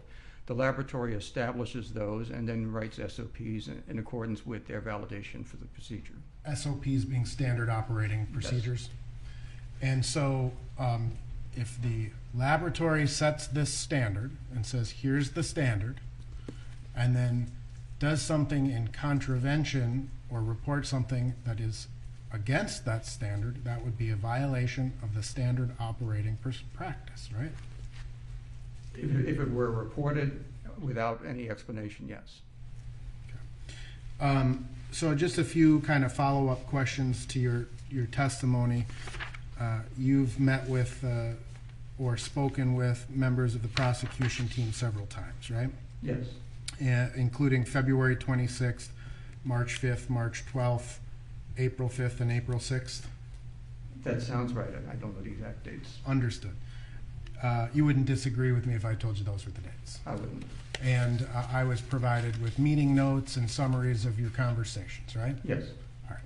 So I just want to make sure that I understand and the jury understands the difference between fentanyl and norfentanyl, okay? Okay. You would agree that fentanyl is the active ingredient, or when you report the fentanyl concentration, it's the active ingredient, right? Yes. Now, when a person ingests essentially any substance, controlled substance, doesn't have to be an illegal drug, the body metabolizes that, correct? Yes. And then the body eliminates that, right? Yes. Through the natural processes of the body. Yes. Right? And the elimination of the substance results in what's called a metabolite. Agreed? Yes. And so fentanyl being the active ingredient, norfentanyl is the metabolite or the breakdown, correct? Yes. And included in this particular case, you discovered a fentanyl concentration of 11 nanograms per milliliter, right? Yes. And a norfentanyl level of 5.6? Yes. Now, you testified on direct examination that could be one of two scenarios occurring there, right? Yes. One scenario is that a person took a certain amount of a controlled of fentanyl, and enough time had passed to eliminate that, correct? Correct. Or to break it down and have that metabolite Correct. being present. That's one scenario, right? The other scenario, as I understand it, is someone took some, that initial dose began to break down, and then the person took more, that And so the active ingredient is there, but it had not yet broken down, right? Correct. So it's sort of either, and you describe it, I think, as an acute ingestion or a non-acute ingestion. So, a person, when you have fentanyl will break down to norfentanyl, but you could still take more fentanyl. So you could still take fentanyl while the first fentanyl was breaking down. Right. So put it into context of people who may consume alcohol, right? I have a beer. My alcohol concentration is going to rise to a certain level, right? Whatever based on the alcohol concentration. Agreed? Yes. And my body will essentially immediately begin to decrease and eliminate the alcohol, right? Correct. But if I have a second beer, I'm adding more alcohol, causing my blood alcohol concentration to rise. Correct? Yes. And that's similar with all substances, including fentanyl. In general, yes. I mean, so alcohol is eliminated at a fixed rate over time. There's only so much you can eliminate with time. With drugs, some drugs, it's a little different. But some drugs may be faster, some may right. take longer, right? Right? And when you describe the results in this particular case, you're talking about, I'll strike that, sorry. So there's, based on a strict interpretation of these test results, there's no way to determine at what point any particular amount of fentanyl was ingested. Agreed? I would agree with that. Now, fentanyl, again, being a toxicologist, is a lawfully manufactured, controlled substance in the United States, right? It can be prescribed as a fentanyl patch. It can be a lollipop. It can be used in surgery. So there's different forms right. lawfully prescribed. And the fentanyl that is contained in a patch or a lollipop or that an anesthesiologist may administer is in a very controlled and known manner, right? Yes. Now, when we're talking about the illicit street drugs that involve or include fentanyl, you have really no way of knowing what the particular fentanyl concentration is literally from pill to pill. Agreed? Correct. And so every single pill you take, it becomes a unique experience for the person, right? That's true. And so regardless of whether you have a tolerance or a non-tolerance, any single incident could cause an adverse reaction. Well, sure. If you suddenly had a pill that was 10 times the amount of fentanyl than another one, then yes. And you have no idea, right? You don't know from pill to pill, true. Right, because they're not manufactured in a controlled environment. Yes.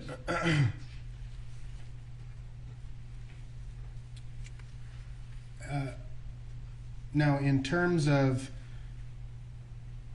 you understand that there were some pills found on a floor of the squad car? That's my understanding, yes. And those pills were tested and contained the DNA of George Floyd, right? I heard that, yes. And presumably those pills were not in there prior to Mr. Floyd being in the squad car, right? I assume not, yes. And so you understand that as those pills were tested, those pills were at least appeared to be partially ingested or partially dissolved. Okay. And so there would be evidence of an acute ingestion of fentanyl and or methamphetamine at the time Mr. Floyd was in the backseat of the squad car. Objection, Your Honor. Outside the scope calls for speculation. Let's do one objection. Which one would you like? Speculation.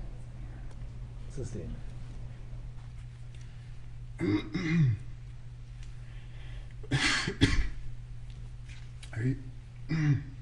Are you familiar with the term hooping? Objection, outside the scope. You can answer it if you know. I don't.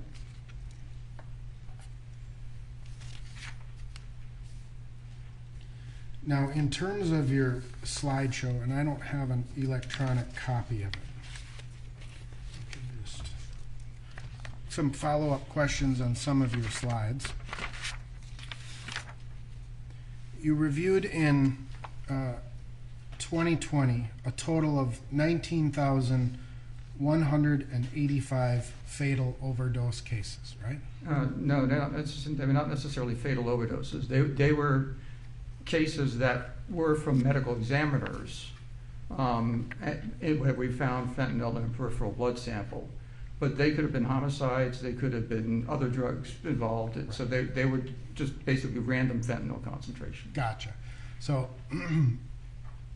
someone may have been shot as a part of and killed as a result of a gunshot, but as a result of the autopsy process, they collected the blood and analyzed the blood as a part of the normal autopsy process, right? Correct. So the cause or manner of death being, gunshot wound, homicide, but we still look at the blood, yes. Right? Okay. And it was a total of 19,185, right? Correct. Peripheral blood samples. So when the slide says 19,185 fatal overdose cases, you're not suggesting, it's somewhat misleading, I think, to me, because you're suggesting it's a fatal overdose case. I didn't think it said that. Well, we can. If it did, I mean, that was something I corrected on the other day, and I said that's not correct. Okay. So just, this is, and I apologize for the writing where it says fatal overdose cases, that's not correct.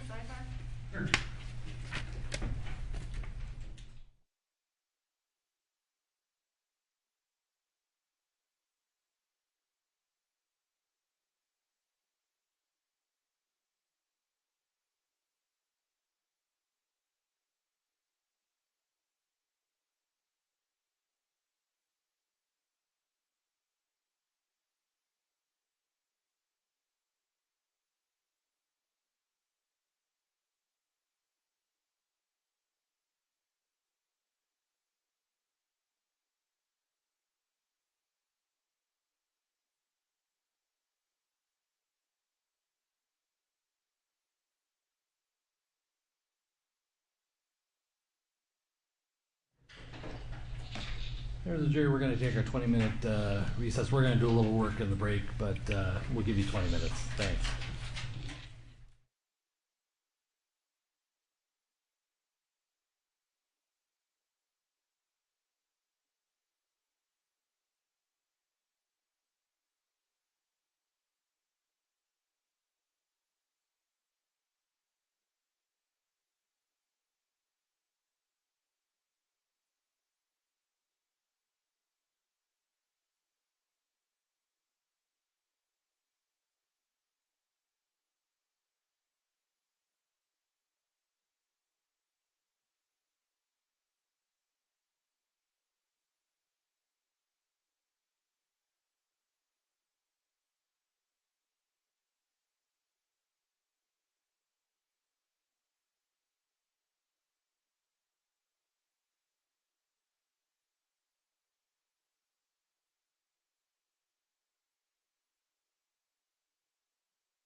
Any light to shed on this?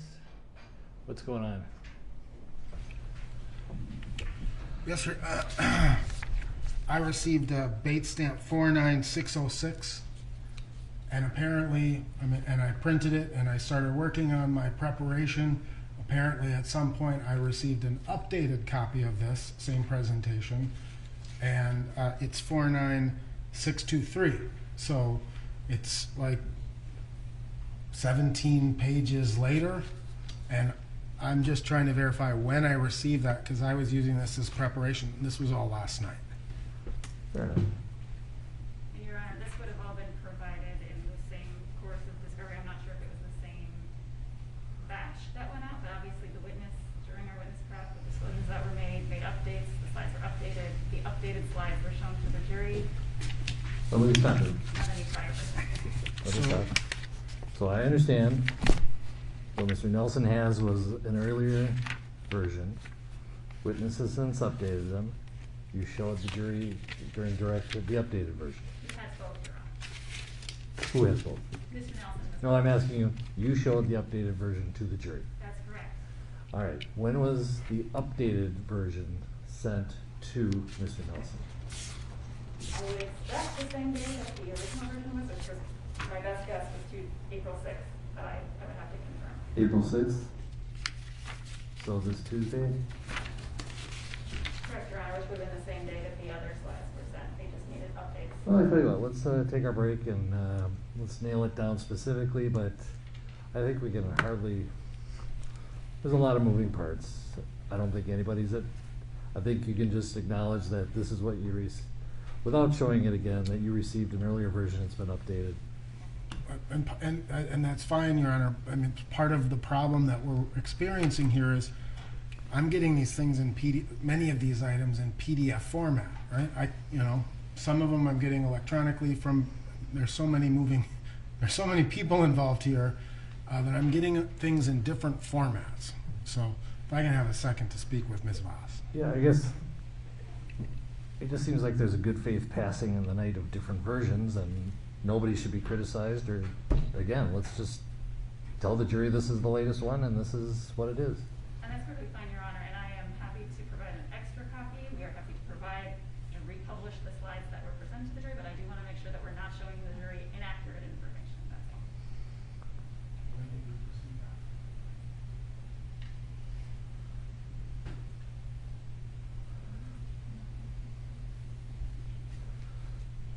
So it's my fault, Your Honor, because we received apparently the second version on April 6th, and I must have looked and just assumed it was the second copy of the same thing. Let's just clean it up when the jury comes back. Tell them that you were relying on an earlier version. The amended version is the one that the witness showed during direct examination, and leave it at that. And perhaps it would help if I could get a copy of that. Okay, work on it till we're done with the break. Let's reconvene at, where are we at now? About 2:40 or 3:40? 3:40. Thank you.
Just a reminder, still under oath. Yes. Thank you. Mr. Nelson. Thank you, Judge. Thank you, Judge. I apologize. I was working from a previous copy of your presentation. But nevertheless, I want to show you, ask you a few follow-up questions on this presentation. In terms of the post-mortem fentanyl concentrations that your lab looked at in 2020, you looked at a total of 19,185 cases, correct? We actually looked at a lot more than that, but I specifically chose a subgroup that was peripheral blood because, again, cardiac blood inflates things, and I wanted to try to do something that represents most accurately what might be found in a living subject. Okay. So you were looking and focused specifically on the concentrations in the most equivalent type of blood sample that was taken. To the extent that you can do that, yes. Right. But in those 19,185 cases then, not all of them represent a fatal overdose, correct? That is correct. And so of the 19,185 cases, do you know the number of cases that would be attributed to overdose specifically? Unfortunately, we don't, because we don't get the history on a lot of the cases or what the outcome was, or even in context. So you can't determine which of these cases included something like a gunshot or included something like a heart attack or something else that would cause the death, right? That's correct. These are simply blood samples, right? Correct. And when you look at these blood samples, you say the mean level of these samples was 16.8 nanograms per milliliter, right? Yes. And when we say the mean level, you're talking the average, yes. right? So if you take up all of the 19,185 cases, add up their levels, and divide them by the number of cases, that's the average, right? Correct. And the median being 10 nanograms per milliliter, yes. right? Meaning that's just 50% of the cases have higher fentanyl levels and 50% have lower, right? Yes. And again, we can't differentiate what the actual cause or manner of death was in any one of these cases, right? That's correct. Now, in terms of the 19,185 cases, when you're looking at the inclusion of norfentanyl versus the exclusion, the vast majority of those cases included norfentanyl, right? They did. 15,455 of the 19,185 cases. That is correct. Now, when you look at the DUI concentrations, obviously people are, this is a little bit of a different type of a situation, right? People are alive. Yes. They're driving a motor vehicle, right? Yes. Presumably. Or sleeping in one. Right, I suppose. And here again, there were 2,345 DUI cases, right? Yes. The average level was 9.59, right? Yes. And the median level was 5.3. So 50% above 5.3, 50% below. Correct. Nevertheless, they were all arrested for DUI, right? Well, again, as I mentioned, other drugs may be present, so this is just looking at fentanyl. And so what we're really doing is we're trying to isolate and create some form of a comparison of Mr. Floyd's fentanyl levels and his norfentanyl levels to some sample of population, right? Correct. One sample of population we know is alive, right? Because they're driving a car. And the other sample, we have no frame of reference. Did they die from fentanyl overdose or did they die from some other reason? We have no context. That's correct. All we know is they're deceased.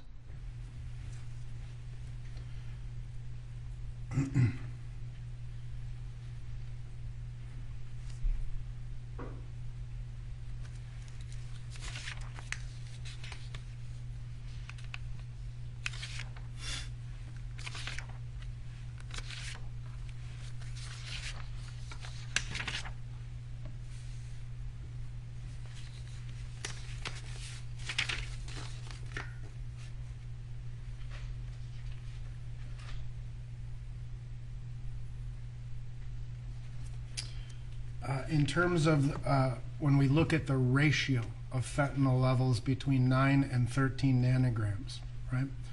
Of the 19,185 post-mortem cases, 3,088 of those cases had a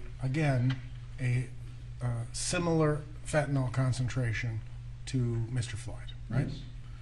Again, of the 3,088 cases within that range, we have no frame of reference or no context as to what percentage of those people died from fentanyl overdose versus some other cause or manner of death. That is true. The only thing we have is a similar concentration. All right. And so, statistically kind of speaking, it's fair to say that some of the 3,088 people in that category died of fentanyl overdose. Yes. And some percentage died of some other cause. Yes.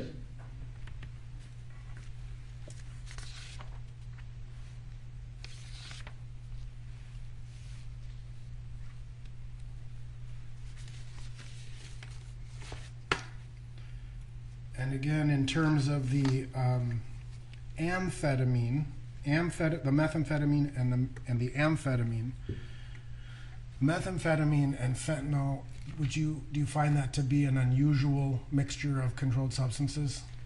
So I'm not very familiar with what combinations are being seen with street drugs. So we see a variety of controlled substances. We tend to see fentanyl more with cocaine or heroin than with methamphetamine, but that's just what I see. But I can't speak to what is regionally being observed. Have you heard of the phrase goofball or speedball? I've heard of speedball, yes. Okay, but not so. Speedball usually being like a fentanyl, an opiate, and cocaine, right? Yeah, it used to be heroin and cocaine. Heroin and cocaine. I'm sorry. And but you've never heard the term goofball. No. Okay. Now, in again this particular case, your lab also tested the pills that were found in the squad car as well as in the Mercedes-Benz, right? Our crime lab did that, yes. And you've reviewed those? I have not. Okay. But similar to fentanyl and norfentanyl, you've got methamphetamines, which is the active ingredient, right? Yes. And amphetamines, which is the metabolite, right? In a tablet, are you saying? No, in Mr. Floyd's blood sample. Yes, there was methamphetamine. Right. And just generally speaking, methamphetamine is the active drug, and amphetamine is the metabolite of that drug. It's a metabolite, but it's also active. Okay. So, meaning what do you mean it's also active? I mean, it's an active metabolite. It also exerts effects. So a person would have an effect from both of those substances? Correct. Meaning an intoxicating effect? Not necessarily. But some effect? Some effect.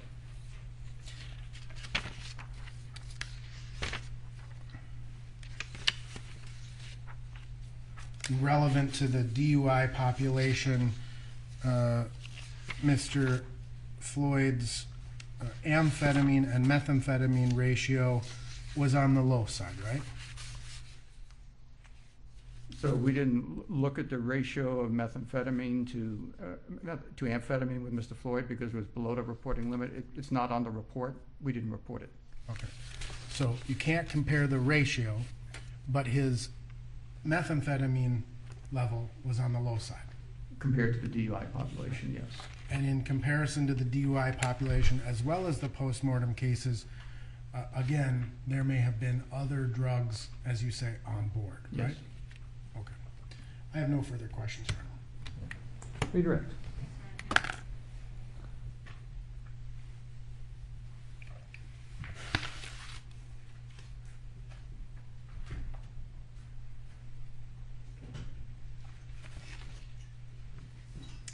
Dr. Eisenschmidt, you were asked some questions about your lab, NMS, and the testing that was performed in conjunction with accreditation standards. Do you remember those questions? Yes. You were asked by the medical examiner's office to perform the testing in this case. Is that right? Correct. and NMS performed the testing that was requested. Is that Yes. right? And did NMS follow all the standard operating procedures when it came to that testing? We did. You didn't report anything in your final report that was below your reporting limit, correct? No. But you maintain that data in connection with your standard procedures. Is that right? Yes, and the result, the data shows what we found. And why do you do that? Excuse me? Why do you keep that data? Because we keep that in a normal course of business. And is it important to have a record of the testing you did and the things that you went through to achieve your results? Absolutely. You were also asked some questions about the methamphetamine level that Mr. Floyd had in his system. You indicated that it was a low level, that 19 nanograms per milliliter, correct? Yes. And it was so low, in fact, that you wouldn't expect to feel an intoxicating effect from that level, would you? I would not. And in fact, so low that as part of your lab procedures, you'd want to rule out that it's not just a contaminant. That's how low it was, right? I wouldn't say that. I mean, it's real, it's there, and it was confirmed. And it was confirmed, part of that confirmation process was that the amphetamine at least supported that it was not just a contaminant. Is that right? That's true. But either way, Mr. Floyd's methamphetamine levels were lower than 94% of the driving under the influence population when it comes to methamphetamine. Is that Yes. right? You were also asked some questions about the fentanyl levels in this case. Obviously, depending, as you described earlier, depending on an individual's tolerance, a level of 11 nanograms per milliliter could have a different effect on a different person, on different people, depending on their level of tolerance. Is that right? Yes. And in your experience with respect to recent or acute fentanyl use, there are a number of cases where you would expect to see no norfentanyl. Is that right?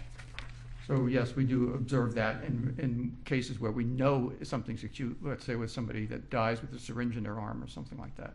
And if somebody dies with a syringe in their arm, you would expect there to be little to no norfentanyl. Is that right? Correct. And why is that? Because it's a very acute amount. It doesn't mean you could never find it because there could be previous fentanyl use, but that's just not our general observation in that kind of situation. And in that way, the ratio becomes important. Is that right? Correct. And why is the ratio important?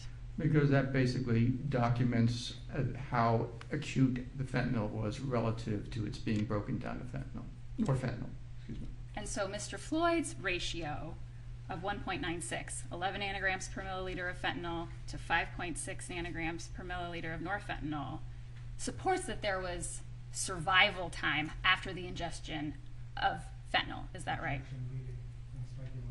Sustained. What does that ratio show you? It shows two things, that there was survival time from an earlier dose, or there could be an additional dose on top of previous doses. And again, the ratio is consistent and lower than the average ratio that you see for driving under the influence cases with fentanyl on board. Is that right? Sustained. What does that show you compared to the driving population? It just delineates the difference between a postmortem population where fentanyl is more likely to be acute than in a driving population where it's more likely to be chronic. And in terms of the ratio, was Mr. Floyd's ratio more similar to the driving population where people were alive, or more similar to the postmortem population where people were dead? It was more similar to the DUI population. Nothing further. Any further?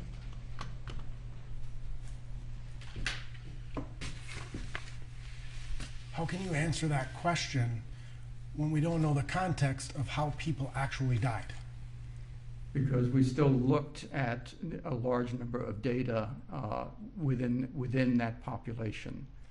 So you have no frame of reference, though, in terms of what did the person actually die from? I mean, what if of the 19,185 postmortem cases, 19,184 of them were gunshots? That's not really a possibility, but I have nothing further. All right, thank you. Can you step down? Members of the jury, our next witness, we are going to try and fit in. I appreciate your patience and staying till 5:15 if possible, because the witness has a flight out tonight, and so we're trying to finish it tonight. Mr. Blackwell.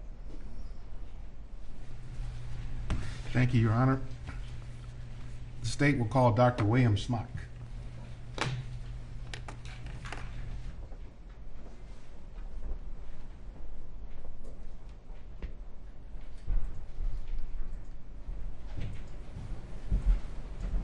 Do you swear or affirm under penalty of perjury that the testimony you're about to give will be the truth and nothing but the truth? I do, sir. Thank you.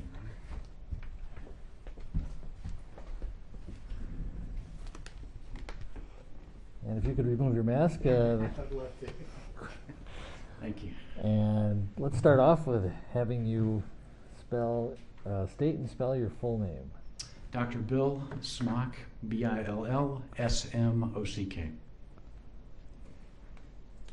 May I proceed, Your Honor? You may. Good afternoon, Dr. Smock. Good afternoon, sir. Can we start with your telling us what is your area of specialization? I'm an emergency medicine physician with specialized training in forensic medicine. And would you please tell us what is forensic medicine? Yes, forensic medicine is legal medicine, taking medicine usually practiced by the forensic pathologist, but in my case practiced on living patients and applying that to legal situations. Could you give us a brief overview of your educational background in medicine? Yes, sir. I obtained a master's degree in anatomy from the University of Louisville School of Medicine. Entered medical school, graduated in 1990 from the University of Louisville. Then completed a 3-year residency in emergency medicine at the University of Louisville. Then completed a 1-year fellowship in clinical forensic medicine with the Kentucky Medical Examiner's Office. Have you ever worked in an emergency room in emergency medicine? Yes, many times, many years. How many years, doctor? 21 years at the Level 1 Trauma Center at the University of Louisville, and then moonlighting in smaller ERs. And what is a Level 1 Trauma Center? The Level 1 Trauma Center is the American College of Surgeons criteria saying that this is the place you want to go when you have major trauma.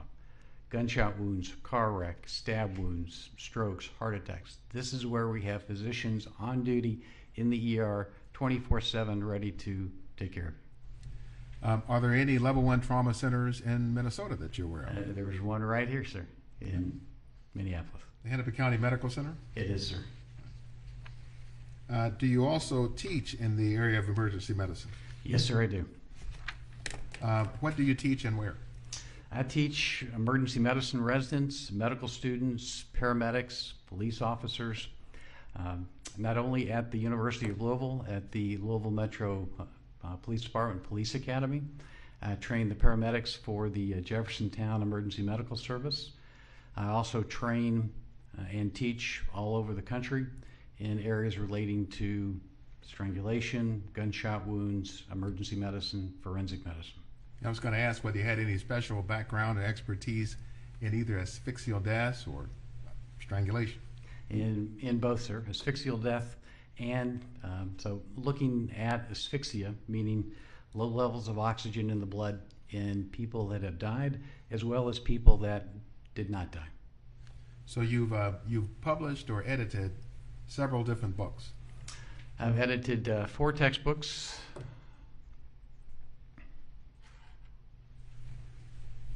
We won't read them, but I will show them and call them out. One, Domestic Violence and Non-Fatal Strangulation Assessment. That is one, sir. And is this a teaching book? It is. It's designed to, it's a workbook where you work through case studies looking at the injuries, understanding the injuries, how the injuries occur or don't occur in non-fatal strangulation. Another one called Forensic Emergency Medicine. That is correct, sir. That is the second edition of that book. And the third, larger one, Forensic Medicine, Clinical and Pathological Aspects. That is correct, sir. And what is this text for? That is a text, again, looking at clinical forensic medicine, which is forensic medicine but applied to the patient that is still alive in most cases. Dr. Smock, have you also, do you also have in your background any work as an assistant medical examiner. Yes, I do. What is that, sir? In Louisville, Kentucky, we started the program through the Kentucky Medical Examiner's Office of providing living forensic medicine consultations. That is providing the same level of evaluation on someone who may have been shot, stabbed, but didn't die in the emergency department in the ICU compared to someone that may have died, given that same level of care. And so that program was started at the Kentucky Medical Examiner's Office back in 1990.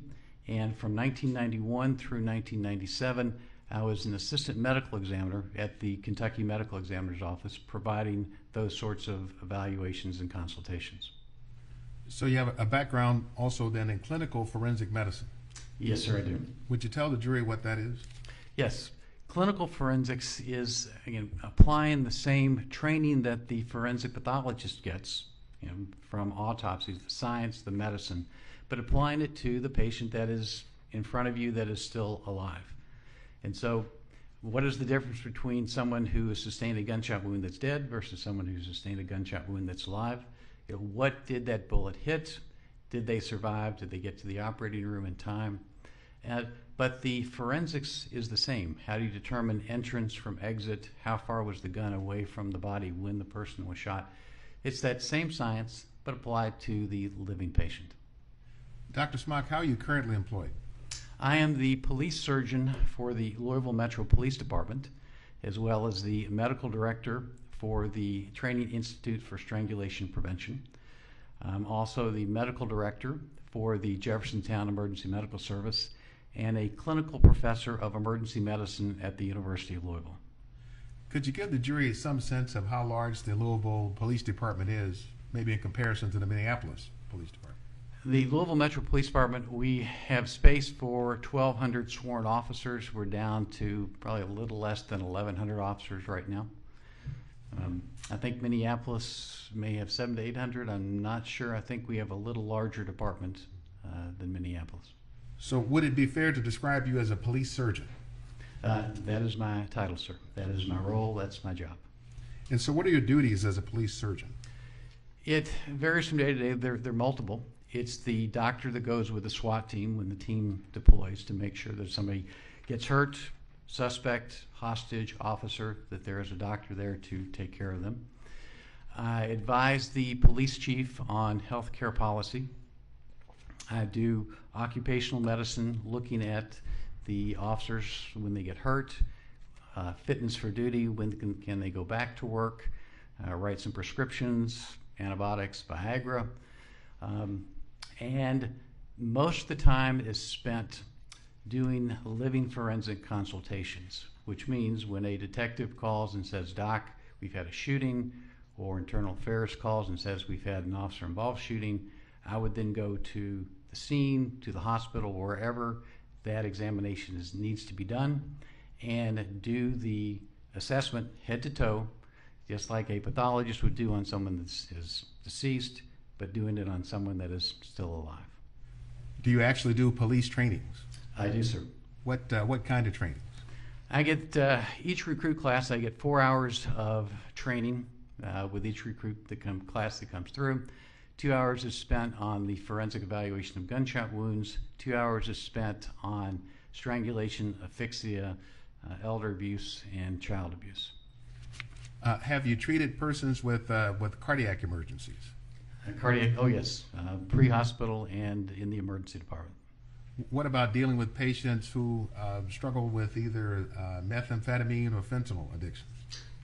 Very frequently, either again on the scene or in the emergency department.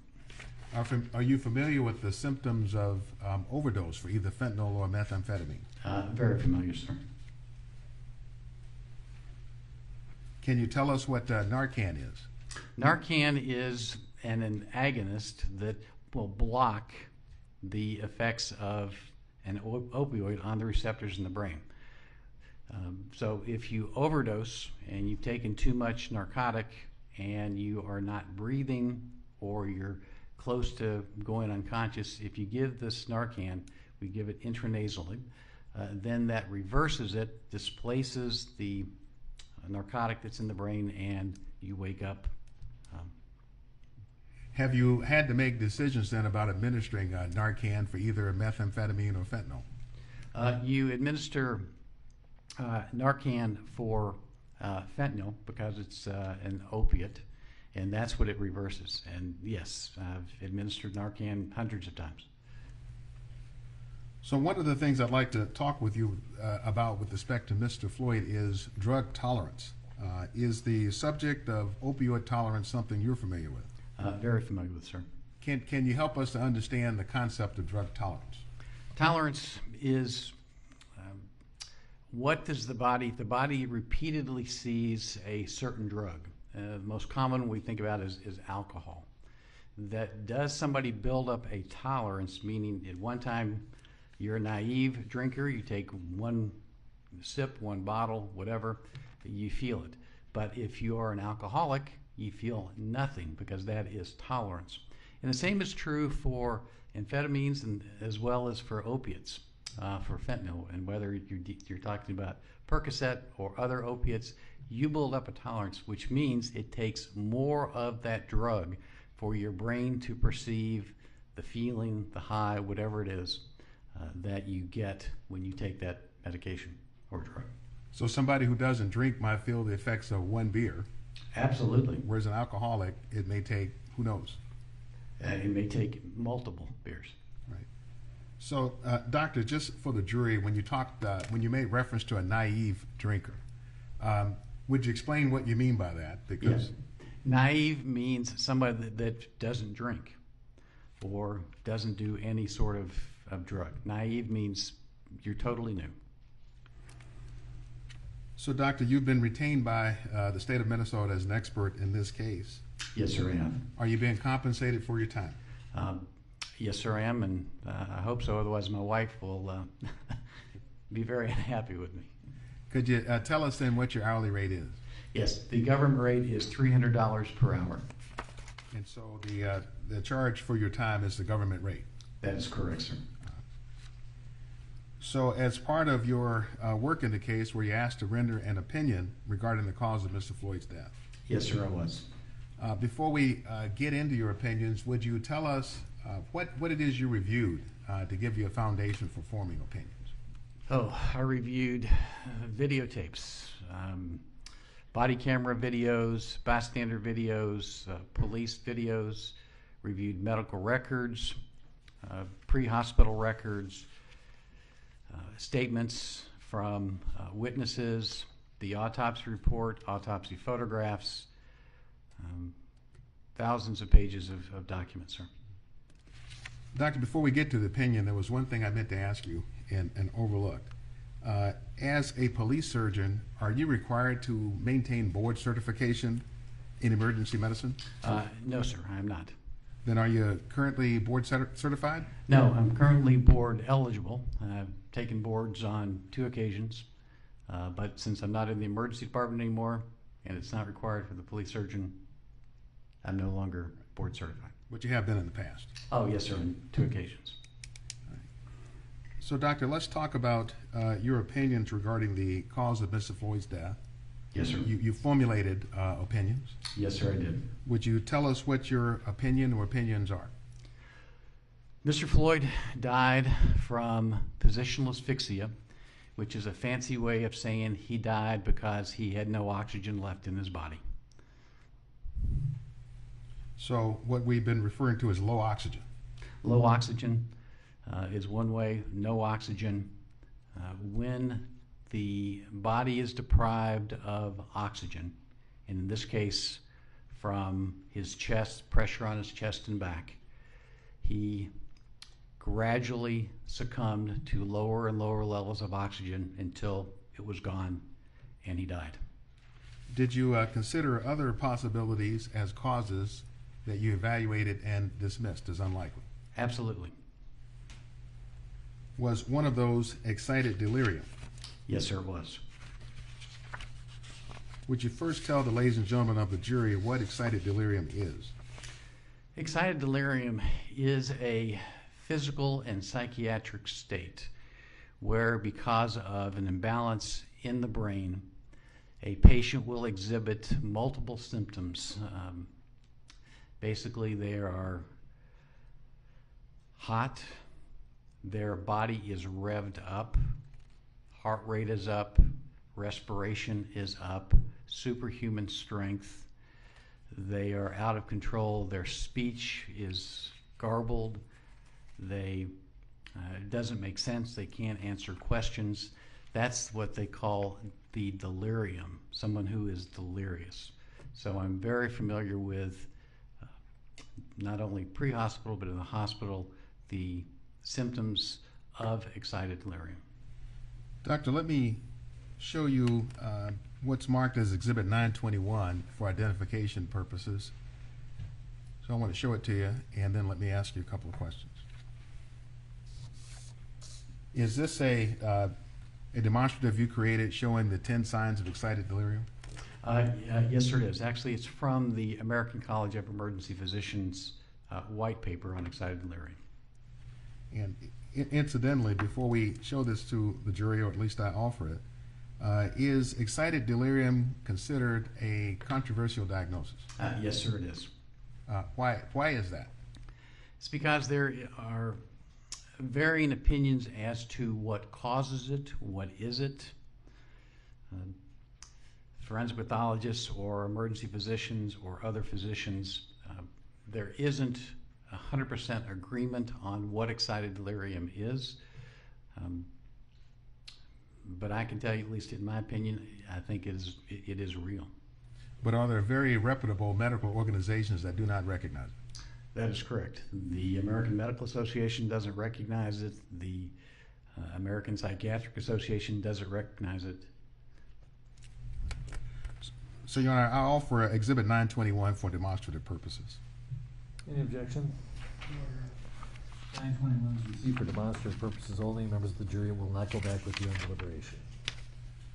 And Your Honor, I happened by accident to manage to scratch on the screen. So if Your Honor could, thank you. So if we could walk through each of these, we'll go through them one by one. And I'd like for you with each one to explain what it is and then explain how it applies to George Floyd. So let's start with the number one, inappropriate clothing, naked or partially clothed. What is the significance of this one? How does it manifest?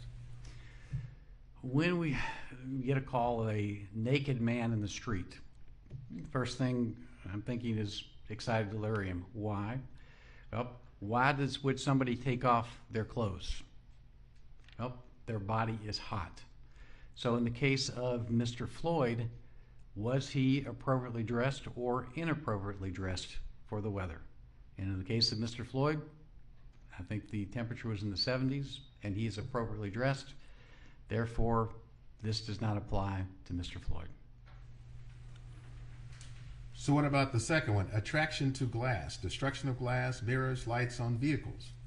This is another sign that someone with excited delirium, they're attracted to glass, to lights, and mirrors. Sometimes they will kick, punch, try to break the glass, break the mirrors, because for some reason their brain says that is a threat to them. When you watch the video of Mr. Floyd in the store, glass all around him. Was he attracted to any glass on the counter, in the windows? No. So in Mr. Floyd's case, doesn't apply either. So you eliminated the second one? Yes, sir, I did. What about the failure to respond to police presence? What does that mean? That means when an officer gives you a command to do something, you don't even hear it. You're going on. When we watch the video of the officer asking Mr. Floyd to go to the sidewalk, sit down, does he comply? Absolutely, he complies. Does not apply to Mr. Floyd. Because you saw him being responsive to the police. He was responsive, answering appropriate questions, giving appropriate answers. Number 4, constant or near constant physical activity. What does that mean? That means these individuals are sped up. their body is going 90 miles an hour. And in this case, what do we see Mr. Floyd do? He sits down. He's able to sit down. He's not going 90 miles an hour. His activity level isn't constant. So you can cross that one off the You list. saw no evidence of it. I'm sorry, sir? I said you saw no evidence of it. I saw absolutely no evidence of that, sir.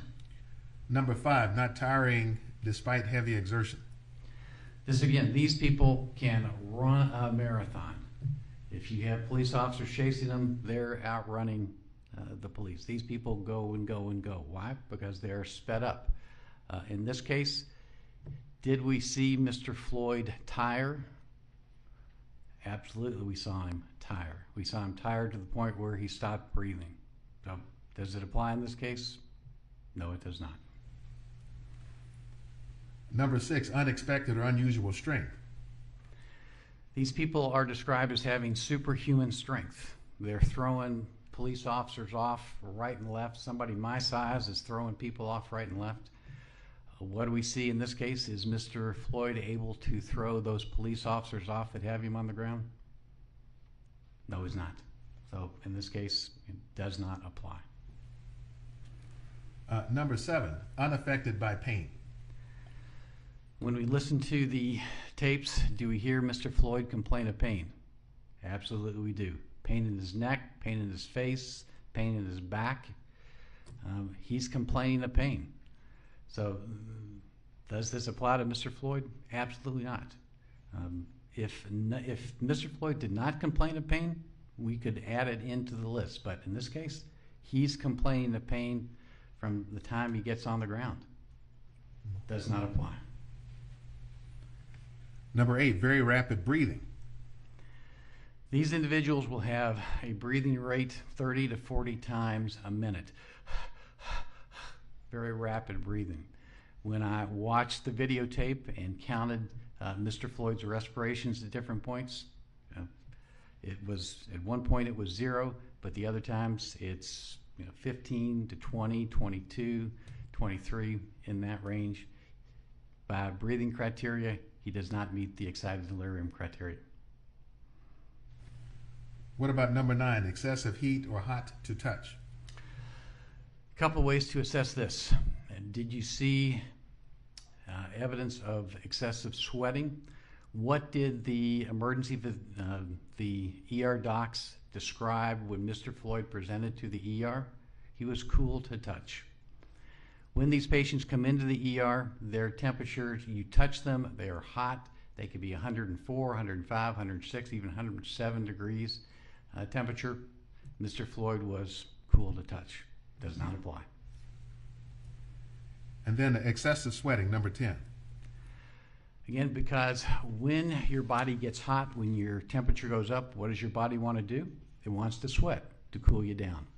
So when I watch the video, do I see evidence of sweating on Mr. Floyd? No, it's not there. So again, does not apply.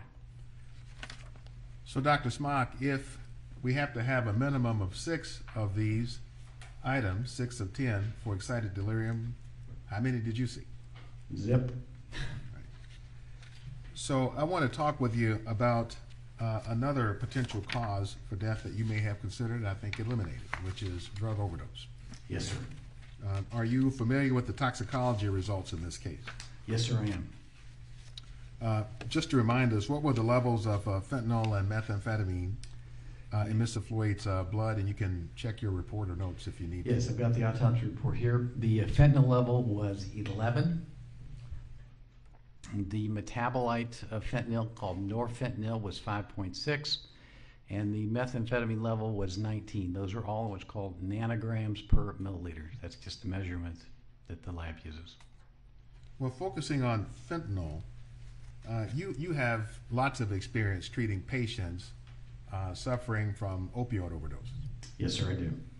Can you explain what fentanyl intoxication looks like and how that might differ from fentanyl overdose? Yes. The fentanyl, let's kind of work backwards. With fentanyl overdose, because it's a narcotic, in excessive amounts it can kill you because it will cause your respiratory rate to go to nothing. That's how you die with a narcotic overdose. You cease to breathe. With fentanyl toxicity, you're looking at somebody who is high, who is awake, but they're high. So there's a big difference. So how do you differentiate fentanyl intoxication versus fentanyl overdose? What is that patient doing right in front of your eyes? Look at them. Are they awake, alert, talking, breathing normally? Or are they getting sleepy? The respiration's getting less, or are they not breathing at all? That's how you differentiate, just by looking, even without a lab report. Look at what that patient is doing. So in the case of a fentanyl overdose, are there certain telltale signs of a fentanyl overdose? Yes, they are.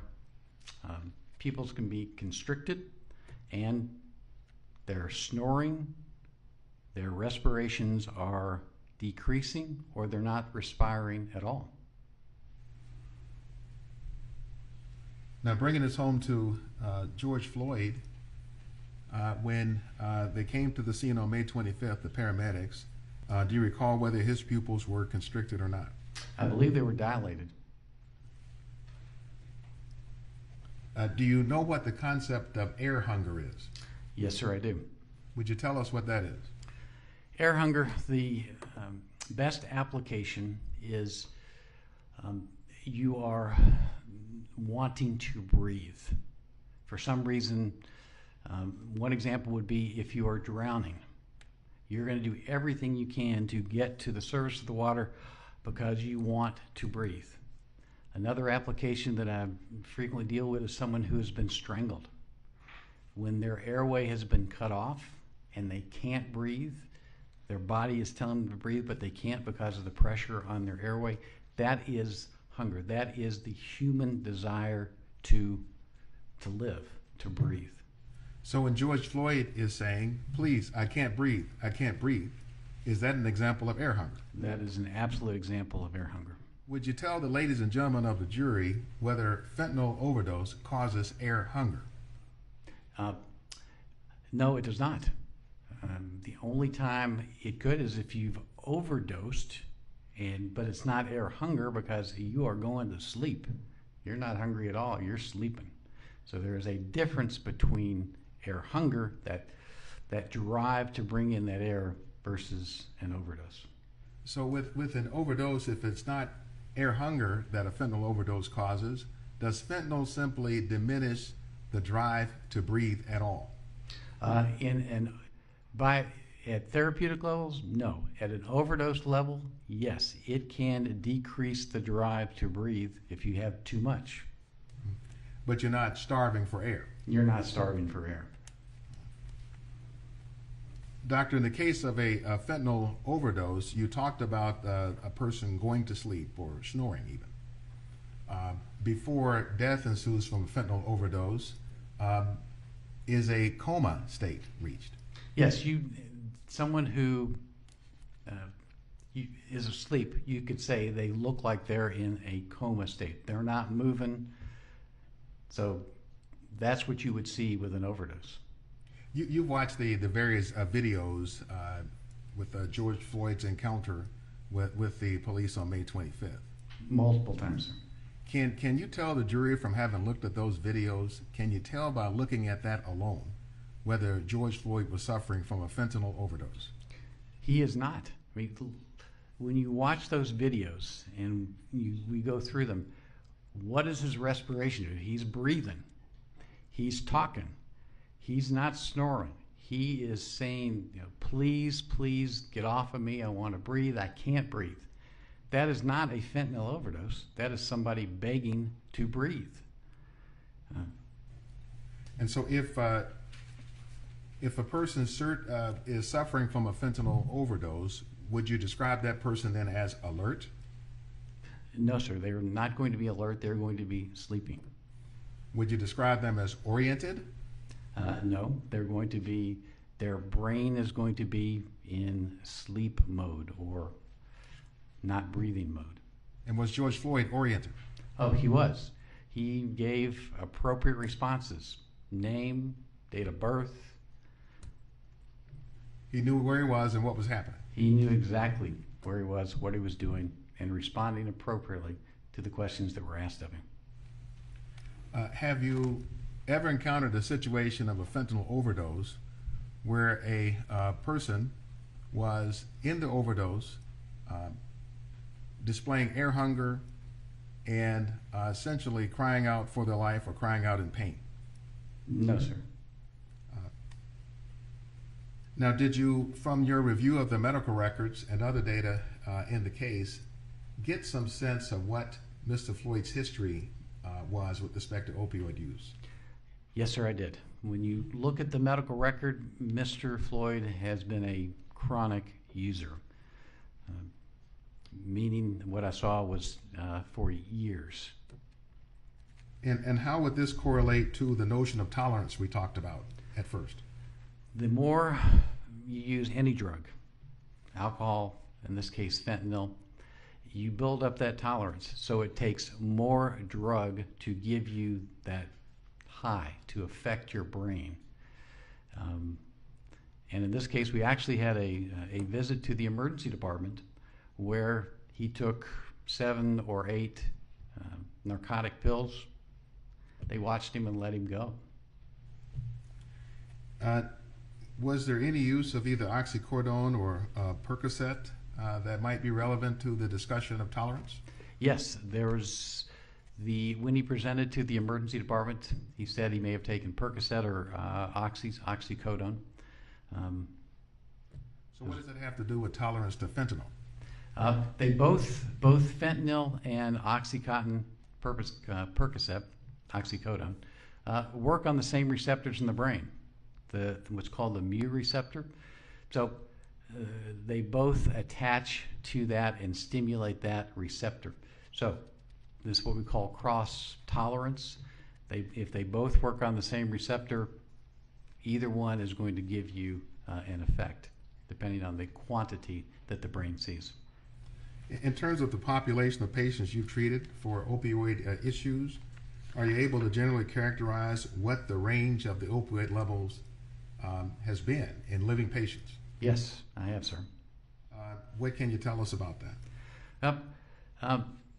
What I've come to in clinical practice is you don't rely on the level to tell you how much it's impacted a particular patient. You look at that patient, because I've seen patients that could have low level, but I can see patients with fentanyl levels 100, 120, 140, and they're walking and talking.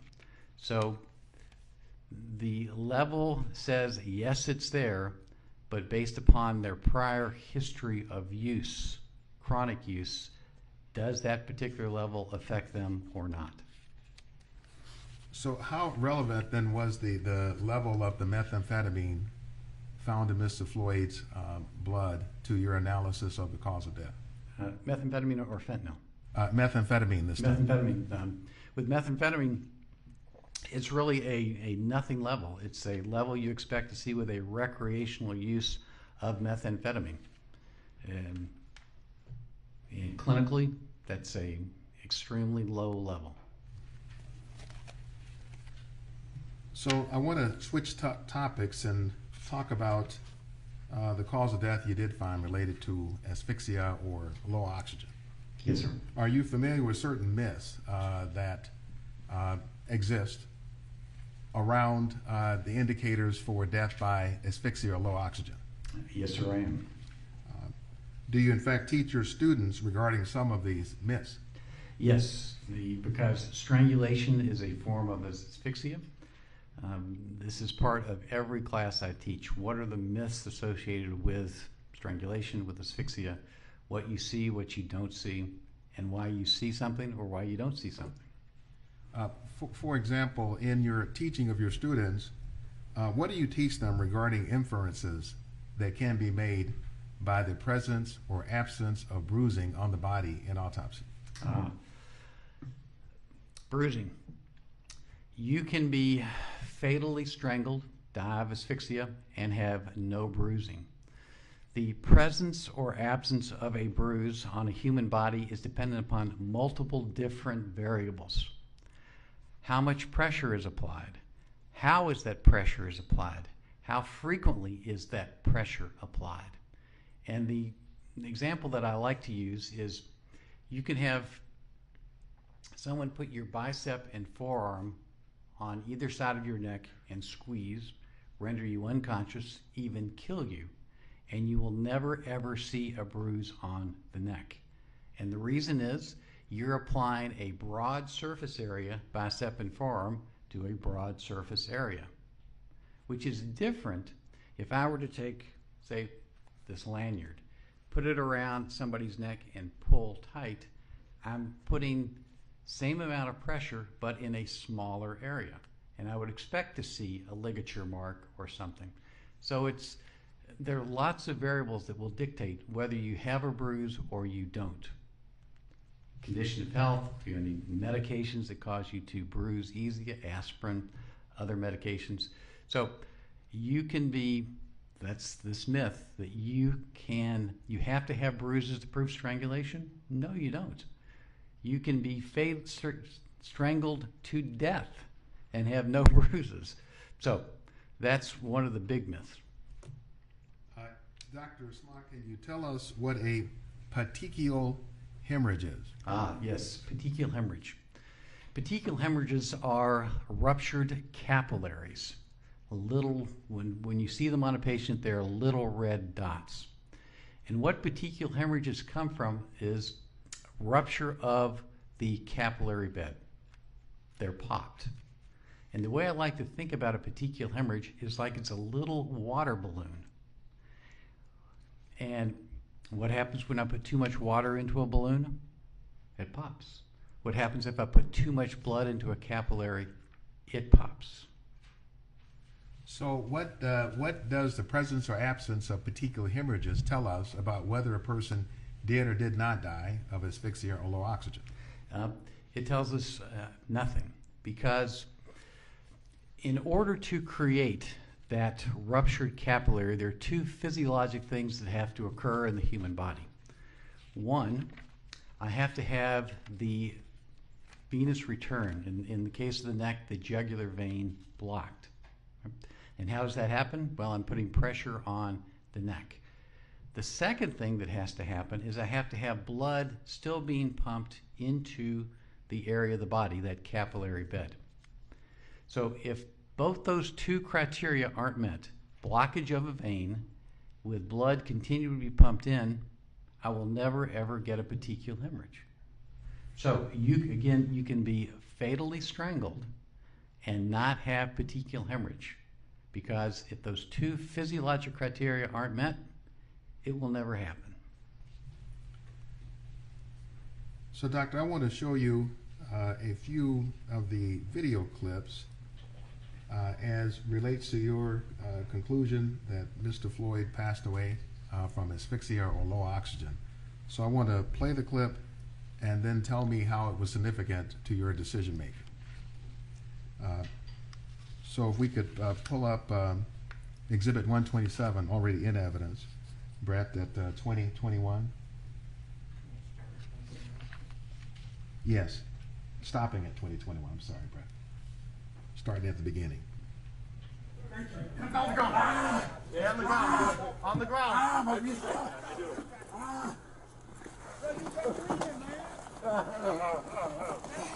Right. You got your restraint? Toggle? Okay. I'll grab that. Get him. Jesus Christ. I can't breathe. I can't breathe. Thank you. I can't breathe. Stop moving. Mama. Mama. Yeah, Mama. Mama. One of the front pouches. Mama. On my right side bag. Mama. Mama.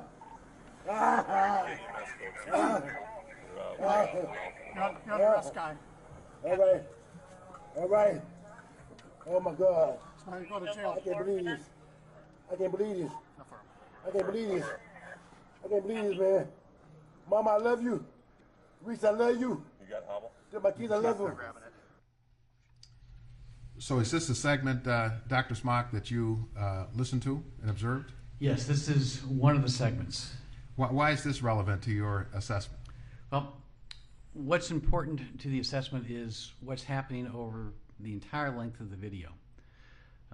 In particular, this first section, what we're looking at is listen to Mr. Floyd's voice. He's speaking with full volume. And then I want you, as we go through these different segments, compare what we're hearing now to what we hear later, how his voice changes. So, go ahead, no, please, Okay. finish your answer. I'm sorry. So I want you to also look at the positioning of the Mr. Floyd. Where is he? Where do we see pressure being applied to his neck, to his upper back, to his lower back?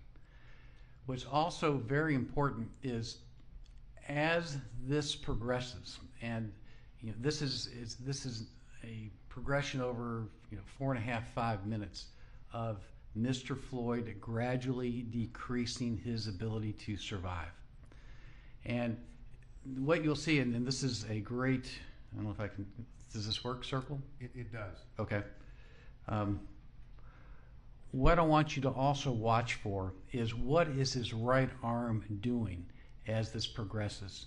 You will see him pushing against the tire. You'll see his right arm, his elbow, pushing against.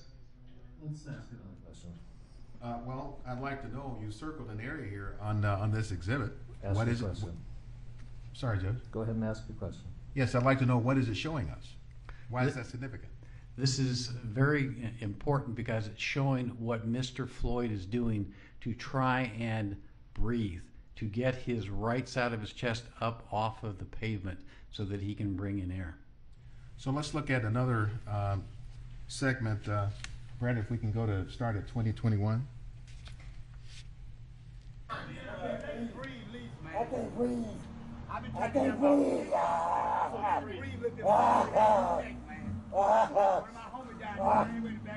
My body's so tired this thing. Relax. Man, I can't breathe my face. Just get up. What do you want? I can't breathe. Please, the knee in my dick. I can't breathe shit. Bro, get up, get in the car, man. I will. Get up, get in the car. I can't move. I've been waiting the whole Get up, get in the car. Mama. Get up. Mama. I can't. Is that the... All right. You can't win. My knee. You My can't neck. win, man. I'm through. I know you're in I'm there. through. You listen. I'm claustrophobic. My stomach hurts. My neck hurts. Everything hurts. There's water or something. Please. Please. I can't breathe, officer. Talking, a lot of They yelling. will kill me. They will kill me, man. Takes a heck of a lot of oxygen to... Come on, His man. nose is bleeding, like, come on now. That's wrong right there with his feet. Look at his nose. You got your feet right on his neck. I cannot breathe. I cannot breathe. Tough guy. He's not even resisting the rest. His whole nose is They will kill me. They will kill me. How long y'all gotta hold him down?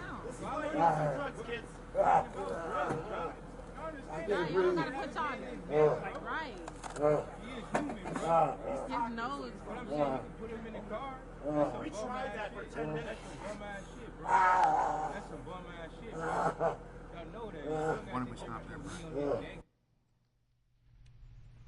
So, Dr. Smock, as you listened to that segment, that was one that you chose to play for the jury. What was significant about that? What we're seeing again is, and if you're listening, his voice is now getting gradually weaker as we're going through this. He is telling the officers, I'm about to die. I am through. He's watching his body move, turning his face actually into the pavement to try and get more oxygen in. This is the progression as we go step by step and deeper into lower levels of oxygen in Mr. Floyd's blood. We also have using his elbow to try and leverage his chest up.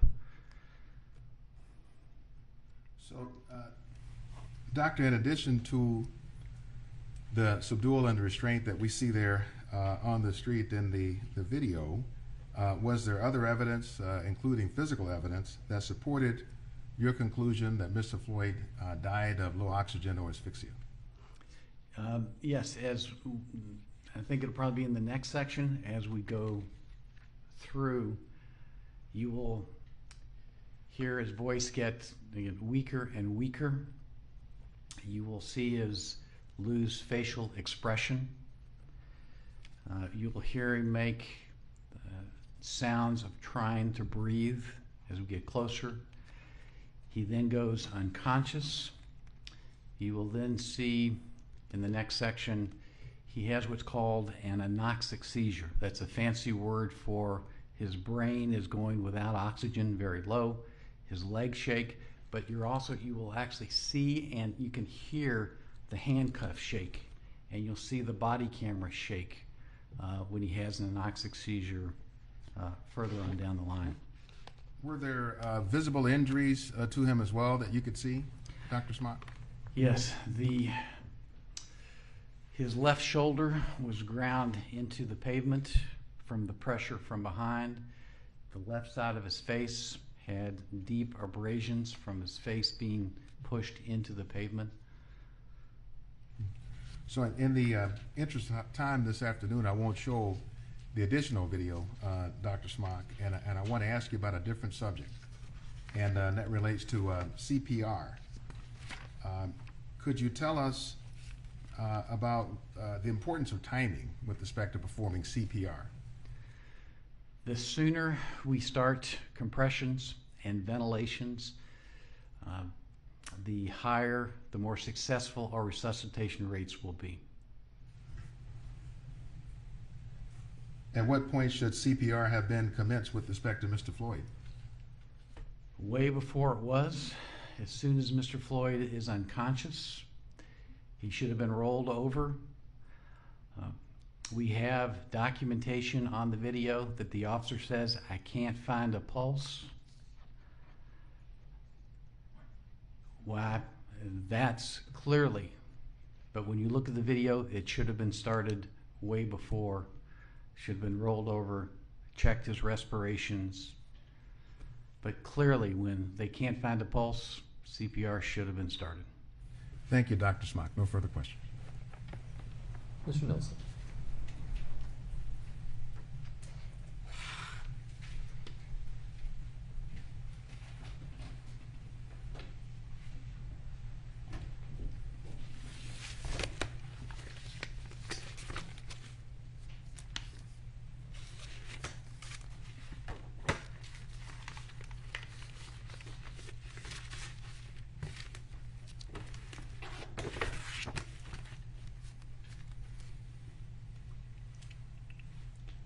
Good afternoon, Dr. Smock.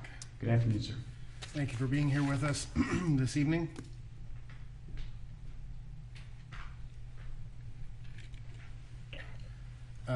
Fair to say you're not a pathologist, correct? That is correct, sir. You are not trained in anatomic pathology? No, it is part of my forensic training, but I'm not and don't consider myself an anatomic pathologist. And you're not trained in forensic pathology, correct? I trained by a forensic pathologist because that is part of my training. So yes, I am trained in forensic pathology as it applies to the living patient. And you're not board certified in forensic pathology? That is correct. You practice emergency medicine, right? That is correct, sir. And you have some experience in, again, as you described, forensics for the living, right? That is correct, sir. Do you, in addition to your practice, stay abreast of the medical literature in terms of forensic pathology? I do get the Journal of Forensic Medicine, sir. Okay. And how many autopsies have you performed? Physically performed as what's called the Diener, I don't know, 100. How many autopsies have I attended? Thousands. Okay. You would agree that methamphetamine and fentanyl when combined, it produces a different result. They may, depending upon the level and the individual. So there are variables, but essentially methamphetamine and fentanyl combined is different than a reaction to fentanyl. That is correct, sir. All right. And you would agree that in emergency rooms of late, the number of deaths related to the methamphetamine and fentanyl combination have increased? I can't speak of at late, but it wouldn't surprise me, sir. All right. And that type of a death, methamphetamine and fentanyl, is a much different type of a death than a simple fentanyl, or not a simple fentanyl, but a fentanyl exclusive death. Again, depending upon the level, yes, sir. The level and the individual person, right? That is correct, sir. There is no safe level of methamphetamine, right? No, or there is a safe level of amphetamine, people with ADD. Right. But in terms of street level, street purchased methamphetamine, there would be no valid medical basis to have that in your system. That is correct for methamphetamine. Now, you talked a little bit about the coma state in fentanyl overdoses that you would expect. What's the duration you would expect to see of a fentanyl, coma state in a fentanyl overdose? That's all going to depend upon how much fentanyl is in that individual system. How quickly do we get Narcan on board? So multiple variables, sir. Lots of variables. You talk about positional asphyxia, and you've reviewed the autopsy. Did you see any medical autopsy or any physical evidence from the autopsy that can point to Mr. Floyd's airway being obstructed? No, sir, not in the autopsy. And while Mr. Floyd initially was on the ground, he was talking, right? As He was, sir. And he, at points, raised his head. Agreed? Yes, sir. And he, for some period of time, was alert, correct? Yes, sir, he was. He was coherent, as you He was, described, sir. and he was making sense. Yes, sir. What is the evidence found at autopsy of significant force that was used to keep him in the prone position? The evidence was not at autopsy. It is on the videotape, sir. Okay. You were talking about how Mr. Floyd maintained or stated that he could not breathe while in the prone position. That is correct, sir. He stated that before ever being in the prone position as well, correct? That is correct, sir. Several times, correct? That is correct, sir.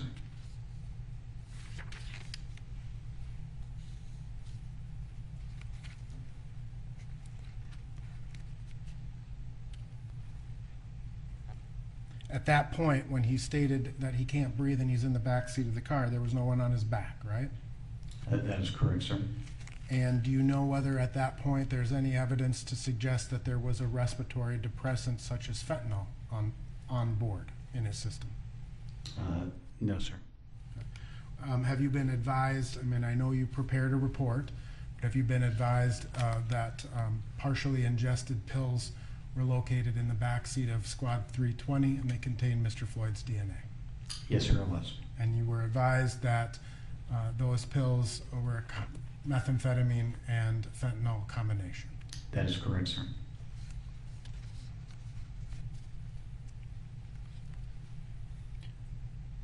People who have their respiration suppressed as a result of fentanyl don't necessarily all the time die, right? That is correct, sir. Hopefully they don't die.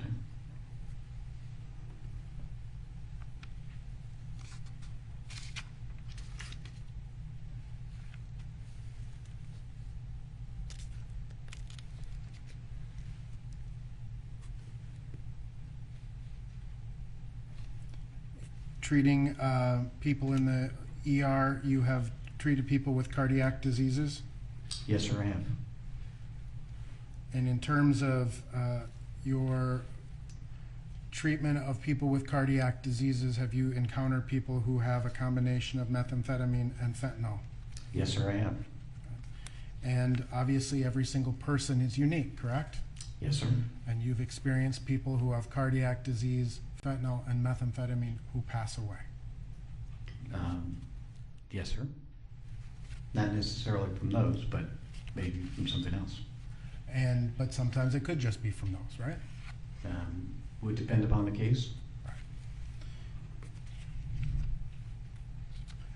You treat people with COVID at the ER? I don't, but I've treated police officers with COVID, sir. Are you aware that people who are in the ICU with COVID are oftentimes held in the prone position? Yes, sir. And that actually assists them in their oxygenation, correct? That is correct, sir. And they don't necessarily suffer sudden death, right? That is correct, sir. Those people may not be moving around very much. If they're in the ICU, they are probably not moving around very much.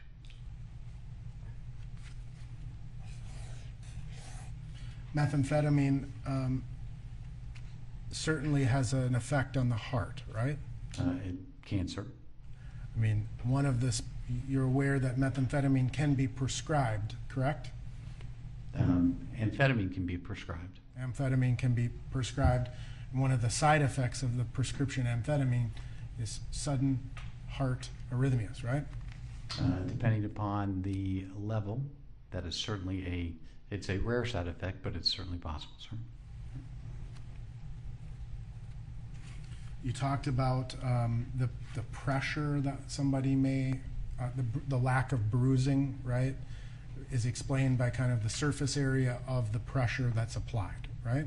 That is one of the variables, sir. That is correct. And a knee has a relatively small surface area compared to, say, the entirety of the arm, right, that you described? No, actually, if you think about the size of a knee on a neck, that's comparable, sir. Okay. And you would agree that in this particular case, when you met with prosecutors several times, right? Yes, I have, sir. And you would agree that, generally speaking, Mr. Chauvin did not block both carotid arteries, right? That is correct, sir. And he may not have even blocked one of the carotid arteries, right? That's hard to know. Okay. But he could have blocked one of the arteries. And even if he had, there would be what's called collateral flow, correct? That is correct, sir. And so the person, it would be very difficult to render someone unconscious by blocking one of the carotid arteries. That is correct, sir. Generally, as long as they have that collateral flow, meaning blood will go up one of the other arteries in the neck. And generally speaking, in order to render someone unconscious, by blocking the carotid artery, you need to block both carotid arteries, right? That is correct, sir. And then when that happens very quickly, right? That is correct, sir. Less than 10 seconds. That is correct.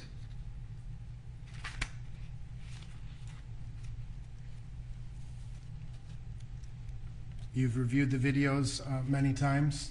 I have, sir. Spent a lot of time kind of studying and analyzing the videos. Yes, sir. How many hours would you estimate that you had spent analyzing the videos? 10. Okay. And you were able to see this incident from multiple different camera perspectives, right? That is correct, sir.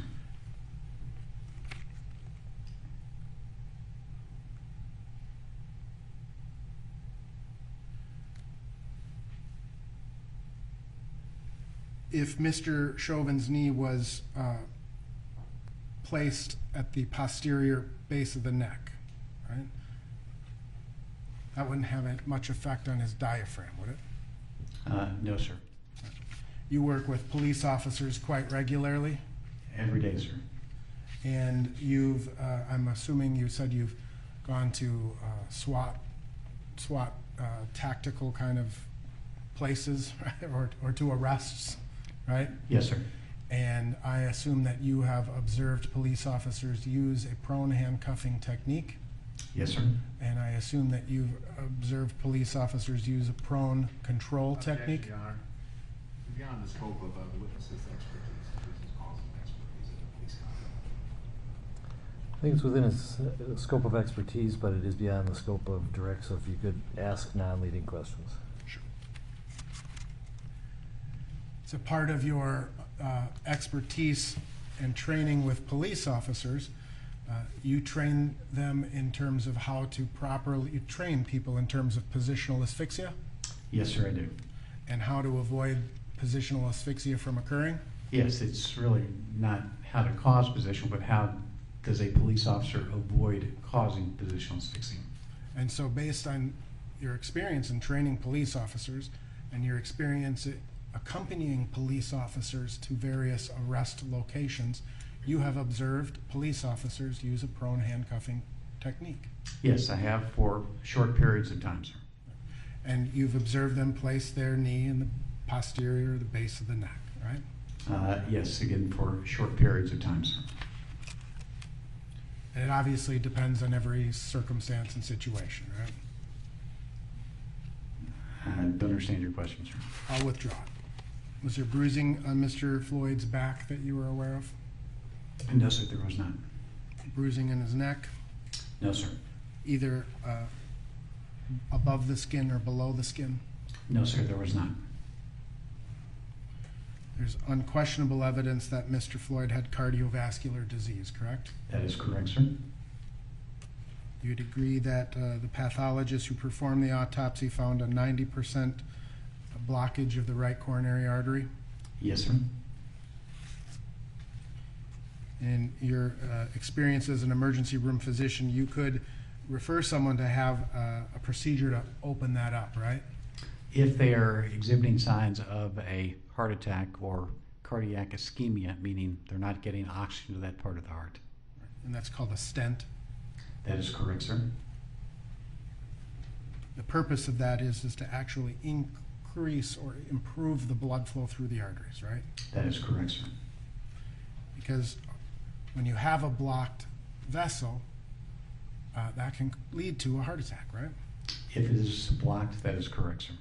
Completely blocked. Lead to a cardiac event, right? If it's completely blocked, that is correct, sir.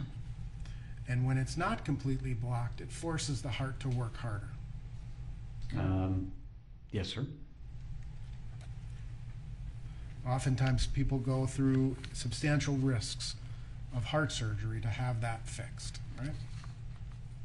To have a partial blockage fixed. That is correct, sir. You've reviewed all of his previous medical records that were made available to you, Mr. Floyd's, that is? Yes, sir, I have. And high blood pressure from these hospital admissions was noted, correct? That is correct, sir. There's no dispute that methamphetamine was in his system at the time of this incident? The time was at, yes, he had a very low level, sir. Methamphetamine increases the heart rate? It can, sir. So again, it increases the demand on the heart, right? Absolutely can, sir. If you had, well, I'll strike that. You were aware that Mr. Floyd had engaged in a struggle with police before he was placed in the prone position, right? Yes, sir, we did. That type of physical exertion also puts a certain demand on the heart, right? It can, sir.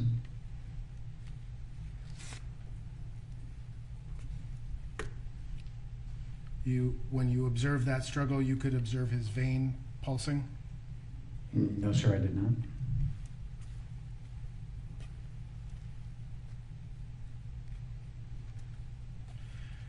That kind of physical exertion of struggling with a couple of police officers, would you say that that's similar to something like what's called a stress test, sort of putting the heart through that physical exertion? No, sir, that would not be comparable to a stress test. What is a stress test? A stress test is when you're put on a treadmill and you're hooked up to monitors, and then You go faster and faster, and then the level of the treadmill can go up and up and up and up. So similarly, when you're struggling with police officers, your heart rate's going to go up and up and up and up, right? Your heart rate, but again, that is not a stress test, sir. Understood. Okay. People have had cardiac arrhythmias during struggles with police before? Yes, sir.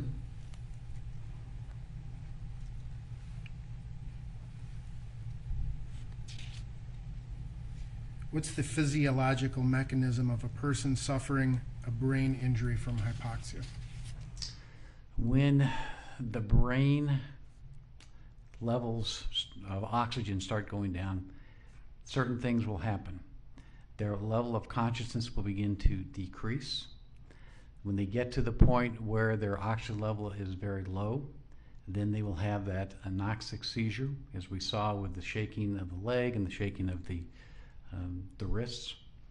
And then as time goes by, more brain cells die. For every second the brain goes without oxygen, low levels, millions of neurons and cells will die. So what happens when you get to that state? You have brain damage, and then if it's not alleviated, whatever the cause is, then you die. So again, brain damage can occur from low oxygen. That is correct, sir. When Mr. Floyd was speaking to the police officers, right, as he was in the prone position, do you see any evidence that his brain was injured at that point?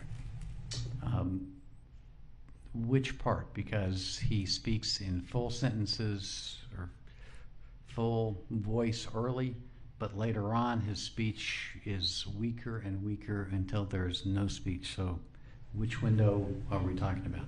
At any point when he's speaking with police officers, would there be brain damage at that point? Not while he's speaking, sir. Can people suffer brain injuries while they're conscious? Depending upon the mechanism, stroke would be an example. Hit in the head would be another example.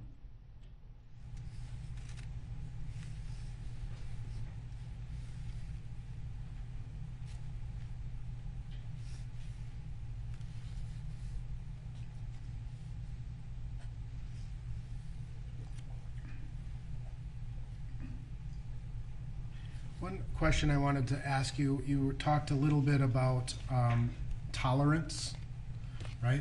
And how people can build a tolerance, particularly to opiates, relatively quickly, right?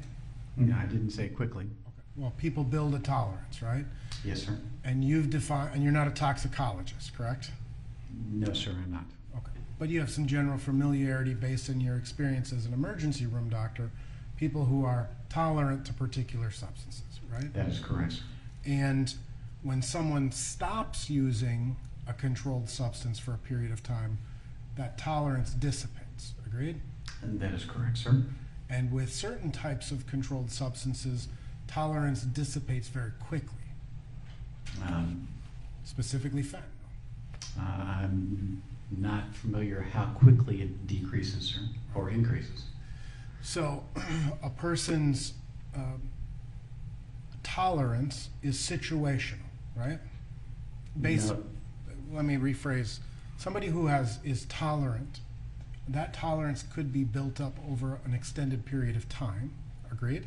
That is correct, sir. Tolerance, once a person stops using that controlled substance, their tolerance dissipates. That is correct. And over some period of some time. period of time, that is correct, sir. Could be days, could be weeks, could be months. My experience, it's going to be weeks to months, not days, sir. So if someone's not using a controlled substance for several months, or let's say 2 to 3 months, and then they're going to lose that tolerance, agreed? Some part of it, they may, depending upon the substance, sir. And then if they start using again, right, they're going to start to build that tolerance up to some degree. That is correct, sir. But if they had a chronic use for a long period of time, they've decreased their tolerance to some degree. Once they start using again, they're not going to just instantly jump back up to the same tolerance level. Your Honor, I object to this question as vague. Overruled on that ground. Yes, as the tolerance is occurring in the brain. As you see different levels, that tolerance will change over time. Right.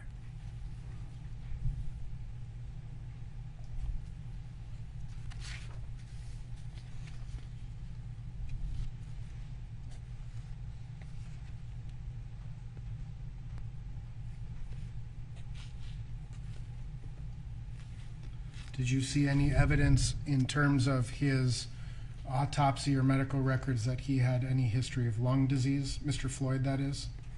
I believe he had history of COVID. Other than COVID, any other, essentially he would have had healthy lungs by all. Yeah, I don't recall specifically any lung disease. But there was evidence of heart disease, right? That is correct, sir. When someone is experiencing, again, based in your experience, experiencing an arrhythmia, they would also experience that sensation of a shortness of breath? It depends on the nature of the arrhythmia. When someone is experiencing a heart attack, right, because their vessels are blocked and the stress on their heart is increased, would they describe that shortness of breath? Your Honor, objection. Relevance to George Floyd. Overruled. Patients can complain of shortness of breath while they're having a heart attack. That is correct, sir.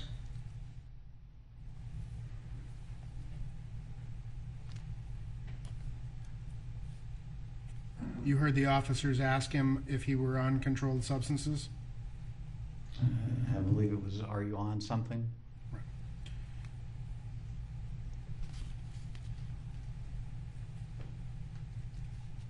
Is a person at a greater risk for cardiorespiratory effects if they're under the influence of methamphetamine? It would depend upon the level, sir. How about a combination of methamphetamine and fentanyl? Again, it's going to depend upon the level, sir.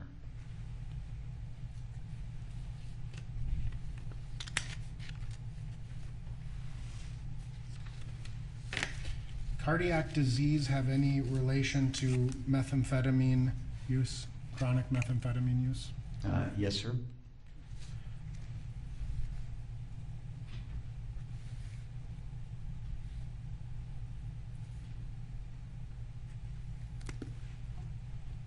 I have no further questions, Your Honor. Mr. Blackwell? Thank you, Your Honor.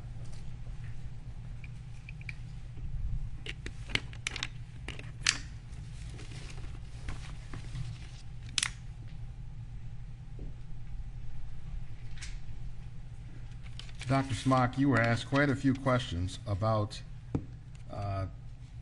heart disease and high blood pressure. I want to bring this home to Mr. Floyd, and that is whether we're talking about blockage of the artery, high blood pressure, any of it. Was there any evidence that you saw that George Floyd had a heart attack? There was absolutely no evidence at autopsy of anything that suggested that Mr. Floyd had a heart attack. And that's whether he had a clogged artery, did he have a heart attack? That is correct. There's no evidence of a blood clot in any of the arteries. There's no evidence of hemorrhage from a ruptured plaque. There's no evidence that Mr. Floyd had a heart attack. What about on the autopsy report? Was there any evidence that George Floyd had a heart attack? No, sir, there was not. You were asked questions about whether there was a lethal or fatal arrhythmia. Remember those? I remember those, sir. If somebody has a fatal arrhythmia that they die from, is that a sudden death? It is, sir. As in, I have the arrhythmia, and that's it. You have the arrhythmia, and then you're unconscious. Did George Floyd have a sudden death that looked like an arrhythmia? No, sir. He had a gradual decreased levels of oxygen over the course of minutes. It wasn't sudden. It was gradual because of the pressure being applied to his back and neck. You were asked questions about Mr. Floyd saying, I can't breathe when he was in the back of Squad 320. Remember that? Yes, sir. Did you hear, or in any of the videos you saw, Mr. Floyd saying, I'm getting choked? No, sir. Did you see anything that suggested that in the struggle in the back of the car, that anybody had their hands on his neck or throat? Not in the car. Mr. Chauvin did put his hands around his neck as he was getting him out of the car, but not in the car, sir. Right. Obviously, if there is someone getting choked, that's the reason they couldn't breathe. Yes, sir. You were asked questions about whether or not the subdual and restraint of Mr. Floyd on the ground was a stress test. Can you think of, from any stretch of the imagination, you could refer to being subdued and restrained on the ground for 9 minutes and 29 seconds until the pulse was gone as a stress test? That objection is argumentative is sustained. Next question. So, was the subdual and the restraint on the ground a stress test? No, sir, it was not. You were asked about whether or not there was any evidence of airway obstruction on autopsy. Was there any evidence of low oxygen on autopsy? Only his death, sir. Do you recall Mr. Nelson asking you the question relating to when Mr. Floyd was on the ground? Was he alert and making sense when he was on the ground? Remember that? Yes, sir, I do. If somebody is alert and making sense, how could they also be intoxicated? That's a good question, sir. You can't. And finally, you were asked questions about the combination of meth and fentanyl, and so whether they make somehow a different kind of a dangerous combination. Just to be clear with the jurors, did you see any evidence that Mr. Floyd died of a meth overdose? No, sir, he did not. Did you see any evidence that he died of a fentanyl overdose? No, sir, he did not. Did you see any evidence putting them together that he died from that kind of an overdose? No, sir, he did not. Thank you. No further questions. Mr. Mills, anything further?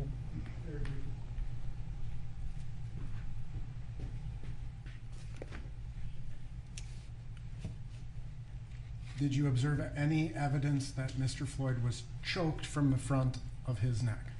No, sir.